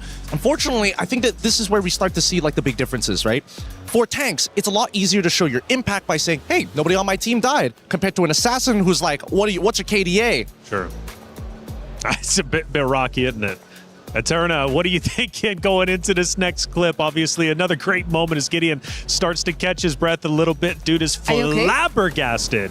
He needs 3 mics. Are you feeling good? Oh, he needs 3 mics as well as Brig. I'm just, look, Harley in this game had no reason to be able to find the picks that he did. Look, all these heroes have either CC, a way to push him back, a way to kind of like dodge the initial deadly magic, except for the Hanabi, of course. But other than that, it's just, I can't believe that they got away with it, to be fair. I love that moment, by the way. Because I was questioning in the early game. I was like, why isn't Harley being as aggressive onto the Hanabi? Because technically early game Hanabi, not as powerful, not as strong as well. And then we finally get to see the moment. The Harley goes up into the top lane and tries to get the Hanabi down, and she instantly goes Aegis. Yeah. First skill. Yep. I mean, dude, the fact that she is going for shield max is crazy. Most people want to focus on the wave clear, the second ability where she throws out a projectile and bounces around. She went straight for the defense. Well, here we take a look at our bracket for Group A. We continue to move forward. As you noticed at the top there, Team Falcons Indonesia did take that early loss yesterday to SETA Esports, but against Aurora Gaming, they get the job done, win 2-0 and push forward. Now for Virtus Pro, big win over on the B stream against Geeky Esports. Their next opponent will be SETA Esports. If, let's say, Twisted Minds falls here against Geltech, then there is a possibility of a Twisted Minds and a Team Falcons ID matchup, right? That's right. Jin Chao was the ex-member of Team Falcons ID, so she's going against her former teammates. Ooh, that could in fact be spicy, and I think I saw Twisted Minds as 1-0 up, if I'm not mistaken. So things start to get dicey over on Stream B. We take a look at Group B, and naturally we look at obviously going down low for Foot Esports. MIBR lost. They're about to face off, of course, with Na'Vi and Falcon Daisies. Now, Falcon Daisies, an incredible team. We actually heard a little bit earlier from you, Eterna, about their game plan coming into today, how they're feeling. But we also have to look at Gen.G Vitality. That's coming up next on this stream. It's a rematch from last year. 2 powerhouse teams. We could very well be getting a bit of a preview of what the grand finals is going to look at. But we do have an interview set up for you from one of our teams from the last matchup on the very stage. Rose, who do we have? Hey guys, Zev here from Team Falcons ID, surviving 1 elimination match today. Zev, how are we feeling? We're feeling pretty good, actually. I love that, and I'm pretty sure you also feel relieved because you guys survived the first elimination match. Now, I gotta ask, what actually happened yesterday? Ya kita karena ini pressure tinggi kan di turnamen, jadi mungkin kayak ada hal yang mungkin ternyata kita abaikan aja sebelumnya. Tapi ternyata setelah kita temukan there's a problem in our team, so we're going to fix it, and we already did. So yeah, we're pretty good now. She said that yesterday was more towards the pressure of being in any tournament that got to them. Hence, they lost their first match. But they saw the problem. They worked on it last night. And I think we could see the result today. Now, congratulations on that 2-0 clean sweep game. We see that you guys are back on track. So what else can we expect from Team Falcons ID moving forward? Of course, we're not trying to survive here. We're going to be... Of course, we want to be a champion. So... that's our hope. I think that's a pretty banger line. They're just not trying to survive, but they want to win it all. You know what, Zev, since you guys survived your elimination match today, is there anything that you want to say to the Indonesian fans back at home that are cheering for you guys? terus dukung aja guys. Kita akan terus ngelakuin yang terbaik kok. Kita nggak cuma main buat cuman surviving gitu. We're gonna try to win the game. She said to everybody back at home, just keep on supporting us because like she said earlier on, they're just not here to survive, but they are here to win it all. Thank you very much, Zeph. Congratulations. With that, throwing it back to you guys at the studio. Play is in our DNA. Whenever we let it out, it becomes our superpower. Now imagine an entire city being built to supercharge it. Kadir City, powered by play. Not just here to play, we're here to win. Love that mindset. How far can they go? Obviously, it's up to them to decide. But it's not just the current players on the rosters of Falcons Indonesia. We also have Funi, ex-Falcons player, to hear from Rose. Let's hear what she had to say. Hey guys, Funi is here in the arena. Hi. How are you? How's Paris treating you?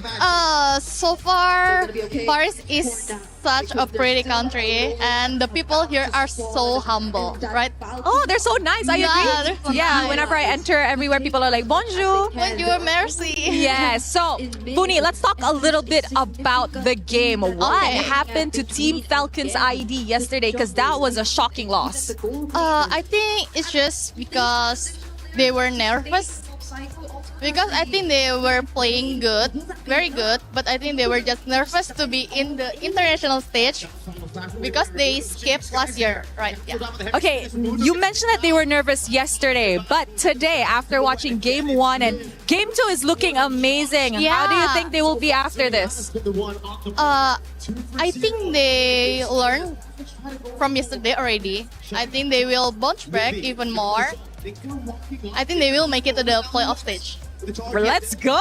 Let's go! You know what, Funi, any words for your Indonesian fans back at home? Should I say it in English or bahasa? Up to you. Oh, maybe I will just say it in bahasa. Because, guys, jangan lupa buat dukung tim-tim Indonesia karena mereka butuh banget dukungan kalian. Dan semoga tim-tim Indonesia bisa bawa pulang pialanya. She said to all the Indonesian fans out there, please don't forget to support your Indonesian representatives as they do need your support. And hopefully they will be able to bring back a championship back at home. Thank you very much, Funi. Thank you. And with that, throwing it back to you guys at the studio.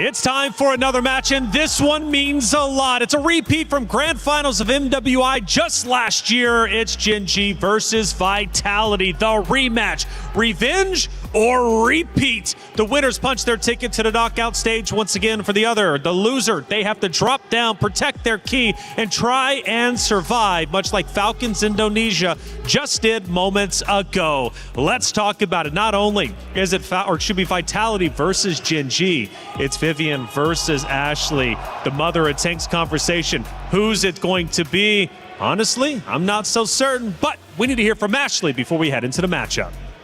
Hey guys, right now we are with Cindy and Ashley, and I just know this match is about to be hot. So girls, how are we doing today? I'm good. I'm great.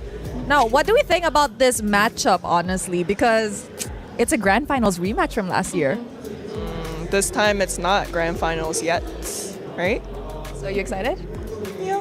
What about you? Maybe the result will be the same as last year. Ooh, now she said that because if we look back to last year, the results were a 4-0 in favor to Team Vitality. Ashley, come on. What do we got here? What do you think is going to happen today? 2-0? 2-1? I think it might be the same result flipped. Oh, you think you're going to win this year? 2-0, clean sweep. Why are we so confident going up against Vitality? I think that's for them to find out. I mean, that's impossible though. That's impossible? No, not happening in a million years. Yes. Now, Cindy, she's being a little spicy. Is there anything you want to say to Ashley before the match starts? Well, maybe I saw some Minotaur, 2 games. We might ban that. You saw Minotaur what? 2 games. 2 Of you games. playing Minotaur. Yeah, what about it? We might ban that. Oh, I think that's your okay. only hero. It's fine. What if that's the strategy? Because last year you guys banned, what was it, 5 of my tanks? Really? I mean, maybe we thought that I think you don't have any other heroes than that. Or is it a respect ban? No, it's just that we were bored. Okay, let's see. Ooh, you know what? Let's keep this heat in the land of Dawn. Thank you, girls. Let's show it back to you guys at the studio.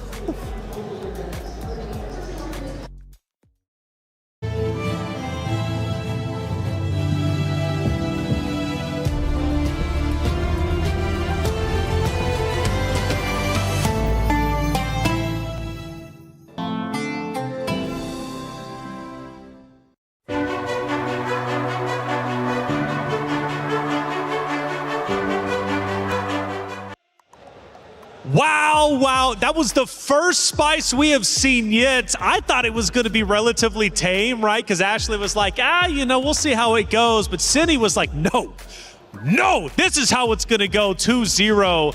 Yo, Cindy, Vivian was one of my favorites. Cindy might be taking that spot. And it's so different because last year they had the same face-to-face. I think it was in the grand finals, and she was like, we'll see how it goes later. Right, she was super chill. She wasn't nearly as spicy as Vivian, and then we see that from her. That is insane. She came out swinging. But rightly so, because after all, Vitality is in fact the returning champions. They've got all the confidence in the world, but they did have a close series against MIBR lost just yesterday. Will that have an effect going into the series? Well, of course, we need to find out. It's Vitality versus Gen G. Let's go to the stage to set it up. Ladies and gentlemen, it is time for Gen G versus Team Vitality. And ladies and gentlemen, oh yeah, you hear that energy, and with good reason, because this is a run back from last year's grand finals. Of course, Team Vitality last year did not even drop a game against anyone in the event, but Gen G is here to show that they've learned a lot and that this year will be different. That's absolutely right. Now, yesterday, we have seen the hype being tested. But of course, even with a 26-minute game in Game 2, that was because a team caught them off a surprise by a surprise pick. But this opponent that they're meeting in a few moments' time will be no stranger because they have met them last year in the grand finals. And Gen G is hungry for that win. So, will it be redemption or total domination? We will see that in this upcoming match, and of course find out who will emerge victorious and punch that early ticket to the knockout stage. Over to you at the studio.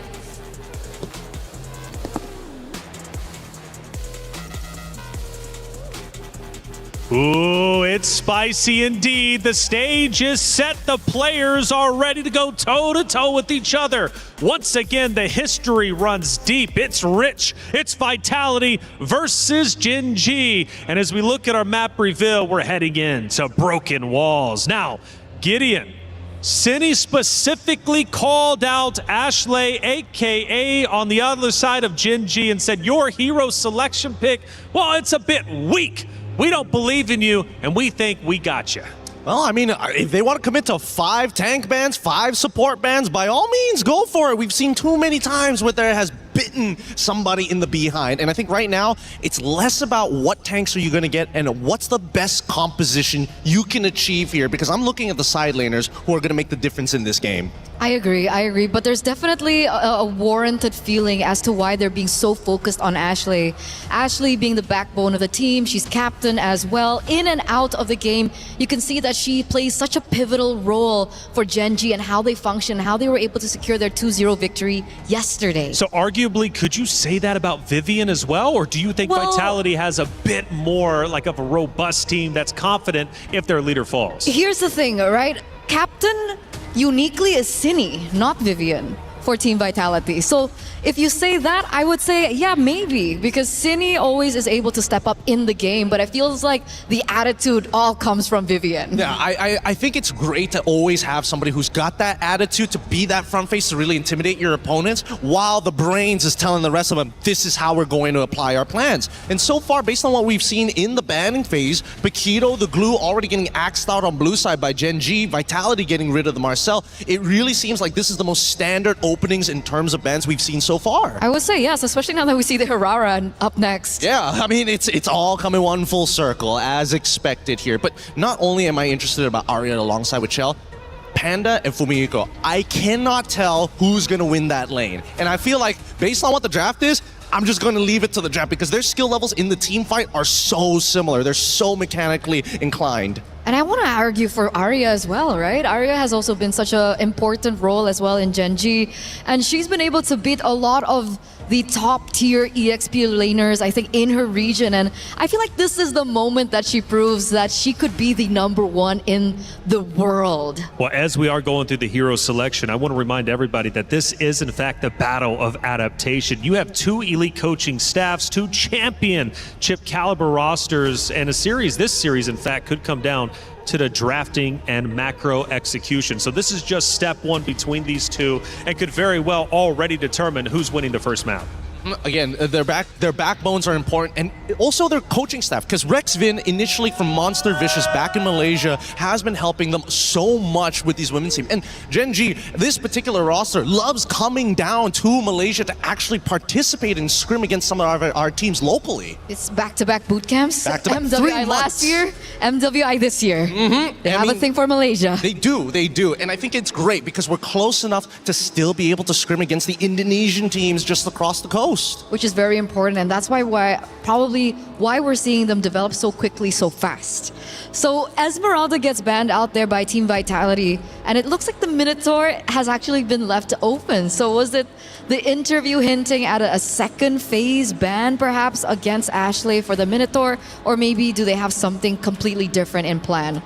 It's a tough call on this one. I think that the Glue and Atlas have been pretty consistent bans overall, but this means that both sides want to play for their mid lane, right? So they got their mid lane. The question is, are they looking to scale? Are they looking for control? Or are they looking to just play tempo? And I think so far with Abaxia, I would assume it's tempo, but we've seen many teams pivot right at the very end to show, no, we're actually going for a hyper-aggressive style. Okay, it really depends on how they're going to be able to draft around the Baxia, right? Because the thing about the Baxia is, the least I can say is Baxia is very dependable. Like, you can utilize it in a way for objectives and so on and so forth, but Team Vitality do really quick work, right? They pick up the carry to try and counter the Baxia later on in the game, and obviously the Akai that's also risen in quite popularity. I'm wondering if the Arlot might show up to find that combo between the Akai Arlot. Oh, it might be a little difficult now to actually get the Arlot, because again, yes, Esmeralda, one of her big counterplays has already been taken out. Same goes for Paquito, which is a little more 50-50, but the scary thing is, no matter what you pick first, the counter pick comes out immediately after. If they go Arlot, they go Phoveus. If they go Phoveus, they can go for some other lane bully, like, oh, someone like Uranus or something to outscale him or sandbag him. Okay. So it's really who makes that first pick. And unfortunately for Gen G, because they're on that blue side, they kind of don't have a choice. I feel like, do they want to prioritize Ashley's hero here? I mean, they did mention that there were 5 picks that she was... Oh! Whoa! That's not normal. Hey, and that's not normal. That is a signature Panda pick last year. Uh-huh. The question is, does the Granger still fit in this meta? I gotta figure out whether they got enough damage. I mean, okay, an idea is forming in my mind. You're gonna poke out your opponents, we hit them with the Abyssal Arrow, and when they're low, we give the kill over to the Granger. We want the Baxia to open up the map, which would mean one of two things.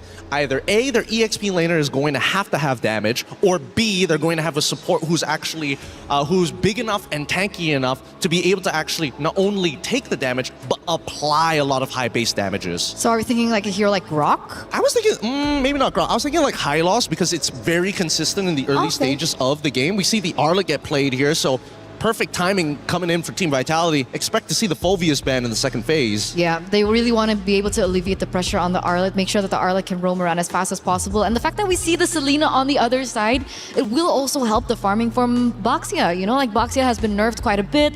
The farming pattern is a lot slower nowadays. And I feel like the Selena being able to pick up that, you know, tricky emblem, she's going to be able to help rotate with the Boxia. Yes. I'm getting the rough ideas in my head right now, because if there's anything that I'm most worried about, it's the fact that if you don't pair Selena with a concussive blast support, you're never leaving that lane quicker than your opponent. And so far, luckily, Vitality is focusing very much on this Arlet. Getting rid of the Uranus first, okay, that's totally fine. They're focused so much on this Arlet that, hey, maybe there's an opportunity that the mid lane isn't going to be as bad. Because all the options are still up and available. They're up and available. Right, Give is still open. If they want to go Jushin against the Boxia, they can also go for something of a similar route as well. They could even go for something like Gord. It sounds scary, but where's Selena actually going? We don't know. It could still be played as a support. No way. I mean, hey, right now, the biggest thing in the game is the fact that we don't have vision, and what does Selena provide? Hey, traps that give you vision. Is it really an Ashley pick? Ashley's been so, you know, synonymous with heroes that are, you know, big setters, finding opportunities, you know, like not a single target type of hero. Hey, maybe she's trying to look for a new moniker. It could be the possibility. But well, let's not forget, during the interview, we did ask, do you still want to take that title of Mother of Tanks? And she says, well, this year I might be trying for something else. Could be the... Oh, I got to come up with a good one here. Nah, I don't have something that's good yet. It's all terrible. I'll workshop it in just a little bit. But this second phase, Phoveus is wide open here. I feel like baits are being thrown out by both sides with these bans. What happens if they pick up the Phoveus? I mean, Arlet's not gonna have a good time. Like, I don't know what Arlet's supposed to do in that lane. He walks up, he just dies. So what was the bait from Vitality, though? Well, the fact is, they're already banning out things. For an example, they're already getting rid of the Uranus. They're also getting rid of the Freya. Again, both of these heroes, you would have expected the Freya at least to show up a little bit earlier. But now, since Gen G didn't have the opportunity to lock in their EXP, it made so much more sense to just get rid of the axe out the Scalers, because the composition just doesn't have enough damage. Okay. I was about to say, do Gen G want to pick up the Cho? But they're the ones that actually banned the Cho out. So now it all comes down to this. Red 4, usually the money pick here for Team Vitality. They could lean into their support first if necessary, just to kind of make sure they guarantee themselves a mid laner that absolutely destroys the whole composition, or just keep it simple. And I personally think that keeping it simple might just be Jushin rather than the Eve. I like keeping things simple, and I want to keep it that way, but I do want to watch out for the fact that the Akai could still be flexed. Just highly unlikely, but it still can be done for Vitality. I mean, if we're thinking that way, technically Arlet could be flexed as well. I mean, it's been many years since we've seen Arlet roam, but hey, I'm not putting it out there. And it's not flex. And it's not a flex. Phew. We see the Beleric come through, so that is going to be given over to the Mother of Tanks. Now for Gen G. Well, I guess they're anticipating that, you know, the Selena will have to go dive in to do the damage, and then the Box is also a very short-range hero. They go and opt for something for, like, the Beleric. Honestly, I don't know why the Selena was picked up so early on. I would have imagined that this was like a last two picks type of scenario. Surprise your opponents, you know? Because what is the value of Selena if not for landing the Abyssal Arrows? If you don't hit the arrows, it's kind of like a dead hero. That's why I thought it was to aid Boxia in the rotations. Yeah, I thought that's the early games, but then what happens to the mid game, After, right? yeah. Selena kind of loses its power in the later stages of the game, but like you mentioned, the Phoveus being a good lane up against the Arlet, the Phoveus does show up here, and then the Gord comes to play. That means the Selena is the roamer. Not too Ashley's on the surprised. Selena. Yep. So again, she's looking for some headshots here. This is gonna be real cool to watch, because again, it's highly mechanical. You hit an arrow, they have to die. And Granger right now is gonna be their main win condition if they get the Sky Piercer. Looking on Vitality's side, they see that Gord. It's a problem. I don't think they have the correct answers to it right now. Okay, so what do they need? Well, I guess they can't answer it because we're only waiting for the last pick for Shell, no? And I think that unfortunately, there's no way you can go for like a scaling style of mid laner. Could we go Claude? No, sorry. For mid lane. Yeve, Farsa? maybe, Farsa. Outrange?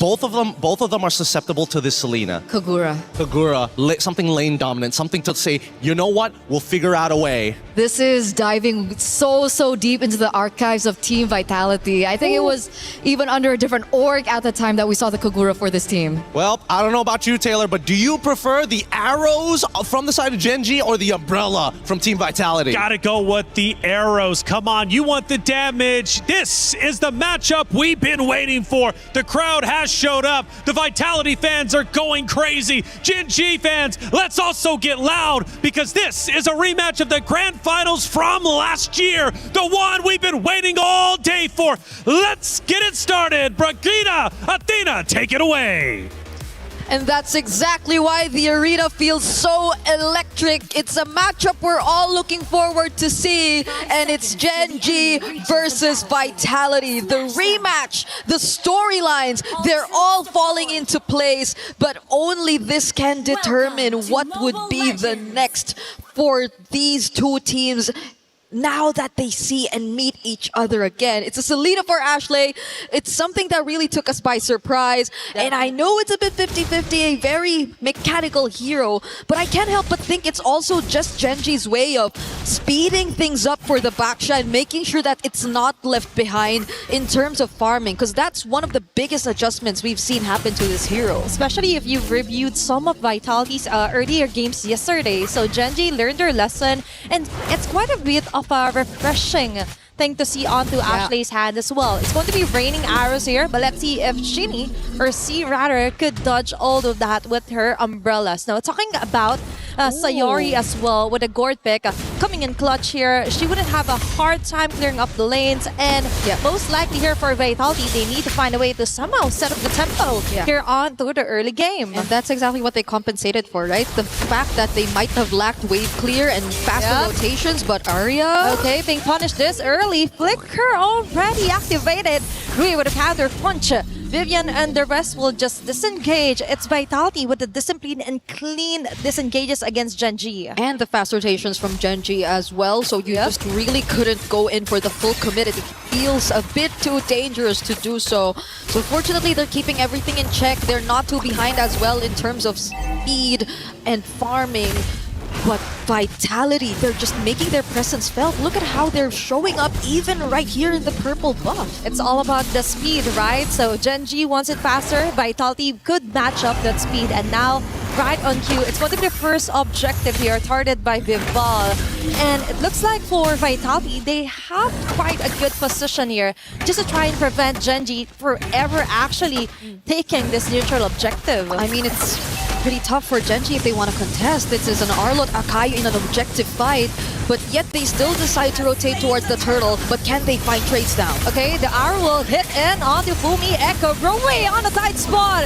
An early first blood here for Fumi Echo. Vitality with a chase down. It's Panda 1 and Ashley going in for the trade up. That's 1-for-1. Arya on the front lane. That is an early aggression here from Vitality as well. They seem to equalize things, and it's working out for Vitality still. Genji had to lose Rui, and that was the entire idea they were trying to fight against. The fact that the Baksha could feel a bit slower in terms of speed and farming, but then they had to lose her, so that slows things down a bit, even though they already had the presence of a Selena in their lineup. So now let's see how they eventually bounce back and get back into the game, because we haven't really seen much rotations just yet. And when I say rotations, it's more on the more successful ones wherein you actually land these skill shots and make sure that they convert into kills, which you could get much more value out of. Maybe they could compensate that with the arrows that Ashley is showing onto, and that's a quick kill here for Genji. Vivian on the other hand, going in hard. Fumi Echo left defenseless here. Traps is there. Vival and Fumi Echo combination here, hitting on the right marks here. Double kill. Vitality with an immediate answer. Panda 1 and Shell 1v1 on top lane. But let's go back to that pickup for Vitality. Yep, they did not even need to rotate to find that pickoff, but it seems like Vitality still got the better of them at that moment. They got 2-for-1, and it's still the mid duo that's constantly being shut down. Now Rui. Oh, it's making it harder for her to farm up. As you've mentioned, it's not even the complete word rotation. It's like, okay, and that's it. They're always being tracked down here by Vitality, continuously hunted down. Yep, it's tough. Genji is a team with a lineup that we kind of expected to activate a bit more early on because of the threat of the arrows, the gourd as well with the supplementary burst damage. But it's taking a while for them to actually find these targets, and now they might have to rely on some of the mistakes that can come in from Vitality. This is a very reliable comp in terms of objectives, and now they're trying to go for another contest with most of their teammates ready and nearby. Another way to look at it is if Ashley can be able to land those arrows on the perfect target. That is a hard thing to do, knowing that Vitality has the mobility as well. As a follow here for Fumi Echo, and right on cue, Arya is forced to go on the front lines. That's a free hit here for Chell, and now Genji is down on one. Will they contest this one? I think they're trying to fight their way onto it. It's still Devolved securing the neutral objective. Rui trying to run away with the shield unity. That is enough of a pickup right now. That could have been a flame shot highlight if that flame shot actually resulted into a kill for Rui. But can I just say, this is an interesting turn of events. It's not that we expected the matchup in the EXP lane to turn out this way, but Vitality have had a very good answer to the Phoveus, despite it technically countering the Arlot. Fumi Echo has had a much better time, and I guess it's primarily because of how Vitality have been able to choose their fights. Now even denying that orange... Oh no, it's Sayori. Sayori actually got the purple buff, but that was an attempt from Vitality to just further increase the gap that's already existing between them and Genji. But still, right, they were able to compensate the direct counter for an Arlot with the way that they move here onto the map. Now, we see a lot of flanks onto the way Arya fronts for Genji. And now, other lanes are also left vulnerable. Now, they're up against Ashley here, trying to find the right target, but they are still struggling. It's just too much of a tempo that Vitality already got. That's a 2K lead for game number 1, 6 minutes into the game. Yeah, I agree. They're trying to stay proactive. They're trying to constantly move around the map and find whatever they can. It's just that Vitality seem too difficult to catch as well. Catch off guard, land these skill shots. So regardless if they actually find, let's say, Chini, right? Seems like one of the best targets at this point. She also has the Rasho Umbrella Flea, so that doesn't even make her the best target either. So Chell, at this point, always well guarded, and that's where you see it. Oh, that's a perfect example of what you were just trying to explain. And for Genji, the moment that they land those targets, it's a bit too late already. That they've already been bursted down by Vitality, and now even though they've got the position, the damage just isn't there yet. Now another neutral objective is there. The arrow land onto Vival. So there's going to be a dash. Arya onto Chell. She's keeping her at bay, but going to give her free hit. She's stopped it. But heavy spin here for Vival. Follow up here for Stini and Fumi Echo from the back. There's going to be a sandwich play here. It's Fumi Echo keeping Panda 1 VC even under the turret. Killing spree this early. Panda 1, you get the shutdown kill instead. But all of that advantages went to Vitality. Yeah, that was 3 kills and the mid turret that they were able to secure, plus a purple buff and eventually most likely a turtle as well. Multiple objectives and structures over to their side, and that's why the lead is just starting to balloon. They're not having problems dealing with any of the potential threats that we expected from Genji. Arya seems to be such a fragile target for Chell at this point. It's very uncharacteristic because of you expecting that the Phoveus would be the one to just keep this carry in check. But it's Chell making sure that she's the one who presents herself right in front of the Phoveus and not even caring at all because she's already equipped enough to shred this XP laner down. It's the prey being the hunter at this point for Vitality. He just got this way on how to dodge those bullets here. Coming from Panda 1, Fumi Echo would assist.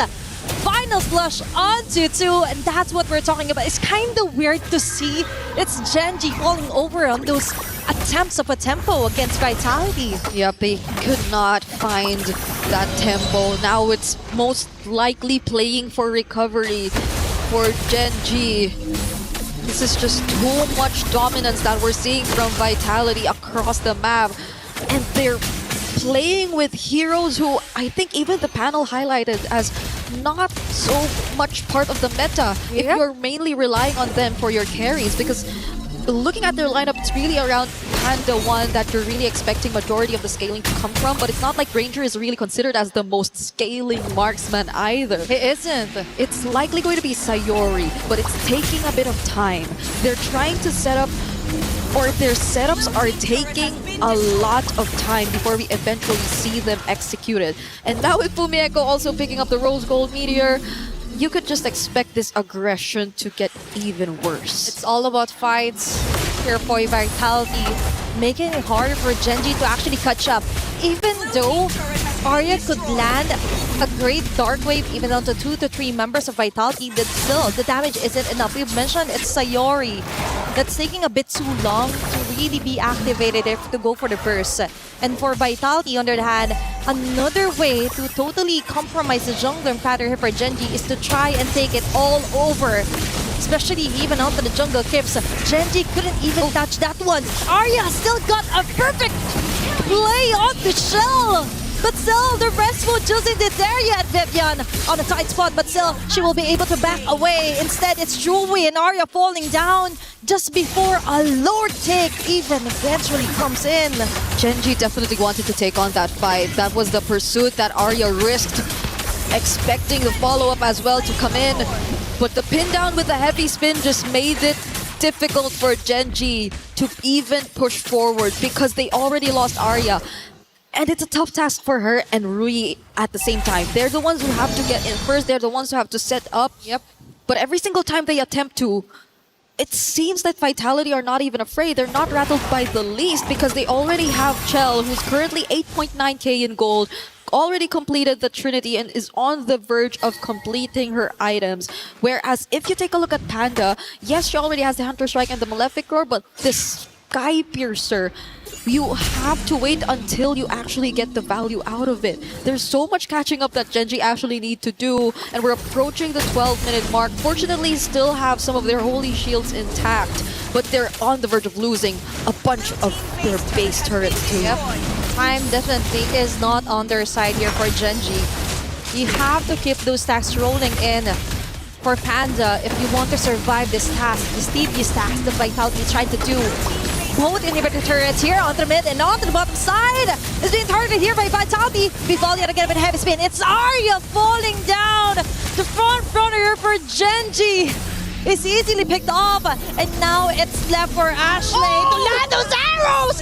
But a flame shot kill here from Cini will seal the deal.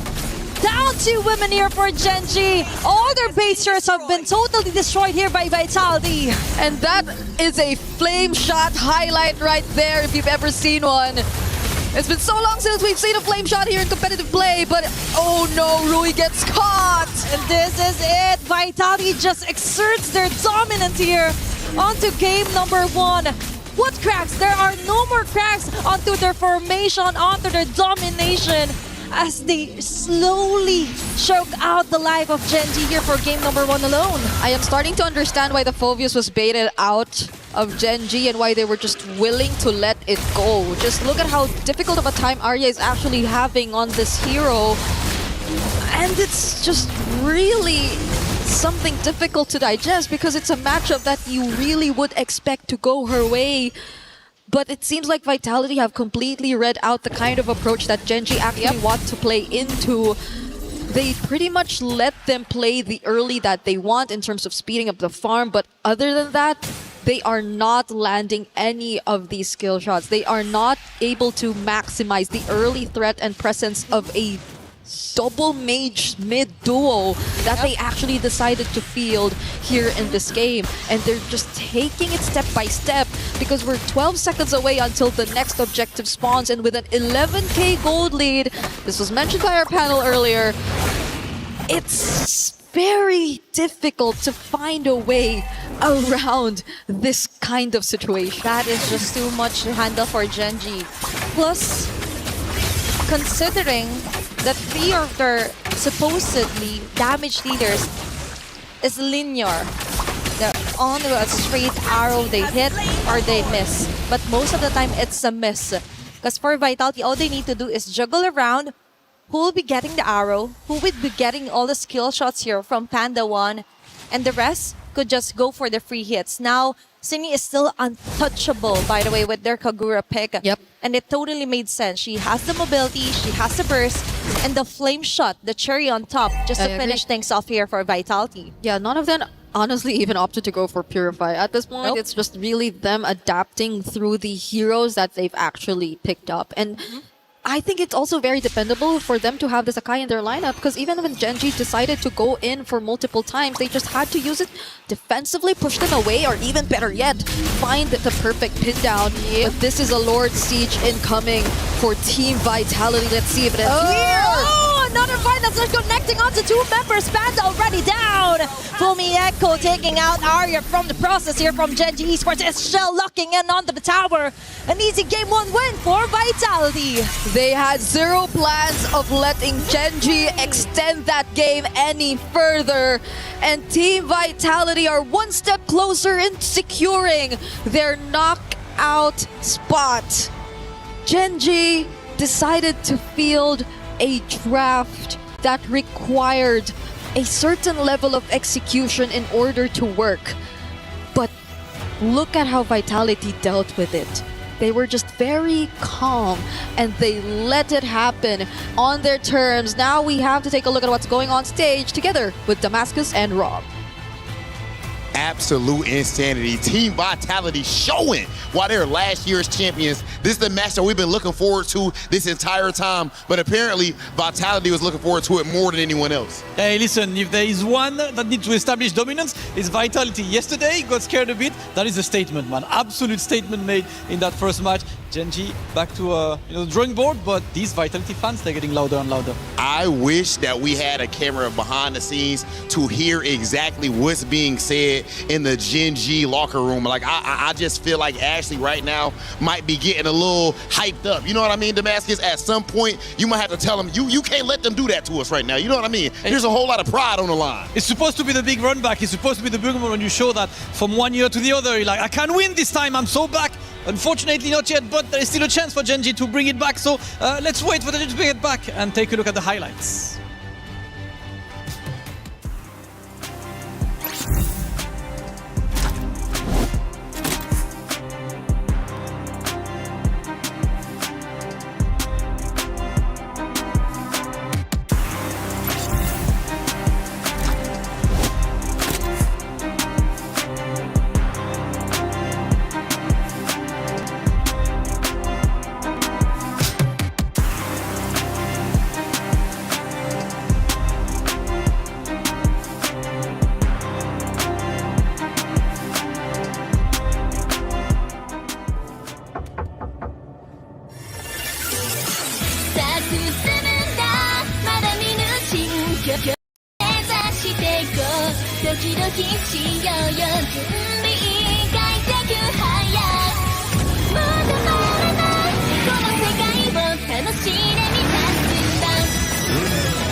Well, the title for this matchup outside of Vitality versus Genji was Redemption or Domination, and so far it's only been Domination. My goodness, that was bad. Genji's got to go back to the drawing board. They really do. What the biggest gold lead we have seen as of yet. Before we really start breaking things down, however, let's look at some big moments throughout game number 1, starting with our first big moment, of course, and this is most likely going to show Vitality starting to snowball. We're 10 minutes in and already you could see that gold lead get in. Yeah, I mean, the big thing, we already talked about it, was the fact that, like, once you have this Selena, what do you do with it if you're not dominating, right? And that's the problem. When you're playing from behind on things that require a Sky Piercer, Granger in particular, not exactly the greatest against tanks until that Sky Piercer reaches a certain point, and Selena must hit the arrow. You saw every single time the arrow miss, guess what happens? Vitality pushes the advantage further and further. Yeah, the question was, arrows, umbrella, which one do you prefer? Well, we got our answer throughout game number one. And Turner, let's take a look at our second moment of game number one, and probably getting towards the tail end here, and it might be close to the winning moment. We're now 11 minutes in. The gold lead now is well over 10K, and we're starting to enter the base. It was almost a 12,000 gold lead at this point in time. And the thing is about the Selena, it's very difficult for her to try and go for the defense on the defense, right? She needs to have a little bit more say when it comes down to map control for her to really get the shots down. And in this particular position, it's very predictable where the arrows are going to go, so it's easy to dodge. And then you see the synergy of composition between Vival as well as Fumi Echo. And technically, they do still have Panda and Sayori to try and clear, because they do have that, but at the end of the day, the firepower really wasn't there, and it was so difficult, I think, for Gen G at this stage in time. It seems to be the case, and I really want to pick your guys' brains about the hero selection as we watch the final moments again from map number one. The hero selection clearly did not go too well. Before we get too deep into that conversation, though, we got our team comms from Team Vitality during the winning moments. Let's go guys.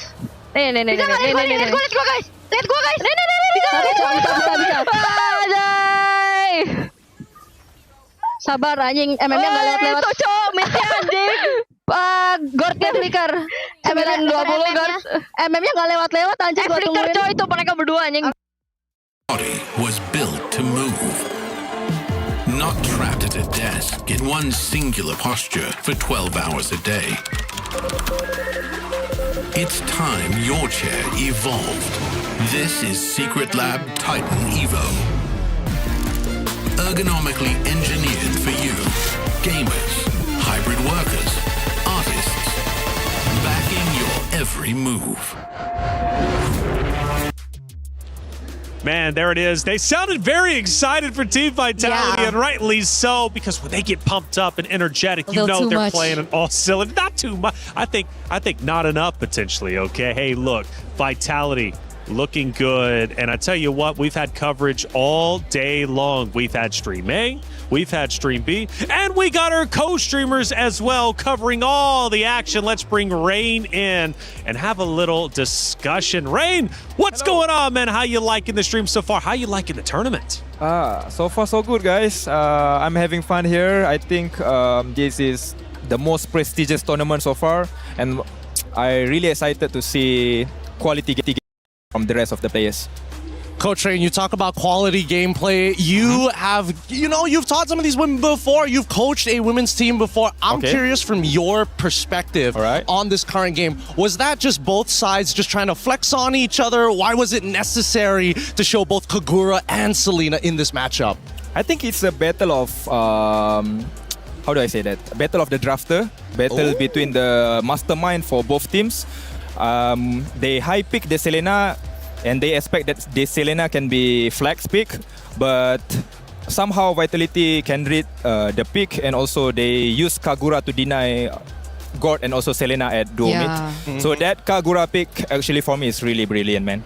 Brilliant indeed. Yeah, and really brilliant. I know that you have like again, Malaysian to Malaysian here. We know that Rexvin is up on that stage. I know that you guys have had, a bit of a relationship. But what do you think about Cassius at this point? Do you think that Rexvin has what it takes to outsmart him this time in game number 2? Or are you thinking maybe there's something else that they got to be worried about? Oh, surely. I do believe in Rexvin. I trust him. I've been work with him before during SEA Games. And I know that he can actually draft the best composition for the players. So I think they will bring this game to game 3. Well, Coach Rain, thank you so much for the insight, and thank you so much for all the work you're doing behind the scenes supporting the MWI. Like you said, it's the most prestigious tournament, and I got to agree with you. It's been a fun day for sure, but let's keep breaking down that map number 1 between Vitality and Gen G. We got some stats to show on the screen for you all to look at, and obviously we're focused on the gold. It was one of the biggest gold leads, but what else can we see from the stats?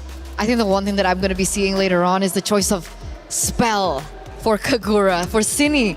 We haven't seen the flame shot in so long. I think the max we usually see it is like in our ranked games. And suddenly it comes to play here on a competitive level. It really shows how confident I think Cine is on the Kagura. Yeah, no, I agree. I think that this is definitely in Cine's pocket pick for a very, very long time. And as Rain mentioned, it is the perfect answer in this case. So again, yes, a little disrespectful. Could have gone for the Purify just in case you get hit by 2 CCs. But I think that the Flame Shot has already kind of, stung Ashley a little bit. That's 2 times getting last hit by a max range Flame Shot. Tough break for sure for Team Gen G. That definitely did not go their way. Now, one thing though, sometimes getting beat like that is almost a blessing. And the reason why is because short-term memory, you can let that go very quickly as opposed to like a grueling 20, 30-minute matchup and then only to take the L. This time around, it was very quick. Back to the drawing board they go. Let's see if they can get their emotions in check heading in to map number 2. We head back to the stage. The ladies are getting set up once again. Now, Granger pick. Traditional for Panda, however, the Selena obviously was a big talking point between you two. Going to Ashley's role, typically the tank, right? Typically the mother of tanks, or at least in contention with Vivian for the mother of tanks, decides to go assassin this time, which doesn't give enough support to 2 of the heroes on the side of Gen G. They cannot afford to make that mistake again, but more importantly, do you think you can see where their mindset was with those picks heading into map 1? I feel like it was ego. I'm gonna say it here. I think it was ego. I think after that interview that they had with Cine and Ashley, and Cine was like, you know what, your hero pool's a little bit limited. Maybe you can only play the Minotaur. And Ashley was like, no, I think I have something else. And that's why it was prioritized so early. But Coach Rain did mention that I think it should have been a flex pick as well, but they were forced into a position to take the gamble. They took the gamble, it didn't work out, it's okay, go back to the drawing board and maybe go back to what made them strong in the first place. So do you think there's anything though, like any justification outside of ego, whereas like this could have worked, or was it just too quick, too soon? Here's what I think. I think that they had a great day of scrims and Selena was part of that lineup. I think that might have given them the idea that maybe this is it. This is the pick that's going to, shake things up here and make sure that we can't get our mid-trio targeted as hard as they did last year. I'm of an opinion that it could have worked had the gold lane been different, or had the mid laner have been different, because Gordon Granger, I feel, alongside the Selena, was a little bit too greedy for my taste. Obviously, there are certain scenarios where it would work, but in that particular moment, the Granger really needed to snowball. It was very difficult for him to get to that point, and I feel like the Selena just really wasn't the pick to help accentuate it, because they were going for like a front to back kind of comp. Yeah, they were, but at the same time, you got to give it a vitality, right? They played the laning phase really, really well, and just before Gen G were about to kind of like get over the top of the mountain, on top of the peak, unfortunately, there was already a rotation to reinforce those weak points of the map. So I think that at least from Vitality side, really great adaptation, and I think that's what really coined them the game on top of the draft. And going right back to you, Gideon, one of the things you said during the hero draft was that Vitality didn't have a true answer for the gold lane. I was waiting at least to be a little bit worried for that, but based off of game number 1, clearly they did. Yep, it seems overall, I would have said that at least with that many tanks and with that many frontliners, initially Granger should be able to get something done in the carry lane. However, what I didn't expect was the way that the team comp actually plays once we get past closer towards the 7th to 8th minute of the game. When mid-tier 1 broke, I think that's when the game completely was over for Gen G, right? You have no way to kind of control the side lanes, no way to kind of rotate safely, and that's when Selena loses a lot of her value. That River of No Man Land, Selena wants to be all over there, invade even into enemy territory. How much do you think the history of this roster between Gen G and Vitality is playing in the mindset specifically of Gen G in this matchup? Because you mentioned ego, and it very well could have been. Cindy might have went into that interview looking to play mind games, and it might have paid off. So Eterna, I'm right there with you in your ballpark. But how much do you think Gen G right now is thinking, man, Vitality, they beat us last year. A lot of history here. We've yet to take them down. In fact, Vitality didn't drop a series, from last year's MWI. How much do you think that is affecting Gen G in this moment? I think it's a lot, but I think it's more so for Team Vitality, because now they're the ones who have the target on their backs. If, let's say, Gen G lose this, it's an expected loss. everyone will be like, yeah, okay, try next time. It happened last time as well. But let's say Team Vitality lose this. Now that is going to hurt Team Vitality a lot. And I think that is what's making them put in a position where they're the ones that has something to lose. Which would make map number 3 very interesting if Gen G does answer back and ties it up. But until then, it seems like Vitality, regardless of the target on their back, are selling through the competitors in the competition, and they remain as confident as they've ever been, not only in the interviews, but also on stage and even in our team comms. We start our pick and bans, and again, the story will once again be told, and this time around, I hope Gen G did their homework. I hope they did. At the same time, I agree with you, Eterna. If Vitality somehow drop this, especially when they are currently on match point, that's definitely going to hurt the mentality coming in. But it's always harder to defend the title than it is to chase for it. And I still think that Gen G have something up their sleeves. However, come down to the picks and bans, we're already seeing good adjustments here. Vitality is taking whatever they learned from the previous game and now applying it on the blue side. Yeah, they have the carry banned out, they have the Phobias banned out, they have the Jushin even banned out. And it's signaling, what is it signaling? Do they want to go for an early pick assassin now that the Hirara is available? Do they want to take that risk? Well, let's give it a moment here, right? Because it's kind of up to Gen G. And Vitality is asking the question, oh, please give me the Hirara. That would be really fun to play. And if Gen G allows it, then sure. But if not, I still think that there are better openers right now so far in the pool.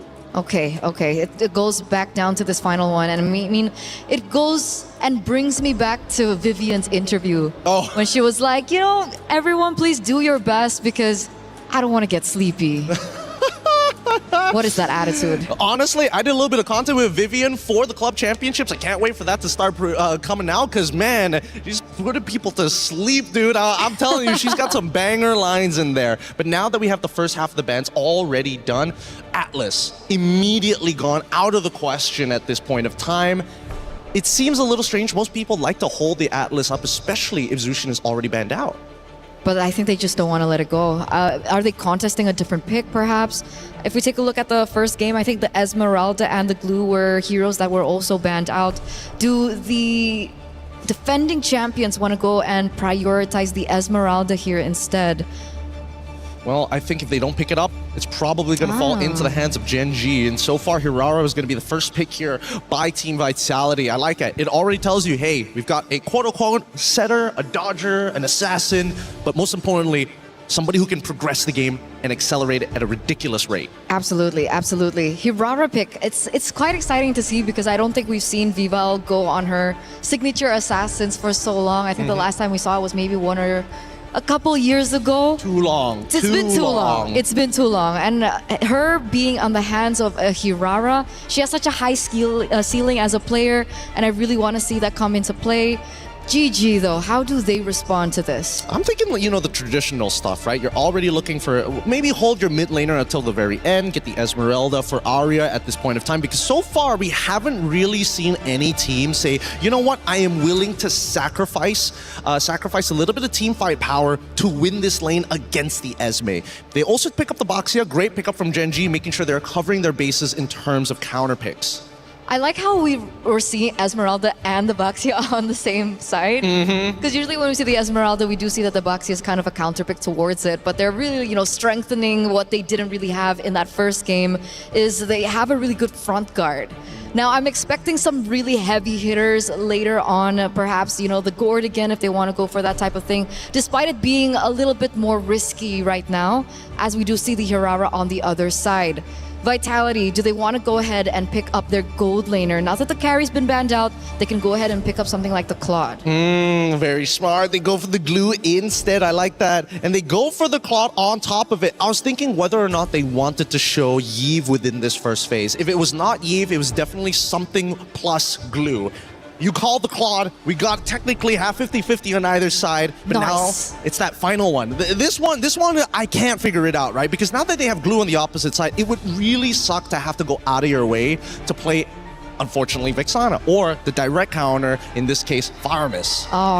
You saw the Faramis yesterday. It didn't really work out. That's what I'm saying, dude. And then it forces your team to get close together, and Hirara was like, all right, if you're going to get real close together. Which is kind of bad, and especially like Claude alt AoE as well. Because I was thinking they could still pick up the Faramis and then they ban out the Valentina, but I think the Lilia is still the better option. Because in this particular stage, it doesn't feel like there's any space for the Yve, considering you're up against both the Hirara as well as the Claude. I feel like the Lilia was the safest pick. Yeah, I agree. And not to mention that this second half, I'm hoping that Gen G are the ones getting rid of this Yve, because Yve is kind of the only thing that kind of like keeps Gen G's current composition in place. Like, yes, you are worried that Esmeralda walks up to you, but I'm thinking that maybe Team Vitality, the fact that they left it open, they have to have something in store, right? I agree.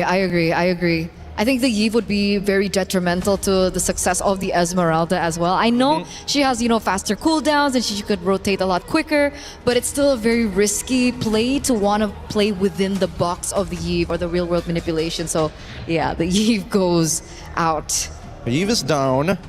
I'm thinking whether Gen G is considering leaving the Valentina open, even though we don't see many big ults on the side of Team Vitality. And that's the thing, those last two picks I think has to be the either big initiator alongside with the Glue, because Glue could technically be flexed into the EXP. Not the greatest matchup into the Esmeralda, but at least you won't die. That's true. I feel like Fumi Echo would like something a little bit more flashy though. Give me the Lapu. Yeah, she's been so, flashy with her Lapu Lapu. There's so much attitude as well in her gameplay. I do want to see that maybe come to light once again. I think the hero that I was really thinking about for Gen G to kind of ban out in the second phase alongside the Yve would also be the Valier. Valier up against the Esmeralda, I think it would be a problem for the Esmeralda alongside the Baxia, but I don't know if they want to go full both bans onto Cine. I would like to agree with you if I knew for sure that Glue was going as a support. And that's the thing, right? No matter what, even if you have terrible mid lane matchups, your support makes such a difference in the 2v2 dynamic that it helps you say, you know what? If you take Concussive Blast, we clear this wave, let's just minimize how much damage we take. That's the way. It's Valier. Called it. It's just I'm in disbelief. You don't very often get these correct, but when you do, it's so accurate that there's no argument to it. It feels good. I feel like an analyst today. You get it now, right? You get why Wolf does this all the time. It's so satisfying. It's great. Wolf, clip that while you're at it. Now, Bruno, I think this is a little strange. Why go and look to get rid of a marksman bully in the Bruno? Because I have no logic to this. This just feels like either Cassius knows for a fact that Panda just does not want to get back onto the Granger again, or oh man, what could they possibly do? Irithel already out. Man, no more crit style marksmans. So what do we have left? We've seen Clint as well a few times here and there. Technically, the Clint is a lane bully as well if you want to play the early game. You're right. Unless GG, do they really want to go back onto the Granger? I don't think Granger is going to be used, especially since you already see Glue who can just absorb. Oh, never mind. Take it back. Never mind. They're going straight for Comfort here. Now, hey, I have nothing wrong with Comfort, because if they win that game, nobody's going to question them about the logic. But this means that they really need a very, very reliable roamer. Yeah. Okay, she needs to be able to clear fast, rotate fast as well, in order to help facilitate the snowball potential for the Granger. Or not, game one will happen all over again. Yeah, or maybe Panda just somehow dumps their shell in the lane, which seems a little difficult because it was like Harry v Granger at that point of time. So technically it would be Granger favored in those matchups unless you messed up at like level 1 or level 2. Either way, I think that Vitality at this point,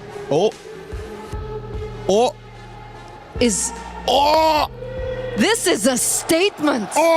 This is a statement. Are we expecting Glue then now to go to the EXP lane? No. Glue is going to be your support. Alice is going to be in the EXP because at least for Alice, she doesn't generate shields. And you know what this means? What does it mean? This means that Cine, in her interview earlier with Ashley, was talking about like the picks, and now she's the one on the Selena. Is this perhaps her way of saying, Here's how to play the Selena. Maybe that's possible. It's tough to say, but now Cho is on the opposite side. They have like somebody who can block not only the arrows, but also isolate the targets. If the Throne of Ruin dismiss time, you could get kicked out of position. If Claude tries to go in, the Way of the Dragon could set up to make sure that this Granger gets the stacks. And that's what we talked about, right? That's what we really needed. They wanted to go out of the rotations a lot quicker. They want to be able to really facilitate the Granger. This is a spicy draft reflection. We have Selena on the other side, and this time it's not Ashley, it's Cindy. That's right, and maybe we'll hear in a post interview if Cindy did it to specifically call out Ashley. It's getting deep in here, but the question is, will Gen G stay alive? Will they be able to finally take down their boogeyman of Vitality? Let's find out. Brigitte, Athena, take it away. Match point is underway for Team Vitality up against Gen G as we are moments away from heading into game number 2. What a statement! I agree.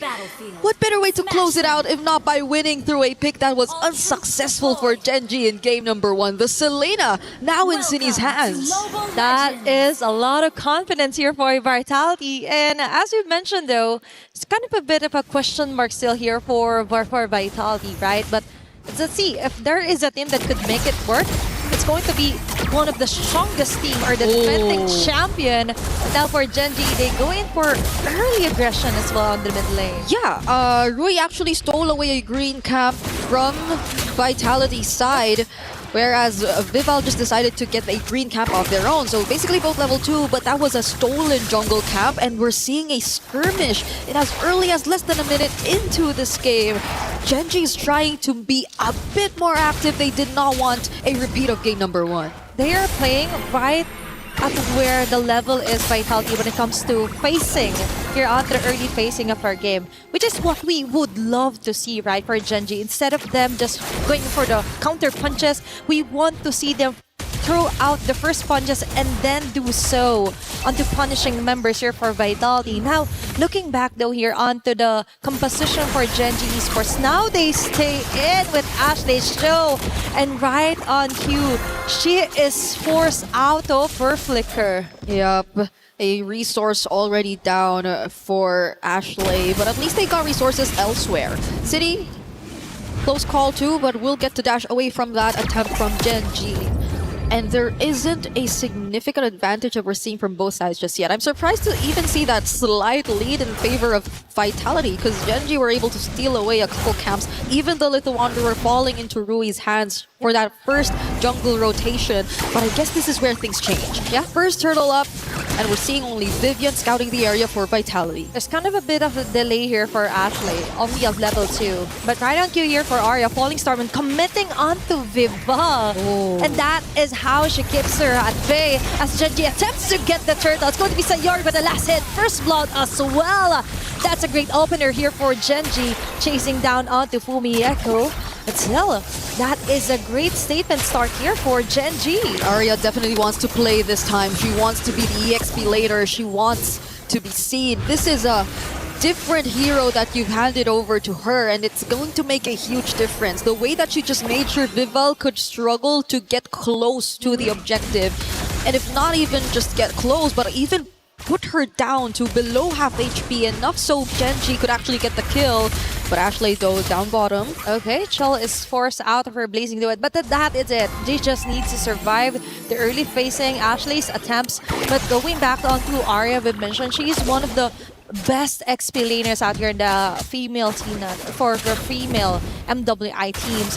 And so far, with her Esmeralda play yesterday, I think this also translates into how well she is when you give in a hero that could set up, could sustain, and as well give most of that punches in for Vitality. Yeah, she's just not letting go of Vival. Vival's struggling to be the very high mobility surprise type of Hirara in this scenario where Arya's just always trying to stay around her. That was close for... that looked like an attempt for Gen G, but they didn't really push through. Probably also got to see Vivian around the area. And now let's see how Vitality are dealing with this rotation. This is how they deal with it. They just steal off orange buffs against Gen G. And that's how they slowly build up their momentum. Sayori with a clutch black shoes. Vivian onto the back lanes. That was a really close call. High risk plays here for Genji so far. Yeah, but we're yet to also see how they're really able to convert the threat of the Selena yet again. Mostly, majority of the action is coming in from Arya. It's from Genji. Vitality seem to be waiting for that opportunity to get at least a grab or maybe even land an arrow. So now the plan for Vitality is to send in Fumi Echo, but that's not looking good. But no, that is a great Throne of Ruin. Pandemon caught in the crossfire. Rui Force with a Turtles Passant. It's all over for her as Fumi Echo and Vivian doubles down. It's a double kill for Fumi Echo. The turtle is left untouched. Now there's an action here coming from Vitality. A 2-0 for an Alice early on. Arya still trying to be an annoying Esmeralda in her face, but this is Vival most probably still getting to secure the objective. No! She didn't have her retribution at the time. Okay, it paid off for Arya. Yes, it was very worth it. Now they do have the retribution, but the turtle is up. Genji and Vitality could both make their way to this objective if they wanted to, but things seem to be different for Vival. They might not risk it, not unless they find an opening. But it's so far just really Arya and Fumi Echo zoning them all out. They're really considering onto giving up the turtle altogether. They just want to interrupt the whole process here for Genji. If we could get the turtle, so can you. Right? And for Genji, they're attempting to somehow zone out the members of Vitality here. But Fumi Echo and Vivian is just not having any of it. Now it's Ashley targeting on Vival. She's just zoning them out. Cine onto the side. Arrow and traps are there, but the damage just isn't enough to get a kill. Fumi Echo with a Crimson Gleam going in. Vival clutches to get the turtle alongside Vivian here. Sayori forces out onto her black shoes. Fumi Echo buying enough time to just delay things up here for Genji. That was quite the messy of initiation here for Genji. Yeah, Fumi Echo. That was Fumi Echo just making sure that it was a better scenario for Vitality to just commit to the objective. The way that they again forced Rui out, put her down to very low HP, and all just by being an Alice that's standing in the way. This is a 2-0 Alice that you're talking about, just picking up the Radiant Armor too, so that adds to an additional layer of sustainability that you will have trouble dealing with if you're Genji. At this point, I feel like they might not have enough resources to deal with it head on, as we could take a look at the items eventually. But Vitality, there you go. At least they have a glowing wand in Sayori. And that's it. That is the kit that she needs to actually punish onto Vitality. Body kick here for Ashley, but Vivian and Fumi Echo tries to get away. Damage just isn't giving it here for Genji. And you just mentioned the Vitality. All they needed to do is force out Genji out of missed positions here.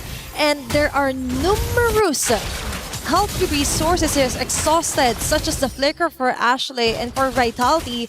Things just keep getting better. Shell got the most out of her zone onto the bottom side. That's a hefty amount of gold advantage that Vitality was able to get in 7 minutes into the game. Yep, and I feel like Genji could have also went for more aggressive setups if only there weren't as much information. I know we haven't seen much of the arrows just landing yet from City, but I think the placements are also something that matter in this game.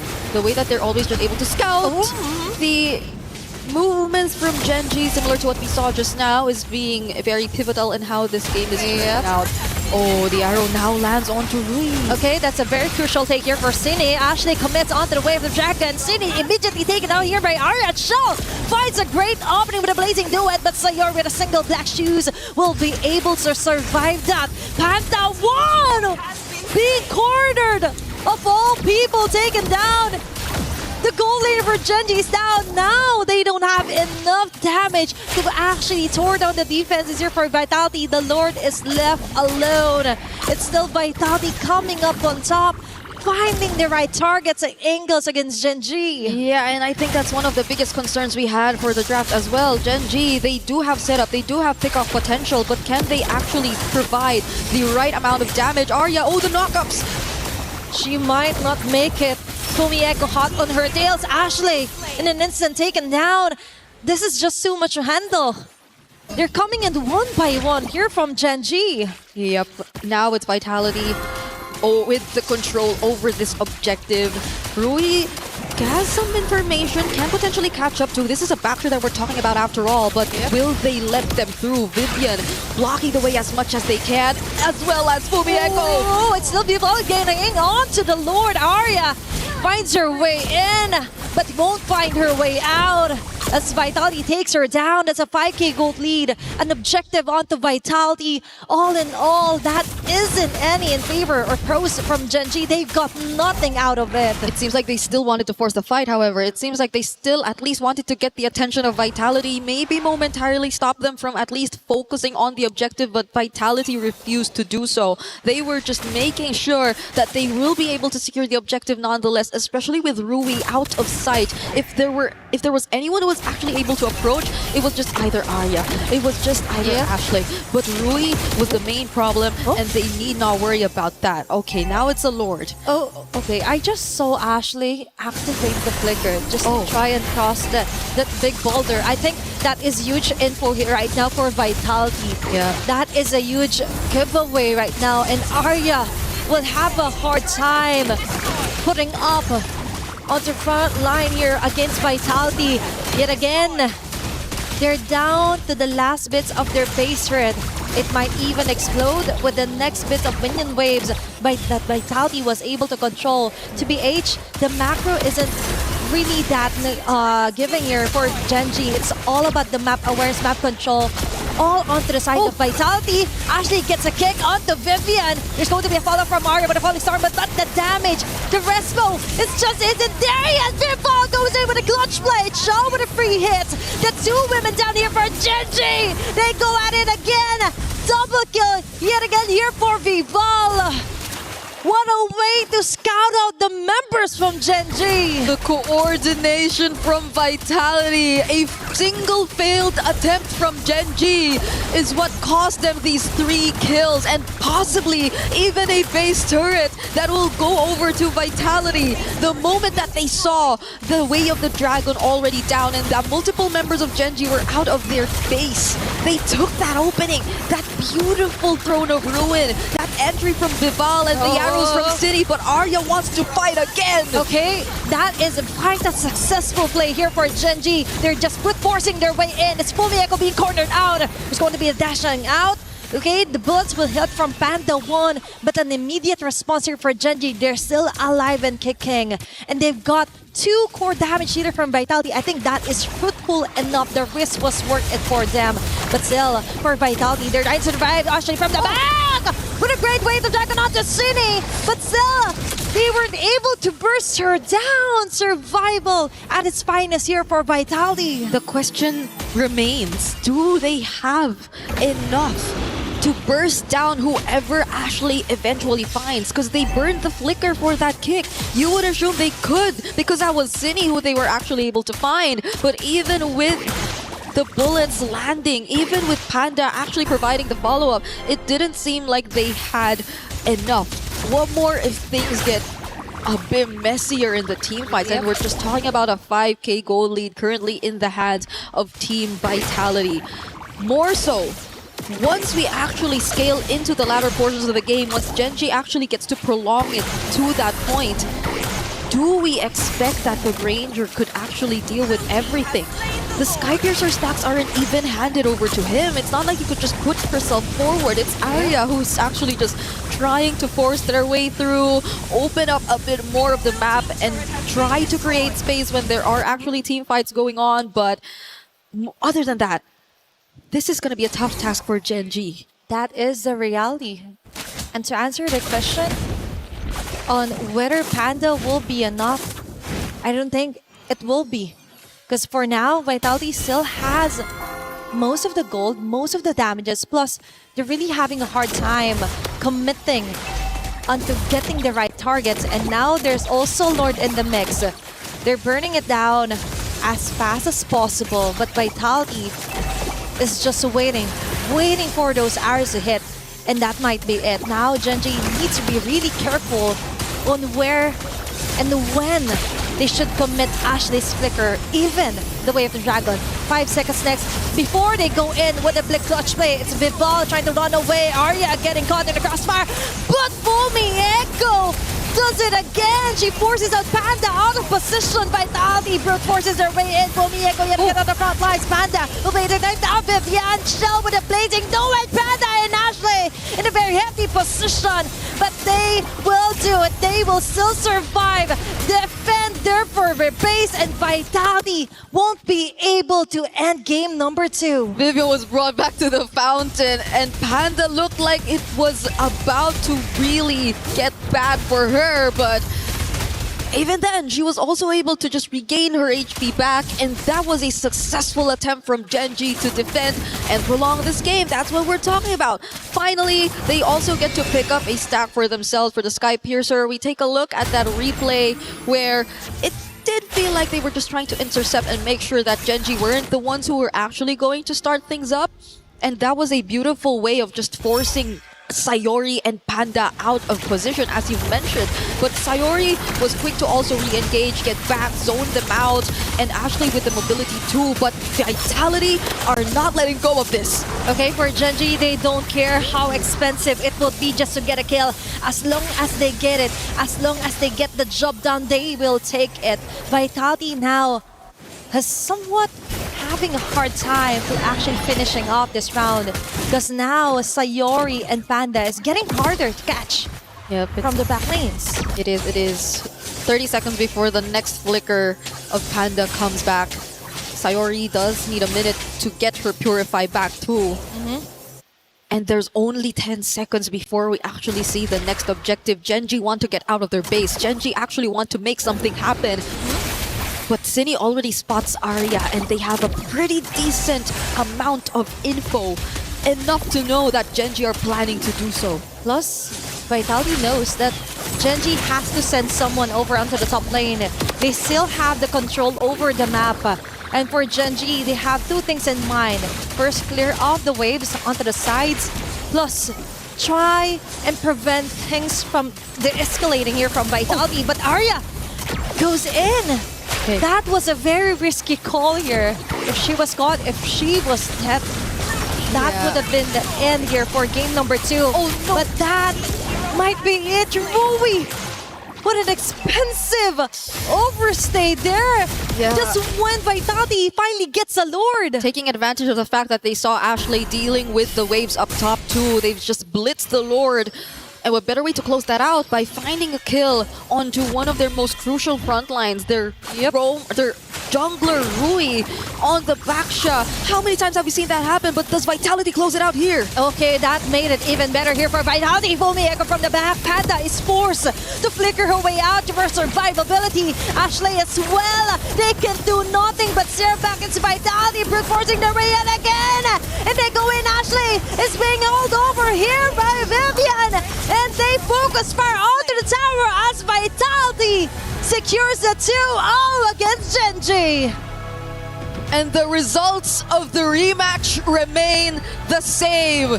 Team Vitality sweep Genji to punch their ticket to the knockouts. And they do it in a very dominant fashion. You expect nothing less from the queens of MLBB. But the way they had to do it with a Selena, I feel like I'm still going to be thinking about that until I get to bed. Imagine finishing off last year's grand finalist opponent with a hero that didn't work onto their favor from game number 1. And Vitality still is very dominant. They're just showing that yesterday, there were a little bit of cracks here and there, but today they've all cemented each and every weakness that they found and found strength onto that. We have the winner's interview coming our way, so let's throw it over the stage to hear what they have to say.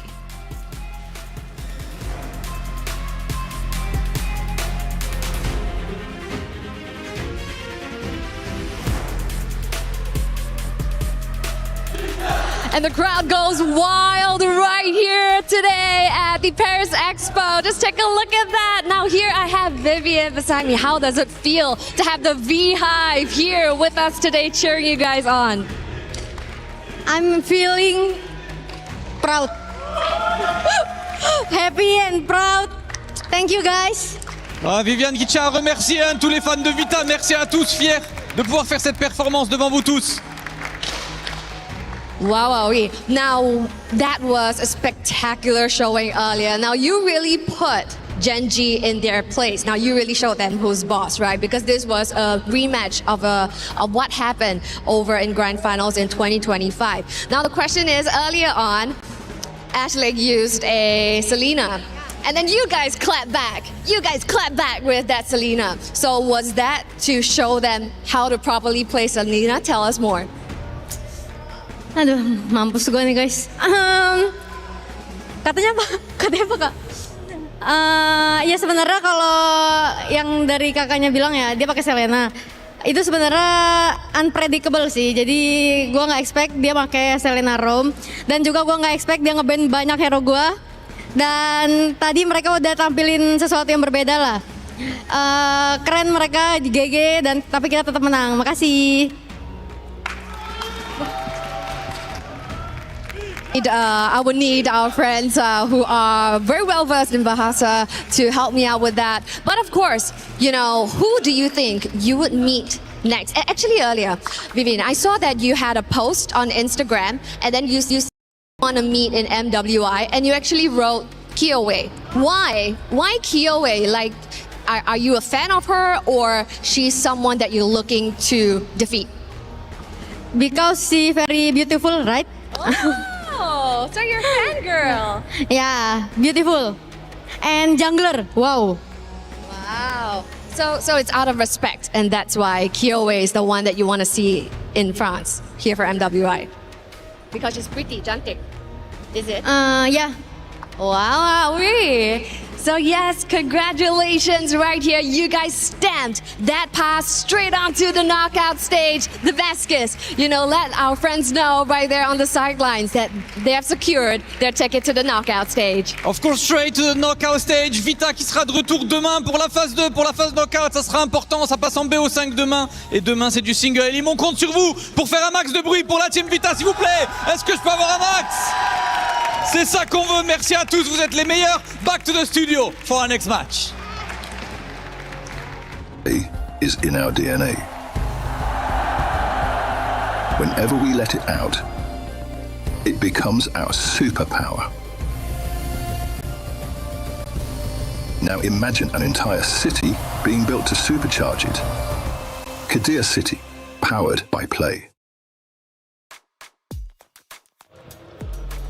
Well, it was, in fact, domination instead of redemption as it's Vitality getting a big 2-0 win over Gen G, who now has to fight through the lower bracket in order to protect their key. Love the interview with Vivian right after that, though. That was incredible, especially because we get some insight. Kiowe, she wants to face off against her in the finals, which is Geltec, who happened to beat Twisted Mind. So that matchup could be a reality. And we finally found the weakness for Team Vitality.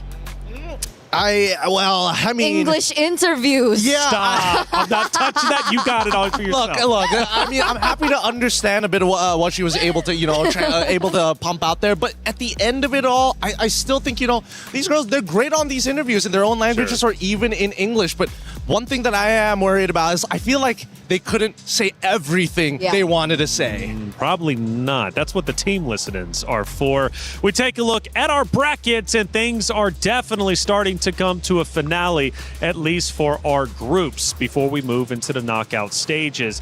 We started, obviously, with the opening matches just yesterday, which gave us some upsets and also some surprises. But the big thing to look for is we have Team Ray Young. We also have Geltec Cyber Team, who has moved forward, officially punching their tickets to number 5 through 8, guaranteed over in the knockout stages. For our Group B tournament bracket, however, we also have two other teams who have pushed forward. I believe we're going to be waiting on one. That's going to be Galaxy Phoenix versus Team Falcons Minute coming up next. But Vitality from Group B, the first team to officially punch their ticket into the knockout stages. But Ashley, she was a big talking point throughout that first matchup, and luckily we've got Rose sitting down with her to hear how that first series went. All right, guys, right now we are with Ashley from Gen G after an upset up against Team Vitality. Now, I know in the pre-match just now, Gen G looked rather confident, which is why I want to ask Ashley, what actually happened? Because even yesterday with my post-match interview with Panda, she looked confident going up against Team Vitality. So what was the key factor of today's loss? I think it's still okay for us to be like confident. Even now, I don't think like things are looking like impossible, and like, you know, I knew that this could be a possibility, like the results and like the way we played, it could be a possibility of happening. There was also a possibility of us like winning at the same time, but all in all, I still think we could meet them in the finals and switch things around. Yeah, I agree. Nothing is definitely impossible. And hey, you guys might even rematch again in the finals. But let's talk about the present right now. Tonight, how does Gen G plan to recoup after this loss, especially since you guys are heading to an elimination match tomorrow? Better preparation. I mean, I'm not feeling too like bothered by what's going to happen, like what matches we're going to play right now. So we're just gonna have to see what happens. Okay, is there any words for the fans that are always rooting for Gen G and you? Thank you guys for supporting us. Please continue to support us, and the dream is still alive. I think we can turn things around. The dream is definitely still very alive. Thank you very much, Ashley. I will see you tomorrow. And with that, throwing it back to you guys at the studio.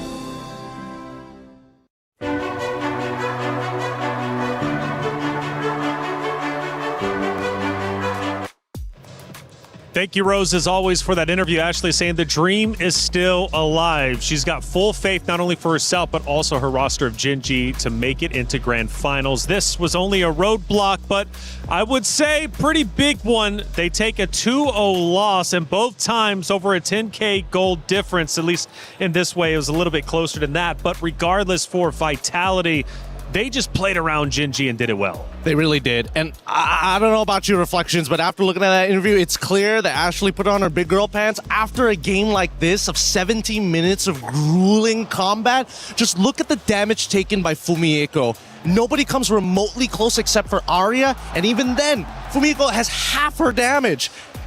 What are you supposed to do against that? It's an unkillable monster in the EXP. And that started in the early game, too, because I remember Gen G was looking good in the early game until Fumi popped off. She really was able to find her moments, and it really just reflects how much she's grown as a player in the EXP lane. I remember the era of Team Vitality in whence Fumieko was the weakest link, right? She was the newest addition to this roster, and then she came in and then people were saying like maybe Vitality's not as strong because of the new addition, but I mean, seeing that performance earlier on, wow, I think everyone was screaming her name all around the world. Yeah, she was definitely the best wingman for sure, and at times, honestly, one of the leading slayers dominating the competition for sure. What do we think about the titles? Do they match up and reflect appropriately for you? No, that's weird. I mean, obviously, it's a little strange to see the carry and the sandbag both going to the EXP. That is kind of wild, isn't it? It is, but at the same time, it also goes to show that Gen G, towards that latter half of the game, weren't feeling as confident to walk up and say, yes, this is our zone. You cannot walk into our area of influence. They gave up a lot of space, and they kept on doing it until there was no space to give. And it also typically shows how the Grange just really didn't work out again. Like they tried it back to back. They did it in the early game. Game number 1, it didn't work out. Game number 2, they tried again. And this time they had a little bit of a better composition to try and help facilitate the Granger. But at the end, it really didn't work out. The damage wasn't really there. And that's why maybe we see Arya on the top of the charts of the damage dealt. Well, we have 3 great moments to look at. Let's look at our first wonderful moment that took place. And I'm sure it's going to be Vitality setting themselves up nicely, or even Fumi popping off. What are we looking at? Yeah, here is the first initial setup, right? Because they get the initial kick onto the correct target, but look at Fumi go, right? Blocking the shots from the Granger, allowing the glue to find the setup on towards Rui all at the same time. It's very rare that an EXP laner can do everything all at once. Yes, it's a little bit of a mistake on Genji's part for getting too close together, but how can you predict the trajectory from where the flowing blood is coming from? It's tough to say. It is tough to say indeed. Let's take a look at moment number 2 and see what ended up unfolding. We're now getting deeper into the match, towards the tail end, about 6-7 more minutes left. We're at 10 minutes and 45. And it looks like they're going straight for the throat here for Team Vitality. It looks like they're going for the push. Ashley here gets a good moment coming in from Vivian, but you will see, I believe, Fumi Echo being able to... There it is. The counter engage that always happens. So despite Ashley being on a hero that is way more active, she can look for more opportunities around these team fights and these skirmishes. There's always that counter engage coming in from Fumi Echo that really just ruins it for the rest of the team. And it's not just that, right? There's also the argument of like, wait, why isn't Sayori just kind of drawing the line in the sand and saying, you know what, you can't get past here? And unfortunately, that's where the Hirara suddenly appears, right? Again, the combination of locking down the target, forcing out the Purify as soon as possible, and if she doesn't have Purify, Sayori will die and will not be able to use the Black Shoes to get out. Well, moving on to our third and final moment that we'll be reviewing for this great matchup. We take a look now towards the end. We're now starting to pressure into the base. Gen.G knows they are backed up against the wall. The pressure from Vitality is unrelenting.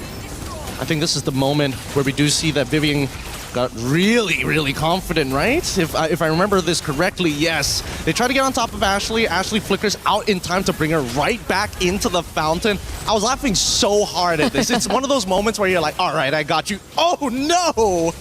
And it's definitely those small victories that can be celebrated, I think, for Ashley in particular. She didn't look too happy after the game, but obviously she had her moments in the game there. She did. And hey, you can have your moment in game as well because it's Rhino Day. We got the brand new interactive effect for Rhino Day, and it's available now. Check it out and join the celebration. Get involved. We love our stickers. We love everything in game, right?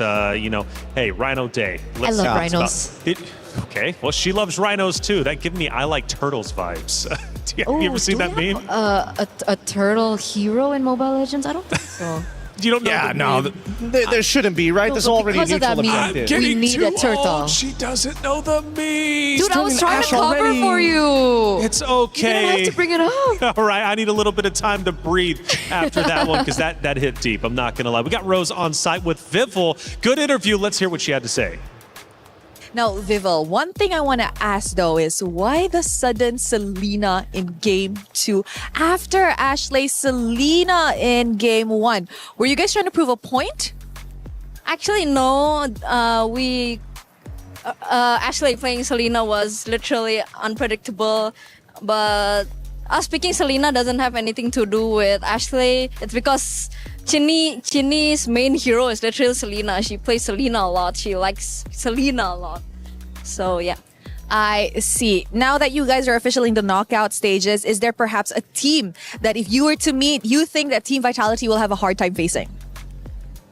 I don't think there will be because all this time we want to go against any team. There's no team that could pose like an obstacle for us, but if I have to mention, it's probably Team Ray Young because they're from Malaysia, and Malaysia is one of the powerhouses of Mobile Legends. Oh, wow. Confident from Vivel. You know what? Congratulations today. Thank you very much. With that, throwing it back to you guys. Bye-bye.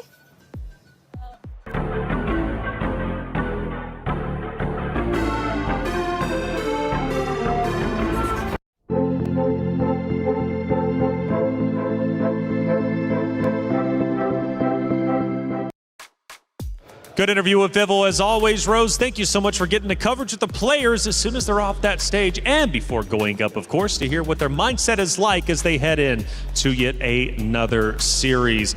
Final thoughts, right? We got the chat involved. Make sure you're tweeting out or however you would like to talk, of course, on especially where you are watching the stream. Famiko, MVP for sure. Honestly, after that performance, I would say so. Real. Yep. No, it's hard. It's hard to argue against it. Man, my guesses are really gets me to. Yeah. Oh, people are still doing their predictions as well. Very good. We like that. Fearless. Shout out to you. Get those predictions in, and hey, keep it going. Again, Fumiako getting all the love. GOAT EXP. Is that Miracle? Sadness, I just want to say I hope you're happy. Seems about right. Feels like Mirko. Yeah, seems about right. I think Fearless is Mirko. It's his alt account or something. Is that right? Probably. Probably Mirko. Well, we did hear earlier that he was looking at chat for just a little bit during that Phil section. Maybe he is Sadness, but why are you calling yourself Sadness, Mirko, if that is you? We're going to have and hash that out and figure that out. We need to make him happy. Another series is about to be underway, and this next one is going to be the final one for today, but an important one nonetheless because it moves one team forward into the knockout stage. It's Galaxy Phoenix versus Team Falcons MENA. Both of them take that stage, and I tell you what, this is going to be a big one for sure because there's several storylines to get through. First off, history is within reach for both of these rosters. For their regional battle, the highest regional placing they've got in MWI is 5th through 8th, okay? You get that just going to the knockout stages, but they go a little bit further, they could make history. They're my goats. They're your goats? Team Falcons MENA are my goats. This is the first time I'm hearing about it. Because, Dave, when did this happen? Yeah, I don't know, because I'm looking at Galaxy Phoenix and like the names that they've beaten just to get here. How can you not? That's the keyword. That's the What did you say? Beat? He said a said sentence, names. though. Names? Names is the key word? Names is the key word. She is the gold laner. She is my goat. Okay, names is the GOAT. Okay, fair enough. You guys must be a duo or something, actually. You guys go way back, actually, if I'm not mistaken, right? 10 years at MLBB, of course, 6 for you. Yeah. Veterans up on this stage. A long time to hate each other. Oh, why do you got to go that way? She was natural. Sadness. She was the Sadness comment out there in the Wait chat. until the next IGN of hatred. Falcons MENA, okay, has a big fan up here.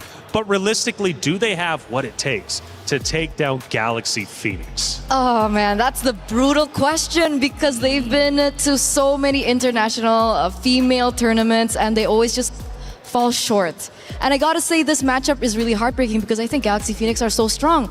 They are the team that has actually played in MPL Cambodia. And that's not a simple task to do. There is technically no restriction on it for what kind of gender going into these MPLs. Sure. But the fact that they are playing on the same stage as some of the best in Cambodia who's been around for at least 5 to 6 years, and they're the one region that everybody in Southeast Asia agrees upon that they are big stonks. Big stonks indeed. And talking about stonks, apparently we've got the Queens posing themselves. Where were they at? I'm hearing the Eiffel Tower. Let's check it out.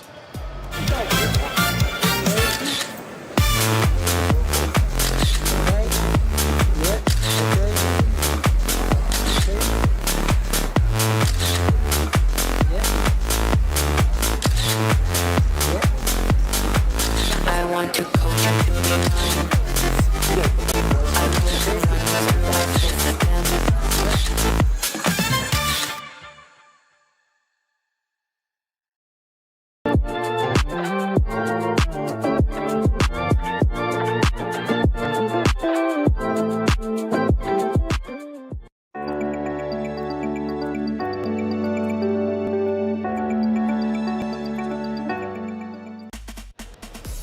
Well, that was cool. I couldn't have done it any better than Kiyowe in that moment. Well done. Hopefully we get more of those videos. Super unique. Hey, it's about time to send it to the stage, though. I'm ready to get this matchup started. It's Galaxy Phoenix versus Team Falcons MENA. Cheryl Damascus, take it away.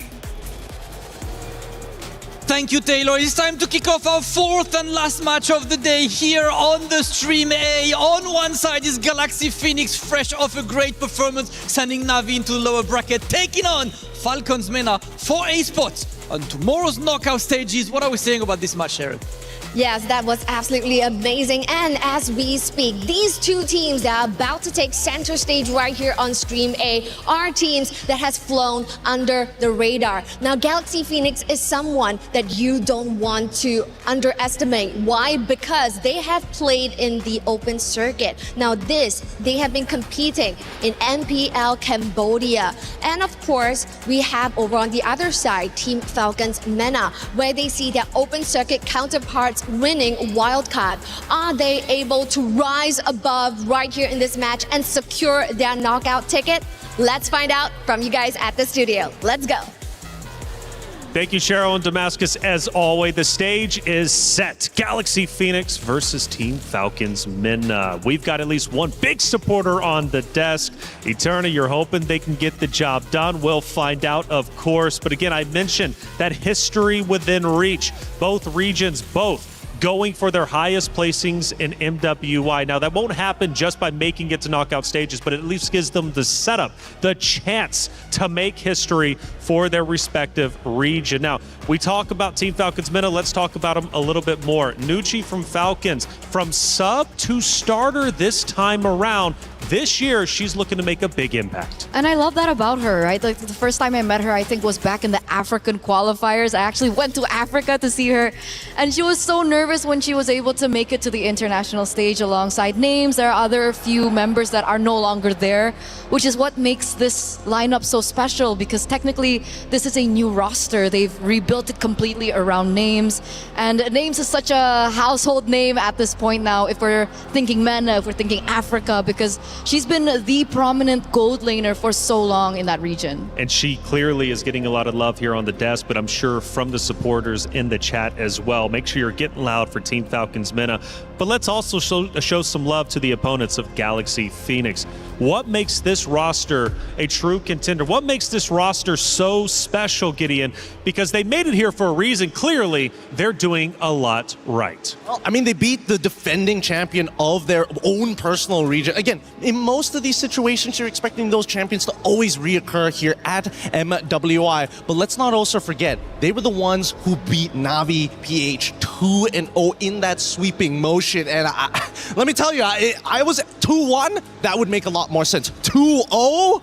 No way. Everyone was stunned with that victory, and everyone thinks that that's the momentum that they need to make it through to the next stages here in the knockouts. So let's take a look at the drafting phase now as we get to game number 1. We're seeing the Guinevere being banned out. We're seeing Freya. Yves gets eliminated, and as well as the Paquito. Okay, I'm liking it so far because that only leaves for the EXP the big generals of the Phoveus alongside with the Esmeralda. Again, both situational. Now that the nerfs have started to come through, but Esme has been in a pretty interesting spot. I would like to see whether somebody has come up with an answer to the Esme in lane and not in team fights. We all know how to deal with her in team fights. Just gotta keep on kiting her, gotta space her out. What was the counter to Esmeralda back in the day? Oh, so many, like the Dyroth, you had the Alpha. Dyroth! Yeah, there's so many lane bullies. Do you think there's space for a Dyroth? Okay, you know what? Sometimes when it's a good counter in lane, it is not worth to go for. And that's something we learned between Leslie and Claude yesterday. Yeah.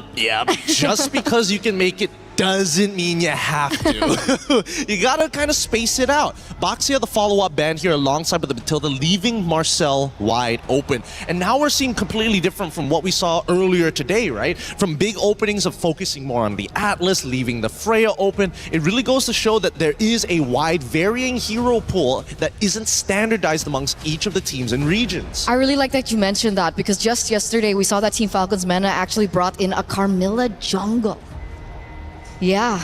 Okay. Yeah, we've seen a lot of bans yesterday against the Carmilla, and I was like, why did they go for Carmilla bans? And then I hop over to Stream B and I see a Carmilla in the jungle. And I was like, is this what they're scrimming with right now? Who's giving them these ideas and who's letting them think that this is right? But yet, they still are able to find these games. Hilda, an early call as an easy answer to Marcel. Marcel wants to go in and out. Hilda says, I'm gonna stick to you like glue and I'm gonna hurt you while you do it. Also a very strong showing with the Claude early pick as well. We do usually see the carry being picked up after, but we do see that Falcons MENA want to secure a strong lane of their own, right? They have the Esmeralda, very quick in.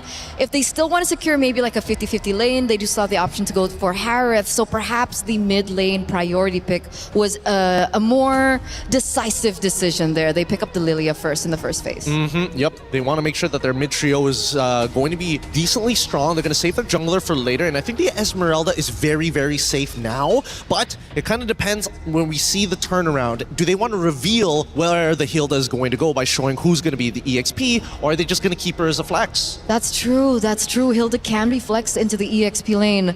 I thought it would be like a sure answer. I mean, technically we aren't on dangerous grass, so Also it true. doesn't really warrant that it has to go into the roaming position. Expanding rivers would also allow the Hilda to rotate a lot quicker around the map, so that's definitely something that we should still keep an eye out for. But insta-pick there, the Valier goes in 50-50 against the Lilia.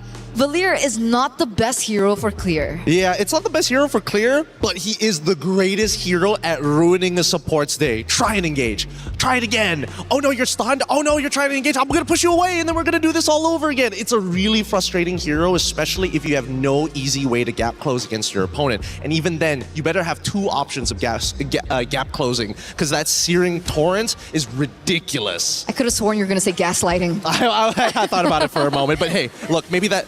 Did I say it? It's happening! Are you Mirko? You like that? All right, now, second half of it is where it gets a little tough, because I feel like Galaxy... Whoa! Getting rid of some of the favorites here. Yeah, Carmilla instantly banned out there in the second phase. Galaxy have done their homework, but I thought that perhaps because they picked up something like the Valier, they wouldn't mind a Carmilla in the jungle. Well, then it would mean that taking quote-unquote having a Purify, inbuilt Purify, is useful, but I guess this also means like Galaxy Phoenix want a team fight to some degree. I don't know to what degree. I don't know whether or not it's a full dive composition and that Valier is going to be the dedicated anchor. But since Yuzong is already banned as well, I'm not 100% sure. Yeah, how would they go about it if they don't have the Yuzong? Do they have to go for like a Uranus of the worlds? Ooh, I mean, yeah, the Uranus isn't the worst option, but at the same time, that means that the unfortunate truth would be that their jungler would need a scale.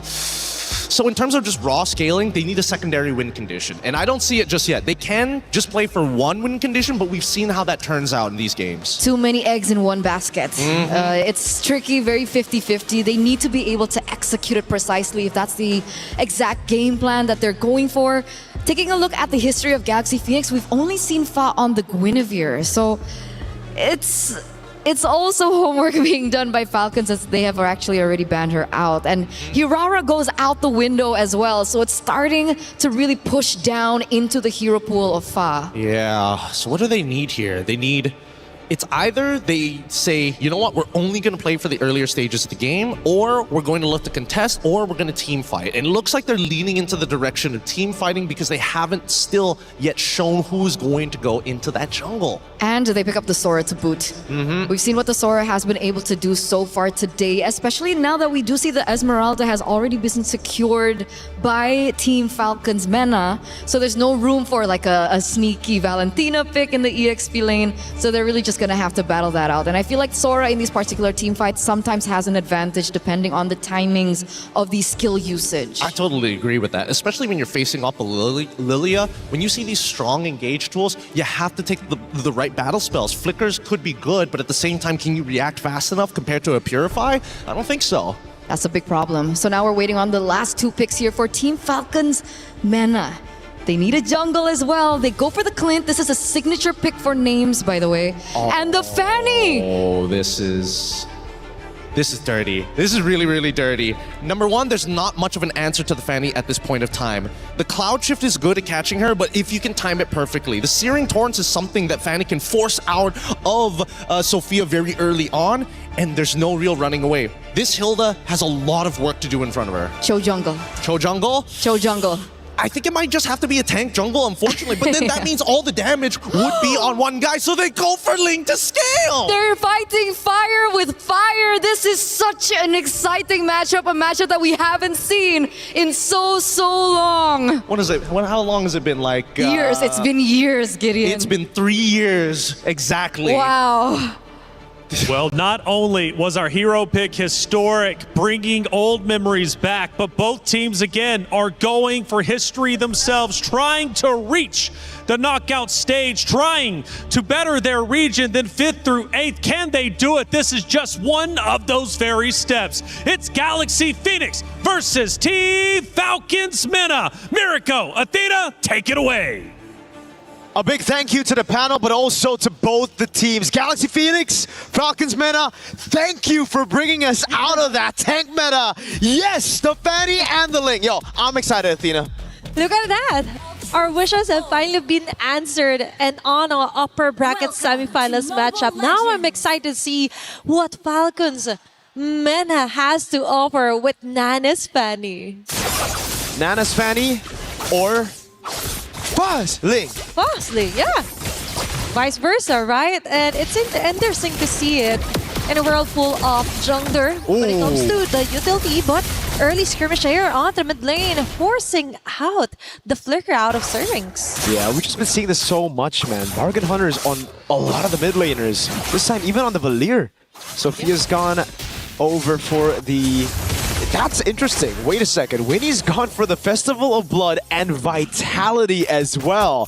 Talk about playing it extra safe against already a lane bully in names and the Fanny in the enemy lineup. It makes a lot of sense. This is some good emblem choices from GXP. Yep, sometimes you just have to get that extra layer of protection just so you could ensure that you would not be bullied here, especially on the gold laners for GXP. Now, talking about Falcons Mena right now, we see some potential great simultaneous connections here, especially with the Marcel being picked up for the roam. Although there were some changes when it comes to the first and second skill as all. But now Nucci and Cyrex be forced on the corner, but still Nana getting a clutch first blood out of Sophia. Something you're going to have to take into account every time you go for any 2v2s or 1v1s across these lanes.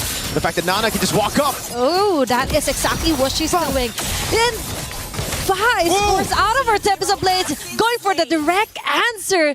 Strix immediately falls down. What a show match of our junglers right now. 1-1. But the junglers picking up kills. Nana. Okay, it's Lemma falling down hard, but still ensures safe escape right now for GXP. Now Nana safely transitions onto taking the neutral objective. She decides here for Ling. Nocturne trying to find a way out to protect Nana from impending danger. Fa finds Nana, following closely behind. It's Sophia getting the last bits of the hit. Nocturne with an answer right back. Syrinx with multiple gloops on the way will ensure another double. And Syrinx onto Lemma, following closely behind. This might be another kill on the hands of Falcon Mena. Yes, indeed, they're committing. Even the Falling Star Moon was actually activated, but now, okay, plan B, focus on the neutral objective. Falcons Mena, after a crazy skirmish where they got both Lings, they went for the turtle straight up. Objective conversion on the board. That's turtle number 1. I thought with a Ling and a Fanny in our game, we wouldn't be seeing a lot of neutral objective control. More on the battle for purple buffs. I thought that was the real neutral objective in this game, but so far it's been brawls across the map. Gonna have to say though, even though it's a Fanny versus Ling, it's the others who've stepped up massively. Syrinx, great rotation. Sophia as well to start things off, pushing Nana away from the first turtle attempt from Falcons Mena. But now it goes back to the slow game. I think for Falcons Mena, they gotta look at the other side of the map. Yes, they can play around those neutral objectives, but there's a big winning lane down below. A winning lane so dominant that it forced Winnie to go for Vitality and Festival of Blood. And you can already see how much respect Winnie has placed on names here down below. The whole team rotating down. They're really trying to choke Winnie out of this gold lane. And that's the thing, you have to capitalize on where you're good at, especially onto lane-to-lane comparison to the gold lanes. Hey. But now they focus onto the roamer still. It's Lemma having the hardest time of her life here. For game number 1, immediate takedown onto Sophia with that assist here. They want to go for the trade-off. Even the red V was activated to ensure a kill immediately. Nana and Nucci hot on their tails. What a great answer right back. Now focusing onto the bottom side. It's just Winnie trying to survive the first few minutes of this game and falling closely behind. There are non-stop MLBB actions right now. Nana's solo kill onto Ling as well. Wow. Lil up top. So much action. 6-3. We got 9 kills in the first 4 minutes of the game. And it's only as expected for an assassin versus assassin matchup. Nana now playing around the purple buff. Now is the time that we see kind of a neutral objective take here onto the purple buff. Okay, there's going to be golden R, but they do not commit at all to ensuring a kill. But Names on the other hand, that is quite the hefty advantage that she got there solo. And now it's a turtle take. Slow but sure. Falcons Mana send Nocturne over to hold the turtle while Nana gets on the purple buff. Ling though. Okay, Falling Stormer right on track, but Ling risk it all. But that is just too much to handle. It's 4 women targeting her alone. Nana forced to back away, but she will be getting right back on track. It's Winnie and Fa ensuring the turtle take, and Nucci falling down fast, still alive and kicking. And it's Syrinx with a clutch black shoes, trying to force her way onto a kill. Too much things happening at once here. No can do now for numerous objective takes here for GXP. It's just all about distractions, all about who can play the chaotic game better. Galaxy Phoenix, it looked like they were tracking behind, trailing behind in the first few minutes of the game, but here you can already see how that chaotic nature from Ling, holding that side lane, going into Names, forcing the flicker out and the whole team to peel for her. Got the space for the rest of the team for Fa, Sophia, and Lemma to control the neutral objective now. Gold Crab still taken by Names, and look at the trade up top. Both Lings rotating towards the top side of the map. Nana versus Fa. Okay, 1-on-1. Will she be committing onto that? But before all of that, it's Nocturne caught on a very great vantage point onto Winnie. She will be backing away. Lemma taking it safely. Sophia disengaging. Sophia, on the other hand, just goes in with a Cyclone Eye. Clear advantage on to Falcons Mana right now. This is the moment, I'd say, for Galaxy Phoenix to try to look for those purple buff takes away from Falcons Mana, but it just seems like Foz is taking a safe route. Doesn't want to go over to enemy purple buff despite the Fanny already seen up top. Nana's getting the job done. Ling! Okay, Fa with a blades here. Going with a double. A kill is free on the bottom lane. Meanwhile, it's Phoenix being taken out in the process there onto the top lane. Immediate cross-map trades here for full Falcons and Galaxy. That's all without a purple buff. Nana has gotten a turn and a kill on the Claude with no purple buff. Purple buff still up and available. She's waiting for it to be closer for the turtle to spawn before she actually takes it. So this is a prime time for Falcons Mana to fight now. Nana got purple, Turtle's up in 2, and Foz purple is going to be out just in a bit. Lemma targeted down again. They're trying to bait out the flicker right before the skirmish, and it just seems like for Galaxy Phoenix, they just can't stack up together just yet. The Claude's still up top, playing weak side. Sophia, Lemma, and Ling trying to find an opening for Fa. Okay, there's going to be a frame moment. Ling will be able to dodge out of her way in danger here from Falcons Mana. Nana will still be successfully taking down the neutral objective. Surprisingly so, she can do a lot even without the purple buff you mentioned. And even though some may consider it a necessity, it's like just an option for her. She just wants those kills rolling over here for Falcons Mana. Remember, as the panel mentioned, Galaxy Phoenix can just play the scaling game. They have a very good scaling composition. Sophia, though. Okay, jumping in here is Nocturne. Sophia was able to get away with a clutch movement here from Nucci. Nana from the back will get a kill onto Sophia. Winnie with an opening, blazing, do it, open up doors here for GXP. But Nana is still alive, ensuring a double. But there's a double here for GXP. That's 4 women down for the side of Falcons Mana. That is a tough advantage that GXP got. Look at the instant objective conversion. Nana trying to defend. Okay, it's Lemma saying bye here to Nana. But still, it's all about prevention, preventing the mid lane turret from being destroyed by GXP. But Fa will be able to get another turret down onto the bottom side. The instant objective conversion, another fight in the mid lane, and this time they play it perfectly. Nana on the Fanny has been the one to initiate a lot of these fights, going in first, trying to deal damage to the rest of the team to follow it through. But Fa playing like a true assassin, coming in late. Okay, this is the tricky thing. She has the skills to actually go out of her way to get a kill of all people. And Syrinx falling down. GXP, what a great move, ensuring the most crucial take-off. In fact, got a very assassin moves right there. That's exactly what you want from your assassin. Foz just moving across the map, taking Syrinx down, and then instantly getting away. I thought Nana had the cutthroat to take her down, but no. Foz been clinical on this Ling after that first death. Never again. She's learned from that moment. Now the purple buff up again for both of the junglers. Nana has it already. Foz a level ahead of Nana, and they're going to go for the far lane first. They're going to have that control over this lane. Let's see how they play it. Is it the Lord Dance or is it a straight blitz to a team fight? Okay, it's all about the macro and micro movement here. Nana risking it all. Sophia still survives. It's Leva shutting down Nana. Golden are on the mid lane. Winning gets the opening with a blazing duet. Fa with a godlike kill. Numerous members down, making it a triple kill for Fa. And GXP taking down 4 members yet again from Falcons Mena.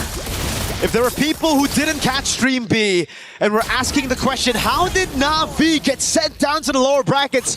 Now you know, Galaxy Phoenix are here, and they're here to conquer it all. Falcons Mena down by 4,000 gold.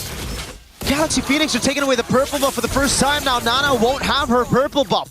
Tier 2 up top, falling down. Tier 1 in the mid lane. It's all the map control already given over to Galaxy Phoenix as now they continue to push on the pace. Yep.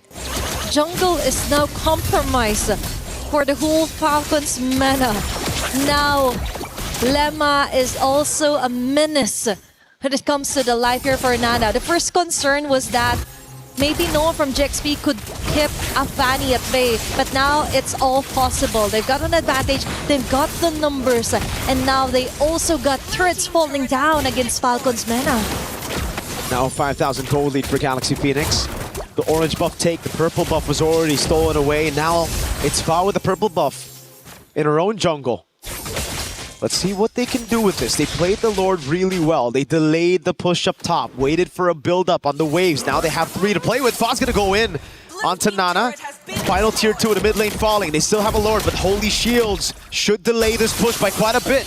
Okay. Fa is ready to rumble if ever Nana commits to it. Nana falls down here hard. She has to back away. That's a great disadvantage.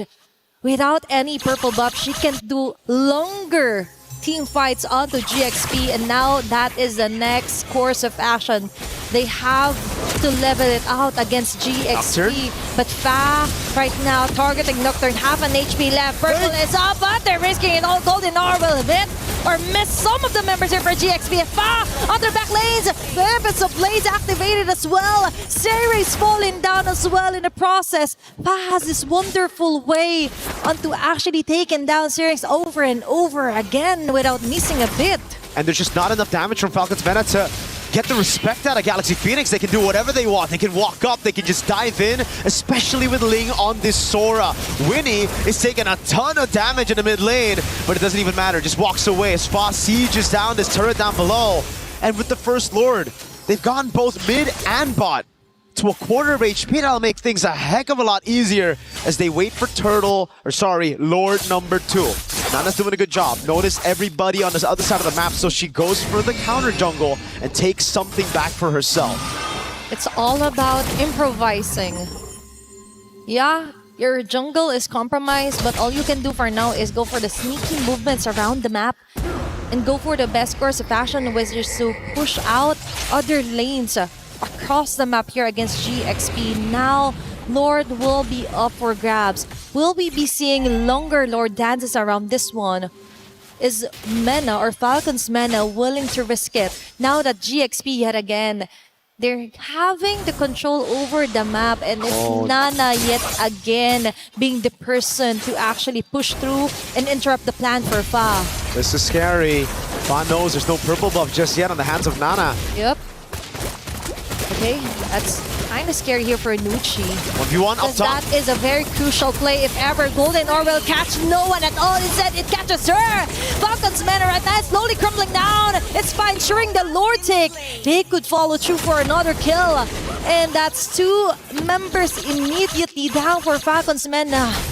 And it's through not just playing the far lane, but playing the purple buff. She just waits around the purple buff, makes Nana sweat. Once Nana hesitates just a bit, Fa takes the route into the Lord that was already so low from the rest of the members holding it down. We have the damage out rankings and Names is number 1, but we have to take a look at the damage allocation. A lot of times, Names is just playing front to back. She's dealing a lot of damage, but it's to the main frontliners of GXP. Winnie, Sophia, even Fa, they've been safe, coming in late or even playing far back. Lord taking a tier, base turret down, and it's the bottom turret to fall next. Okay, it's all about where your bullets are hitting, because right now for GXP, it's all hitting onto the right marks here for Falcons. Man, attempts to play that again for Fa, targeting Names and Nucci from the back. She has to back away. Nana chasing not there, but still it's Winnie ensuring a double kill. They're taking too much time out to chasing Fa that they forgot they have to defend for their base. Nana. Winnie clearing off the last bits of the minion wave here for Falcons. Mena, Nana as well. They have to prolong this one, but GXP, they just want to finish this, get it over with, and it looks like game number 1 will be going onto their side.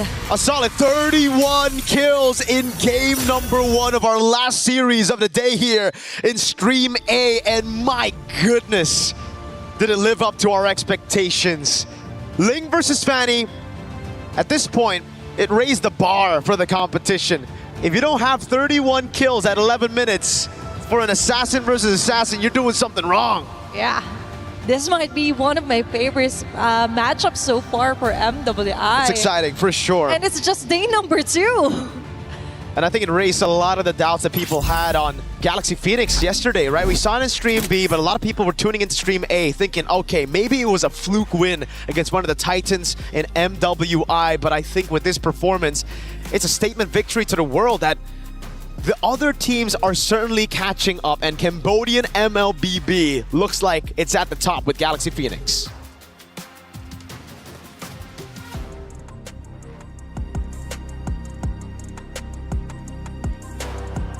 Is in our DNA.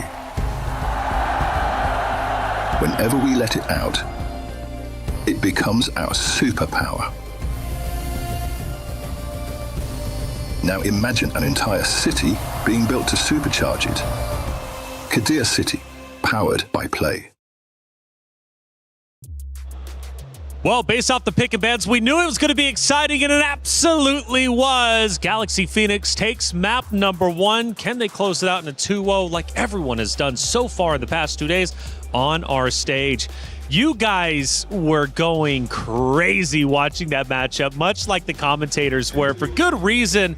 Tanks, they're out. Assassins are in. Gideon, what does that mean for our tournament? It means that this tournament might be super exciting now, because the day when Assassins come back in and the tanks start washing out, you get games like that. High KDAs, high intensities. Every moment cannot be wasted, and every second counts in moments like these. That's why that game was just so exciting. And becoming a color caster, so much easier. Fair enough. Assassins. 31 kills in 11 minutes. Let's see if any of the moments from those kills were actually in this big moment from that game number 1, because from what I was hearing, man, it was Ling versus Fanny the entire time. Fa was also getting a ton of attention, right? Plenty of just exciting, electric moments from the Assassins. But we knew coming into this, the new meta would bring potentially that conversation. Ladies have been a bit slow in order to develop that, and I understand that coming into this tournament, you want to go with your comfort picks. But getting deeper into the tournament, especially if you want to beat the high-level opponents you have to play against, you've got to risk it all and go for gold. And that's exactly what they're doing. You also shouted out names at the beginning, too. Let's see what, or let's hear from you, I guess, one of biggest supporter of names and how she did. No matter what happens, you guys are still my GOATs. I want to make that very, very clear. But I have to say that when it came down to the in-game execution, it felt like they were kind of outclassed. You can see it from even these highlights. The beginning of the match, oh, the Ling was just so well done. And we were talking about the drafts on how they really set up so well for the Fanny. But on the other side, they were also unprepared if the enemy picked up an assassin. And this Ling was just everywhere around the map. There was no way to shut him down. Yeah, just the mechanical prowess of this team is ridiculous. We saw the hand cam of Fa just now, and she's using the traditional, you know, forefinger and thumbs, not going for the spider six-finger activations, and still was able to precisely pick up every single one of her swords. Most people can't even get all four. Yeah, honestly, mobile gamers are just insane to me with how many fingers you're able to put on there. I've seen one player use 8 fingers, which is crazy, to say the least. But 4, 6, however you get it done, either way, she was doing it well. We got even a little bit of dancing on stage, of course, as Galaxy Phoenix and Falcons will take over map number 2. But seriously, the Assassins making things exciting overall speeds things up a lot. I mean, again, we mentioned that from the new meta, things would be sped up. I mean, 31 kills in 11 minutes. I mean, how extraordinary is that? It's huge. It's huge. We haven't seen it in a very, very long time. 11 to 20 maybe would warrant maybe a 30-minute game maybe, or like a late 20-minute game, but only a 50-minute game with that many kills on the board. It's already so special. Yeah, and I mean, keep in mind, right, because as many kills as she was able to put on the board, it's a contribution of the entire team. The assassin isn't there to just wipe out every single person. You're specifically wiping out the low targets on the team. You play as cleanup, and if you're lucky, you find a priority target that you could 100 to 0.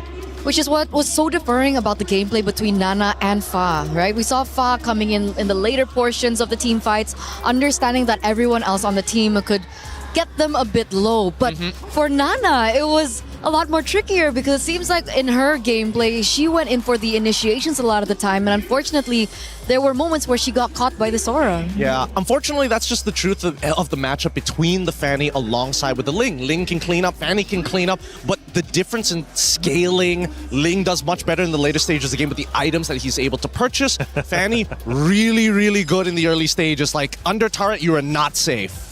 Getting a lot of love in the chat, by the way. The stage is on. We saw you out there, Rico. It's so refreshing to watch, okay? Ling and Fanny. And that echoes the sentiment of what you're saying, right? It's nice to see the Assassins come out, see the high-octane play, see the fast action. This new meta, that's what it brought. Yes, absolutely, absolutely. I think much fun.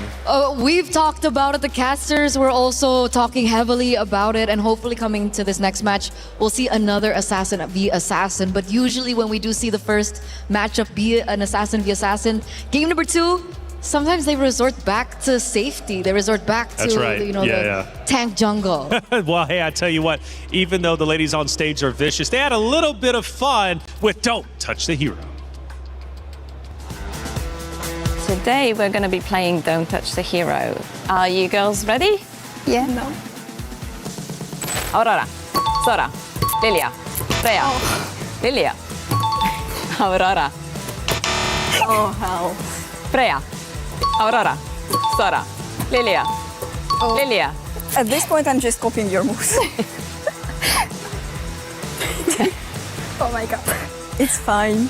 Okay.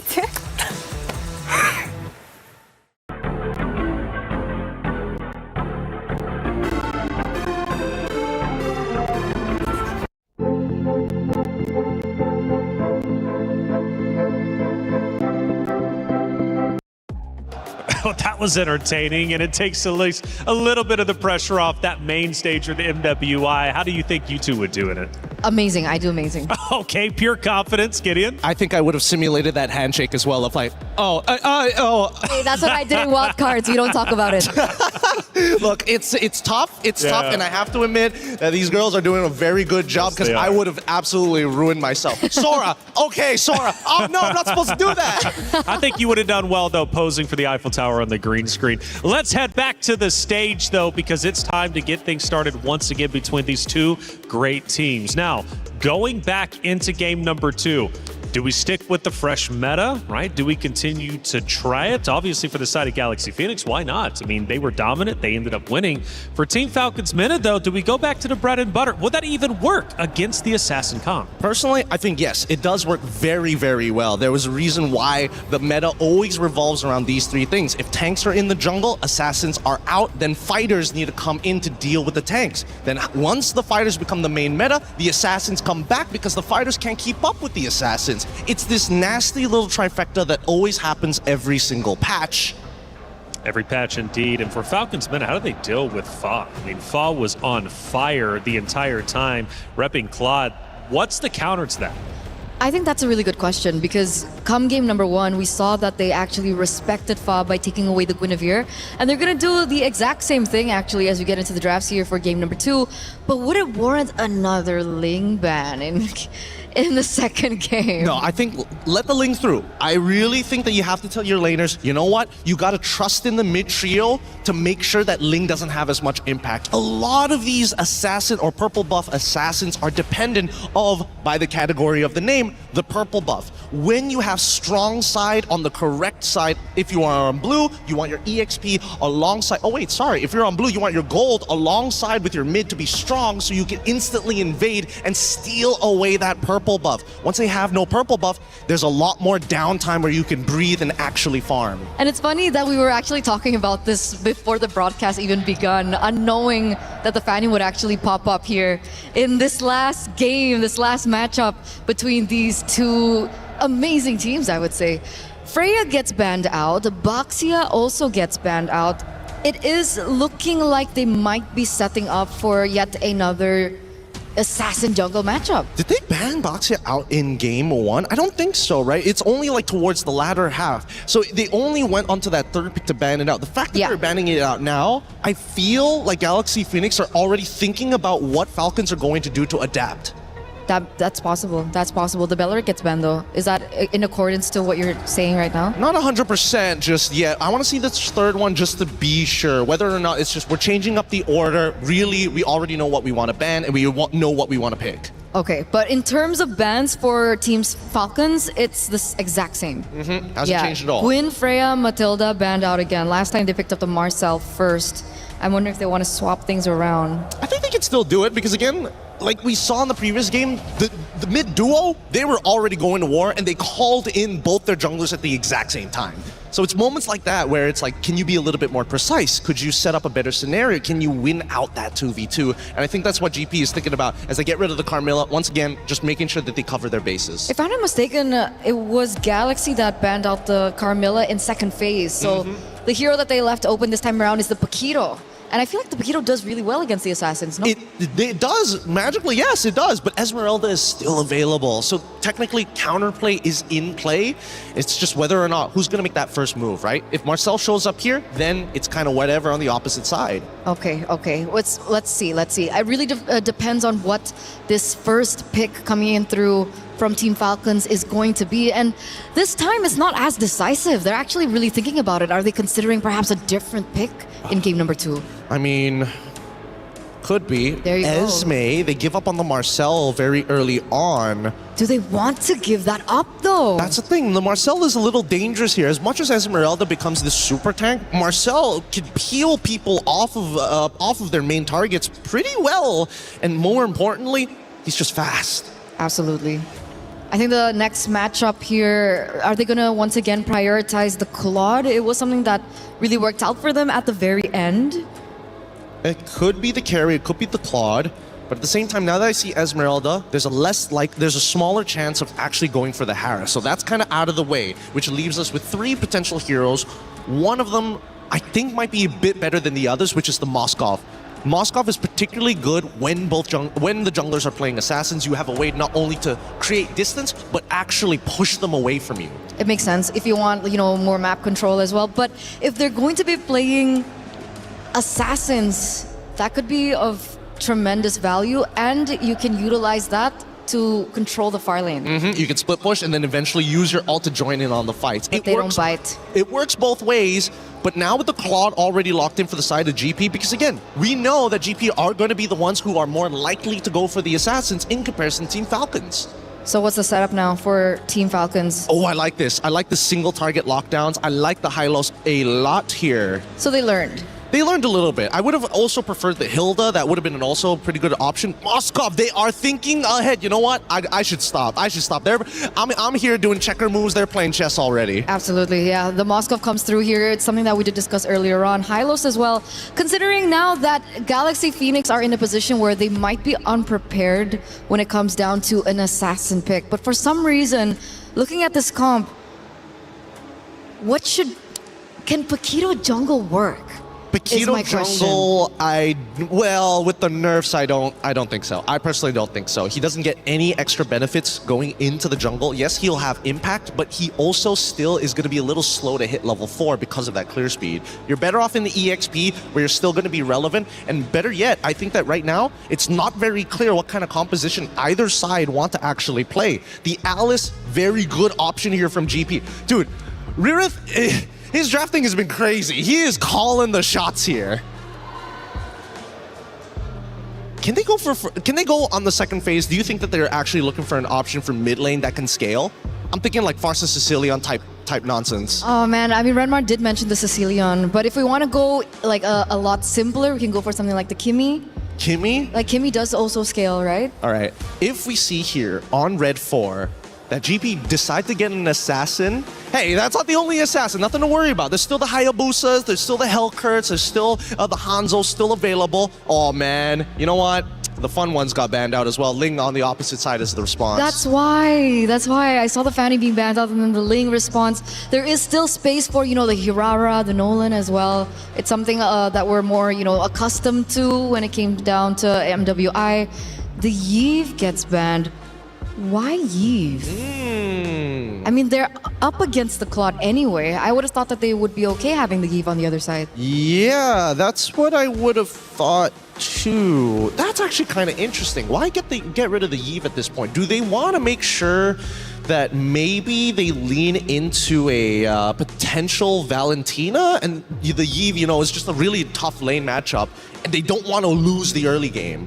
Or do you think it's Alice in the jungle? Alice in the jungle? I mean, that's old stuff, but it might not be the worst here. At the same time, we see that Jushin is getting banned out on the opposite end. Yep, very, very intelligent bans here from either side as we now see GP on the most important pick. So perhaps they were just setting up for the Jushin pick.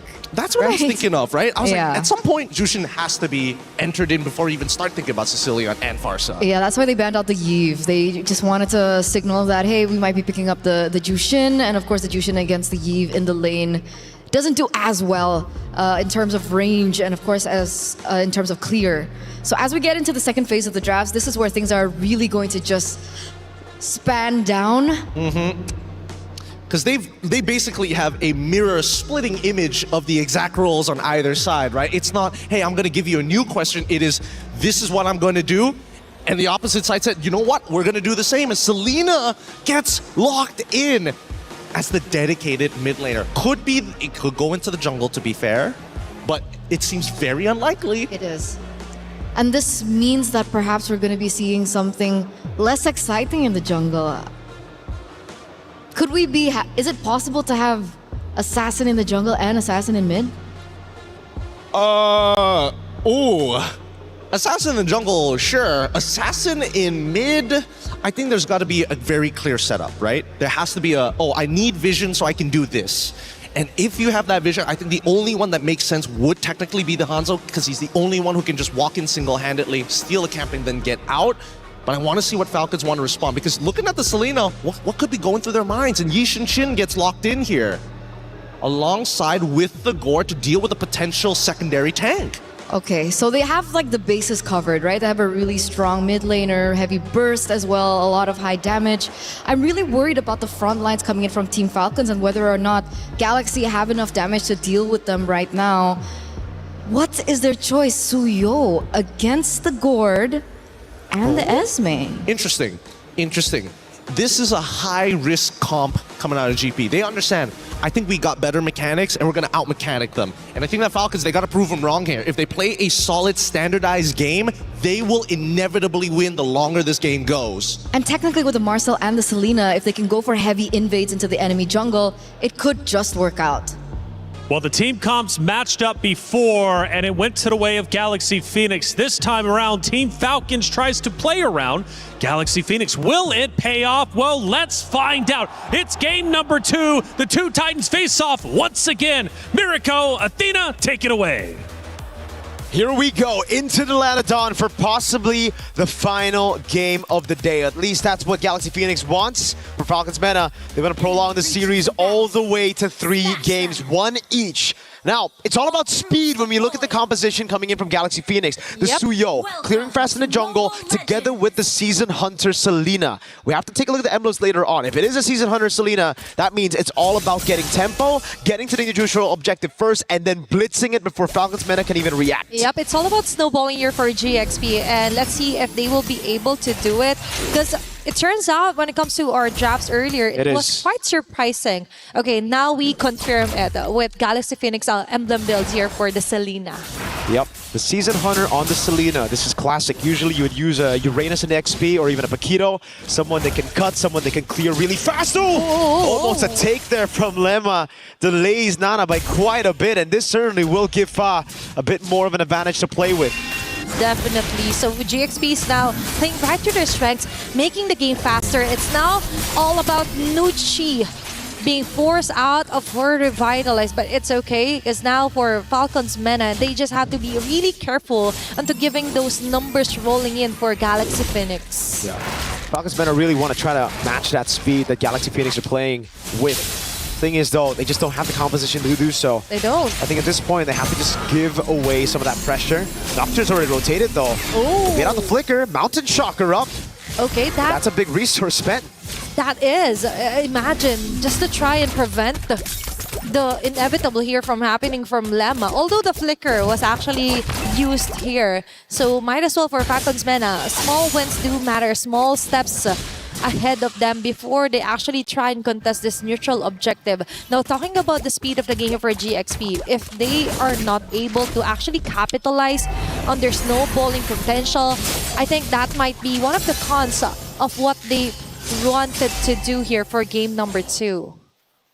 So let's see it. Level 4 already. They go for the gank on Nocturne. Nucci. Okay, Nucci trying to hold over onto Fa. Syrinx with a successful first blood and Mystic Gush right on her face. Link tried to run away.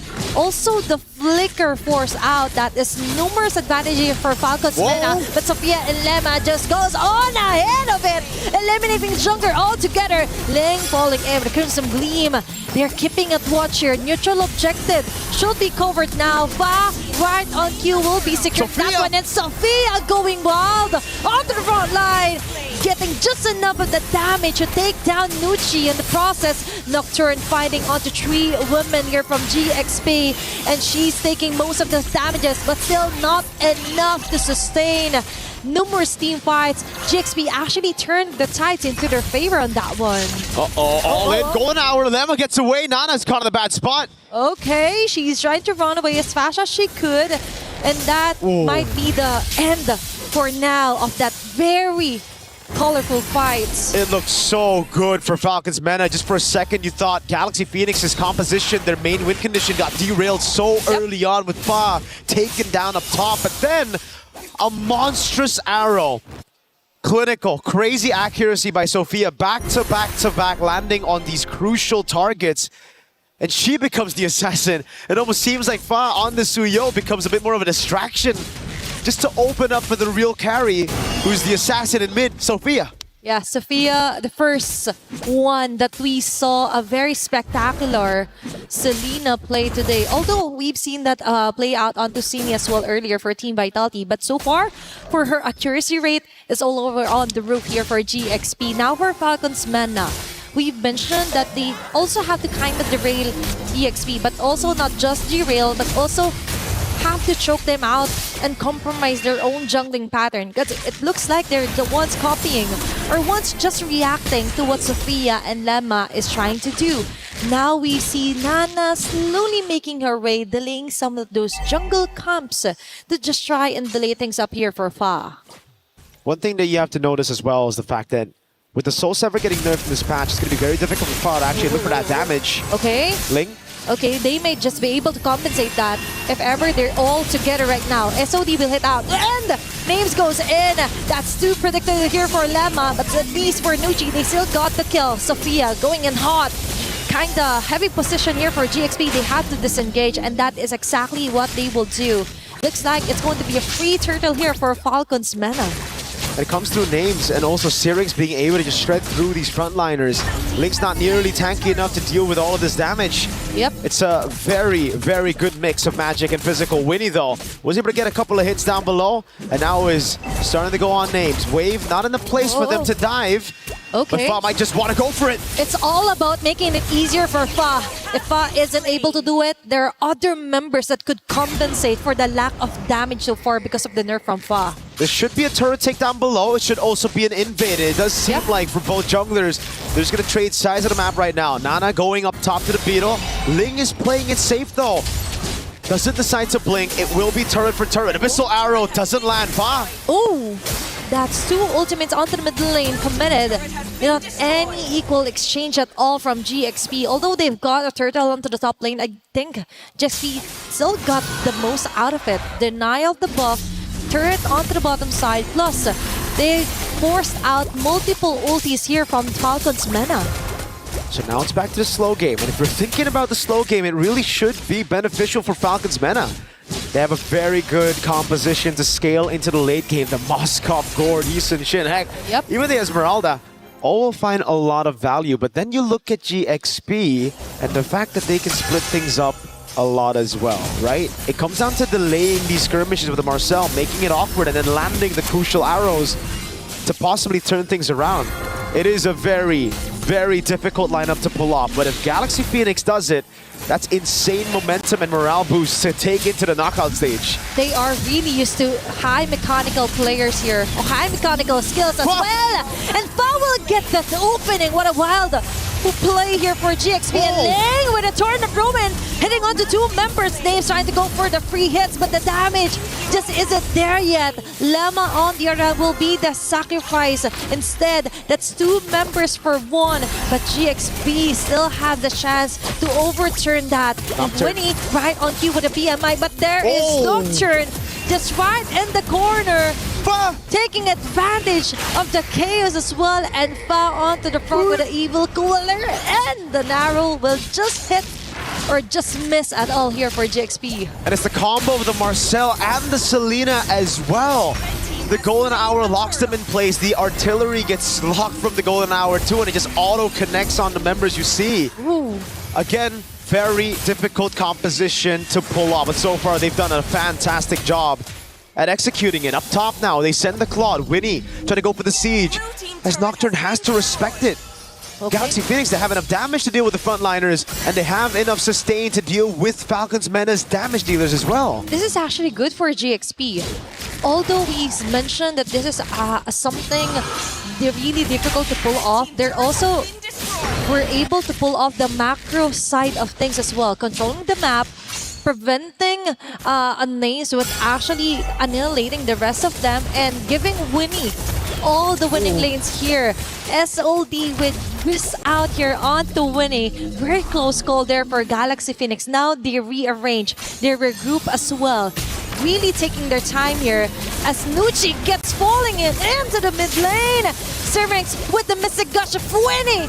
Going in head-to-head on her with a Blazing Duet, all connecting. Onto the mid lane here for Falcons Mena. Now onto the mid lane, it's Fa going wild. Ling as well, Sophia dodging and sustaining all those damages as well. Sophia still alive and kicking, hitting on those arrow marks. Fa with a double kill. Now that's how they play. That's how hard they go against Falcons Mena. The back and forth is beautiful by Galaxy Phoenix. Falcons Mena, they always are in awe of what's happening, of what's hitting them right now. They're confused, left in confusion every single time. They think it's just going to be a clean front to back, where they've already gotten the sustain, where they already have the CC locked down on some of these members. But then Galaxy Phoenix, they utilize this composition not in a way where it's just arrows coming in, clean-up attempts as well, but also them outmaneuvering Falcons Mena. You see the all-in happen here with the Glorious Pathway and the Mystic Gush, but then you see just how many of these resources are used to perfection. The Golden Hour to delay, the rest of the team utilizing those mobility skills to get out of harm's way and then to re-engage when it's all safe, when it's okay, when there are layers of frontliners coming in, and you get to see that final Blade Surge. Now Nucci, again getting desperate. Pop into Glorious Pathway early. Up top, it's a good lane. Throw to Ruin! Okay, that's 4-member caught again here. Balema and Lingfa with a mega kill. Immediate takedown onto the jungler. Now for the double. Wow. Lemma onto Zerx. Hot on her tail. Lemma! Even with the flicker as well. Needs for the free hit. Now they go for the trade. But I think that won't be enough of an answer against GXP as Fa secures a triple kill. Now it's Names all alone here on the bottom side. Fa and Ling targeting her. And that is going to be a last hit for Sophia. 4 members are actually a wipeout against Falcons Mena by GXP. Even when the arrows don't land, it plays such a crucial role in these team fights. Sophia with an arrow that didn't land but forced the step away from Names. She had to take that Blade Surge to the face and then the Purify desperately to try to get away. GXP are playing one hell of a game of MLBB. 5,700 gold lead. A Lord up top pushing in as well. And all this while, they've been able to get these turrets down before. It's a Holy Shield down below. Look at the items. They've been able to get so much, and Fa has a Sky Piercer. I believe it was 60 stacks earlier. This is massive for someone who died so early on before Turtle 1 to get 60 stacks. After a Sky Piercer, you usually start feeding. Oh my gosh, it's all about the QSG as well from the arrows from Sophia that made it easier for Fa to actually come back from the first blood suddenly from Falcons Mena. Plus, it creates a lot of space interruptions against Falcons Mena, which is what they're exactly doing. And now its Names being targeted. Holy shields pop up. Another arrow right onto the face and a follow with a tornado throw in here for Ling. There's going to be a golden R. Okay, frozen on the moment is Zerx. So with the Mystic Gush, they tried to find an answer and they find it on the body of Ling. But still GXP, they were able to pop up Holy Shields, able to destroy a base turret. And now they're eyeing out a possible or a potential kill. But still for Falcons Mena, they're trying to force their way in against Winnie. With a blazing duet, now he's going back up again. And Nocturne onto the front line is not enough to sustain at all as Fa gets an opening with a mega kill following up for a moment as well. What a chase down here. It's 2 members down here, but Nana gets a shutdown kill. And GXP, what a play here. 80 stacks on the board. She's fully stacked up. There was a shutdown over to Sophia, but GXP got the base turret in the far lane. They won't even have to send anybody over down below to set up that slow push anymore. So it's all about playing it calm now. I know they've thrived on playing it chaotic, on just going for these chaotic brawls, but it's time for them to slow things down as they wait for the Lord to spawn. 30 seconds on the clock. The wave in the bottom lane will be slow pushing. It's all about taking prio in mid and top and then forcing Falcons Mena to react, either by sending someone bot or by completely giving the Lord over to GXP. This is how they set their name high here on MWI. They may be tagged as newcomers, but with the way that they move... Oh my god, that arrow landed. It was just the Traceless that saved her. Okay, that is multiple dangers up ahead here for Falcons Mena. I think if they want to contest this Lord, they have to cross over onto Sophia, which in fact will land another arrow in the trap. And Fa yet again, incoming attack, and Ling with a drone of ruin Fa, targeting Names. Okay, there's going to be a mini stun here for Falcons Mena. Zerx with a Mystic Gush, but she will be caught yet again here by Ling. Nocturne cannot sustain the 5 members attacking them continuously from Galaxy Phoenix. Another arrow in the face of Nana. Fa with a finishing move, double kill as well. Sophia might fall down, but still for Galaxy Phoenix, that is a huge win advantage. That is a huge kill advantage. And now they're slowly making their way onto the base. Mid lane base turret being targeted. There's going to be a Glorious Pathway to try the link things up here against GXP, but no. This might be the end as Fa closely survives. No, Syrinx and Names getting a name out of Ling and Winnie. Still defending for their life here against GXP. And they get 3 base turrets already. Everything stripped down to the crystal.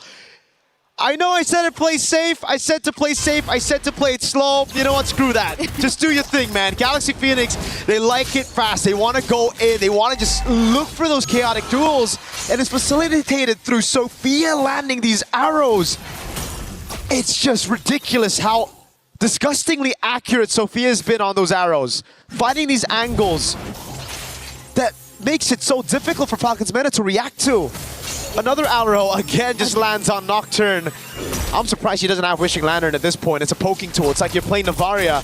It's like you have an Astral Echo place on all of them. The hitbox is doubled whenever Sophia's on the Selena. That would be the cherry on top if ever she plans to build up the Wishing Lantern at this point. Because now for GXP, they got a Lord. They've got most of the turrets out of the way. Now they just have to find a very good setup, which so far they have been landing onto the body of Ling and with the use of Lemma as well with the golden hour. Not to mention, if you manage to dodge those critical ultimates, the arrow will still hit you. Just on cue, I just mentioned this one and it happened right before the Lord responds. Okay, Lemma might have been too early onto that fight. Okay, that was an overheat for sure. Yep. Okay, maybe now they need to play it slow because they got the Lord, they got everything, but they still have to respect the fact that Falcons Meta have a good scaling composition. If they're able to prolong this game even further, they might be able to contest the Lord. You can already see that clear with the Gord, Easton, Shin, and Moskov. This Lord is gone straight up. You need all 5 of your members with the arrows landing. Remember, if these arrows just land inside of the base, they can just walk back to their fountain, get all their HP back, and then reset all over again. That certainly has delayed things for GXP, and it's given Falcons Meta a second win. It's all about stretching out the game here for Falcons Meta. For GXP, yeah, you are dominating, but there is still the wave clear present and heroes for Falcons Vega, or Falcons Meta rather, that is slowly catching up. Speaking of stacks, 37 on that Thunderbell, 56 on the Sky Piercer, so we see how that has impacted GXP, how it's given Falcons Meta a bit more chance in this game. It's no longer at 80, so they won't start disappearing from the map whenever they get low. It's all about maintaining a low profile for now for Falcons Meta. But still, you can't keep a low profile as there's someone always attacking and giving the vision here, which is Sophia from Galaxy Phoenix. Now, they might not force out a team fight just yet. More on the macro side of things is Galaxy Phoenix needs to focus on. Look at Fa. Okay, Fa and Lemma has other things in mind. No, they don't want to wait for the Lord. They want to go in. Okay, Golden Arc caught all the 3 members here. Syrinx being caught here by Ling and a fall of Throne of Ruin as well. Fa with the last hit. It's going in with the Blazing Duet with Winnie, who roams in movement as well. Double kill. That's 2 members down. Now it's 3 members left to defend further base, but no, they still get it. Fa with a triple kill. Galaxy Phoenix just got hit. This might be the winning goal, winning moment that they need. 5 members still up. And it's only Nocturne left. And this is it. Galaxy Phoenix ensures the 2-0. A maniac for Fa. Delayed Savage, or rather a denied Savage by Nocturne, but it don't matter. Galaxy Phoenix are able to get the job done with a clean sweep. A statement victory to send them into top 8. And perhaps a declaration of war with this composition. A statement for sure. A win with one of the craziest, one of the toughest compositions to pull off, and they pulled it off all the way. It was crisp, clean, the arrow, the flanks, not waiting for the Lord and just subverting all of our expectations, especially Falcons Meta's. They weren't ready for that play. They thought it was going to be slow. They've expected teams to just play around the Lord after losing, or after winning this hard, after getting defended over and over again. Galaxy Phoenix may have come as a newcomer this season, but no, they should never be treated as such. What an amazing way to end the day for MWI. that is somehow one of the most dominating wins that we've seen today so far. We've seen dominant wins in the form of calculated domination, macro control, no shutdowns given. But now we're going to talk to some of the players with Hollywood, Rob, and Cheryl.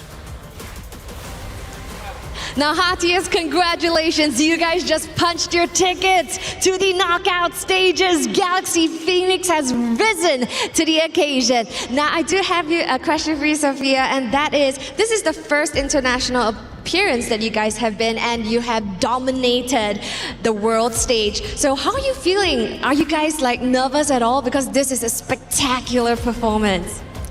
For us, even though this is our first international stage, but we prepare for it for months, so it's okay. We can maybe go to grand final. And even on its own, this is potentially the best showing even, for Cambodia. Are you guys super proud? I believe a lot of our fans back in Cambodia are super proud from where you guys are right now. How are you feeling about that? I feel very proud of us that we we prepare for train for a long time, so it's time for us to show our skills. That's true. It is time for them to shine. And so far, of course, you have been showing your skills. You've already beaten 2 champions, actually have swept 2 champions from 2 different regions. Is there any specific team that you have your eyes on next? I think Vitality, because she is the 2025 champion. Okay, eyes on the champion. Of course, you absolutely love to see this level of play right here. Congratulations again on your victory and qualifying to the knockout stage. Let's go ahead and send things over to our studio.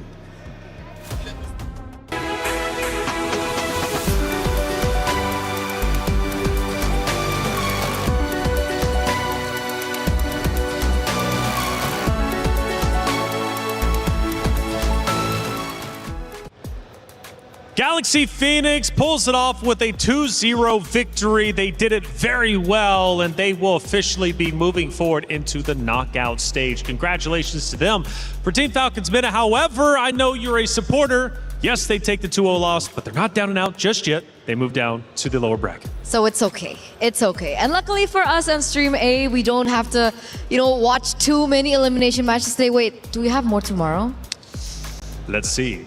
It's only going to get worse. I mean, yeah, it only gets worse, right? There can only be one champion, and there's still plenty of teams left. So at the end of the day, we are going to be crushing keys for the next 3 days after this. We take a look at our Group A competitors, and plenty of teams have now moved forward. We got Team Ray Young, we got Celtic Cyber Team as well. Now, for the decider matches, though, check those out. Gideon, we've got 2 banger matchups. Yep, we got Twisted Minds and Team Falcons ID. We also got Seda Esports and Virtus Pro, all of which I'm excited to see here because I think they're actually at a pretty even level overall. But man, I'm looking at Group B and I get excited. Yeah, Group B's looking great, right? And Team Vitality was just called out by Galaxy Phoenix. That could become a reality matchup in the knockout stages as Vitality and Galaxy Phoenix have now officially moved on. Still awaiting the results from Foot Esports. It might be our loss. However, Genji Esports, Navi face off against each other, but Team Falcons Minna, Foot Esports, it might be our loss. Either one of those opponents are tough.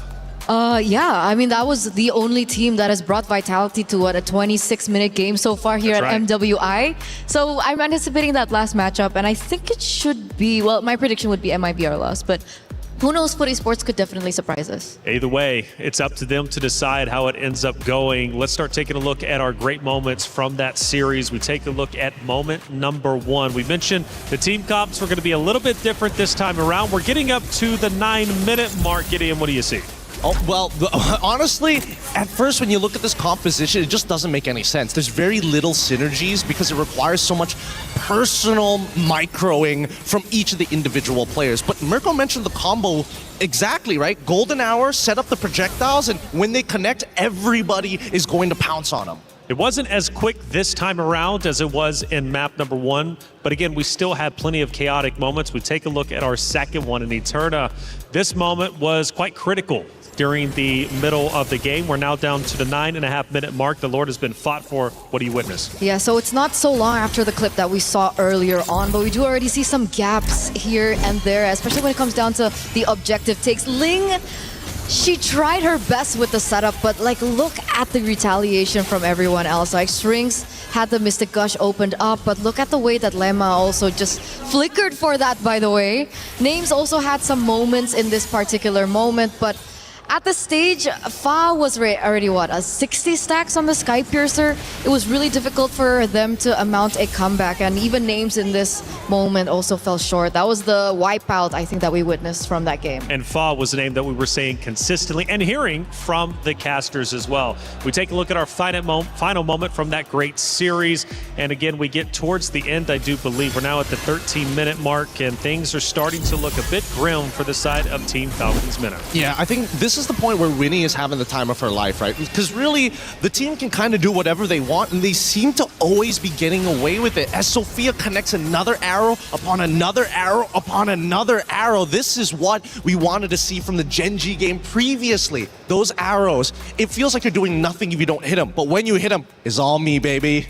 That's it, Eterna. Let's start taking a look at some stats and dive in a bit deeper into how the series ended up unfolding. I love stats. I love stats. That's my specialty. 18-minute game, like you mentioned, it was one of the longer games of the series, and you can see that Names did, you know, a surmount amount of damage. I mean, she was already getting to that power spike already. I believe the gourd was already online, but what was like the main reason why they couldn't get it down? Or were they just always in the area of effect of the combo from GXP? Yes, actually they were, because again, the Golden Hour covers a really large area, and with the help of the Abyssal Traps, they're making better decisions consistently because, hey, we don't have to worry about these areas on the map because we've already technically warded them. 26-10 also whenever it comes to the overall kills. Still a high kill game, not as much as the Assassins though that we saw just a little bit earlier. Hey, check it out, 2 champions, 1 game. My Champions Pick event is now live. From July 27th, submit your picks for the MSC and MWI champions for a chance to win 50,000 in-game diamonds. And you also have a chance to win the MSC 2021-2025 tournament skins. Don't forget to leave your picks under at MLBB Esports. Post for even more chances to win. Lock in your champions now and cheer for your favorite teams. My champion pick now live. Get involved, get active, whether it's skins, my champions pick. MLBB loves to throw you some stuff your way. So again, you can just love everything MLBB, which I gotta say I have genuinely loved each and every day so far. 2 days down, 3 more to go, more keys to crush. But as we look through our highlights, so many great games today that we ended up unfolding and going through. And obviously at the start, we had 2 talented teams take the very stage. And well, for some, their keys got crushed. For others, they moved forward. Absolutely, they do move forward. And I think that there were so many exciting things that we saw today as well. New heroes, new picks as well. Still going into the question of, you know, the meta in the jungle so far. Is it assassin? Is it still tank? But I'm really, really relieved that we did see that Fanny and the Ling pop up there in that final game. I agree. Now, usually, you know, they don't usually get me for the women's tournaments, to be perfectly honest. And I thought maybe this time around is like, this could be a mistake sending me of all people. I'm very critical. I come in here, the most I have to criticize is, oh, just a slight miss mechanic, and that's easy to fix. Their mechanics are good. Their compositions have solid ideas. I can see direction in more of their compositions than I do see in the men's divisions. And hey, check it out for Vitality, though, who ended up going toe-to-toe with Genji, that rematch from last year. That was also a great series that ended up unfolding. And that one goes to the way of Vitality, which was a big move coming out from them, looking unstoppable even now, which is truly phenomenal. A lot of great teams have moved up. And again, for Galaxy Phoenix, they called them out specifically. They want to play that very roster, and they have a chance to take them. That would be crazy to say the least. You mentioned that target on Vitality's back. Well, now it just got a little bit bigger with Galaxy Phoenix. I think everyone, I like what Miracle likes to say like over and over. I think he mentioned it in the group draws as well. He's like, to be the best, you have to beat the best. That's it. So I love that mentality coming in from all these players and ladies. And I gotta say, when it came down to the earlier match number 3 that we saw, it felt a little anticlimactic for me, honestly. I thought that maybe there would be more fight. It's so anticlimactic that I dropped my papers, but that's fine. But I hope in the coming days we do see like that comeback coming in from Gen.G, because once again, it's still one of the main storylines that we always keep building, especially after what they did last year. Well, I got something to cheer you up, okay? It's Rhino Day! Check it out. Brand new interactive effect for Rhino Day is available now. Check it out and join the celebration. So even though you chopped your cue cards, it's Rhino Day. Let's be happy for it. Hey, we got a post-match interview. Rose, who do you got? About the game, because just now Fa was amazing. A Maniac on the Suyo and a debut on the Lingdis MWI. Let's talk about it. What made Galaxy Phoenix bring out the assassins? គេសួរថាមិនបានសម្រាប់ចិត្តយកលីងមកលេងព្រោះលីងហ្នឹងគេខានដកយូរហើយឥឡូវដោយសារតាជា favorite hero របស់ខ្ញុំហើយខ្ញុំក៏ខានលេងវាយូរដែរដែលខ្ញុំដកមកលេងហ្នឹងក៏វារៀង practice តិចតួចដែរមុននឹងលេងតែដោយសារតាវា favorite ស្រាប់អញ្ចឹងស្រួលវិញ so first of all she said Link is her favorite hero and it's been a long time quite a long time that she didn't use it but before the match she did practice for a few matches. That's why she chose choose to play this hero because she feels so confident today. Yeah. Amazing. I love it. And the confidence definitely played off. And you know what? I know there's a lot of Khmer fans back at home that is supporting your journey here in MWI. Is there anything you want to say to them?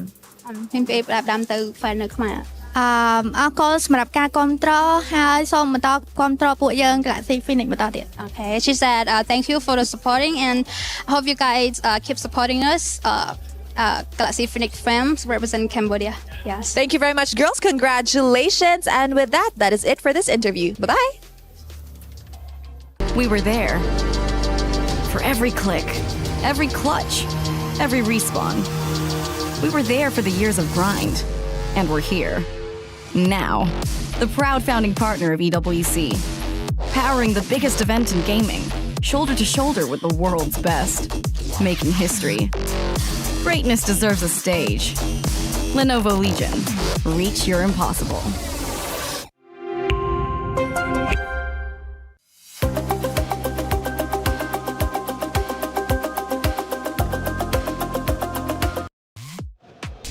Thank you for the interview, as always, Rose. That's it for our matches for today. However, we got to go to the stage for one more surprise. We're interrupting your regular MLBB programming right here for a very special segment. Ladies and gentlemen, now we are celebrating 10 amazing years of Mobile Legends Bang Bang. And we would love to call in all of our favorite faces to come on in and join us on this celebration. That cake looking mighty good, Damascus, I'm not gonna lie. That cake's looking really nice. 10 years creating one of the biggest gaming communities around. Of course, we had to invite all the homies around before we dive into this cake, yeah? Okay, 10 years, ladies and gentlemen. Can I please just get one comment really quick from you? Or it don't gotta be quick, whatever, however you feeling. Just, how you feeling about 10 years of MLBB? Any words for the community? We're so blessed to be having these 10 years, these beautiful 10 years with all these beautiful talents. There's so much more that we have to offer you guys, so please stick around and enjoy year after year after year, because we're still gonna be here. Come on, man, enough said. I feel like pretty much right there, that is a mic drop. Ladies and gentlemen, of course, tomorrow we have even more MWI here at EWC26 as we have a few more losers bracket matches. And of course, we are starting our knockout stages. You do not want to miss it. We'll see you guys tomorrow.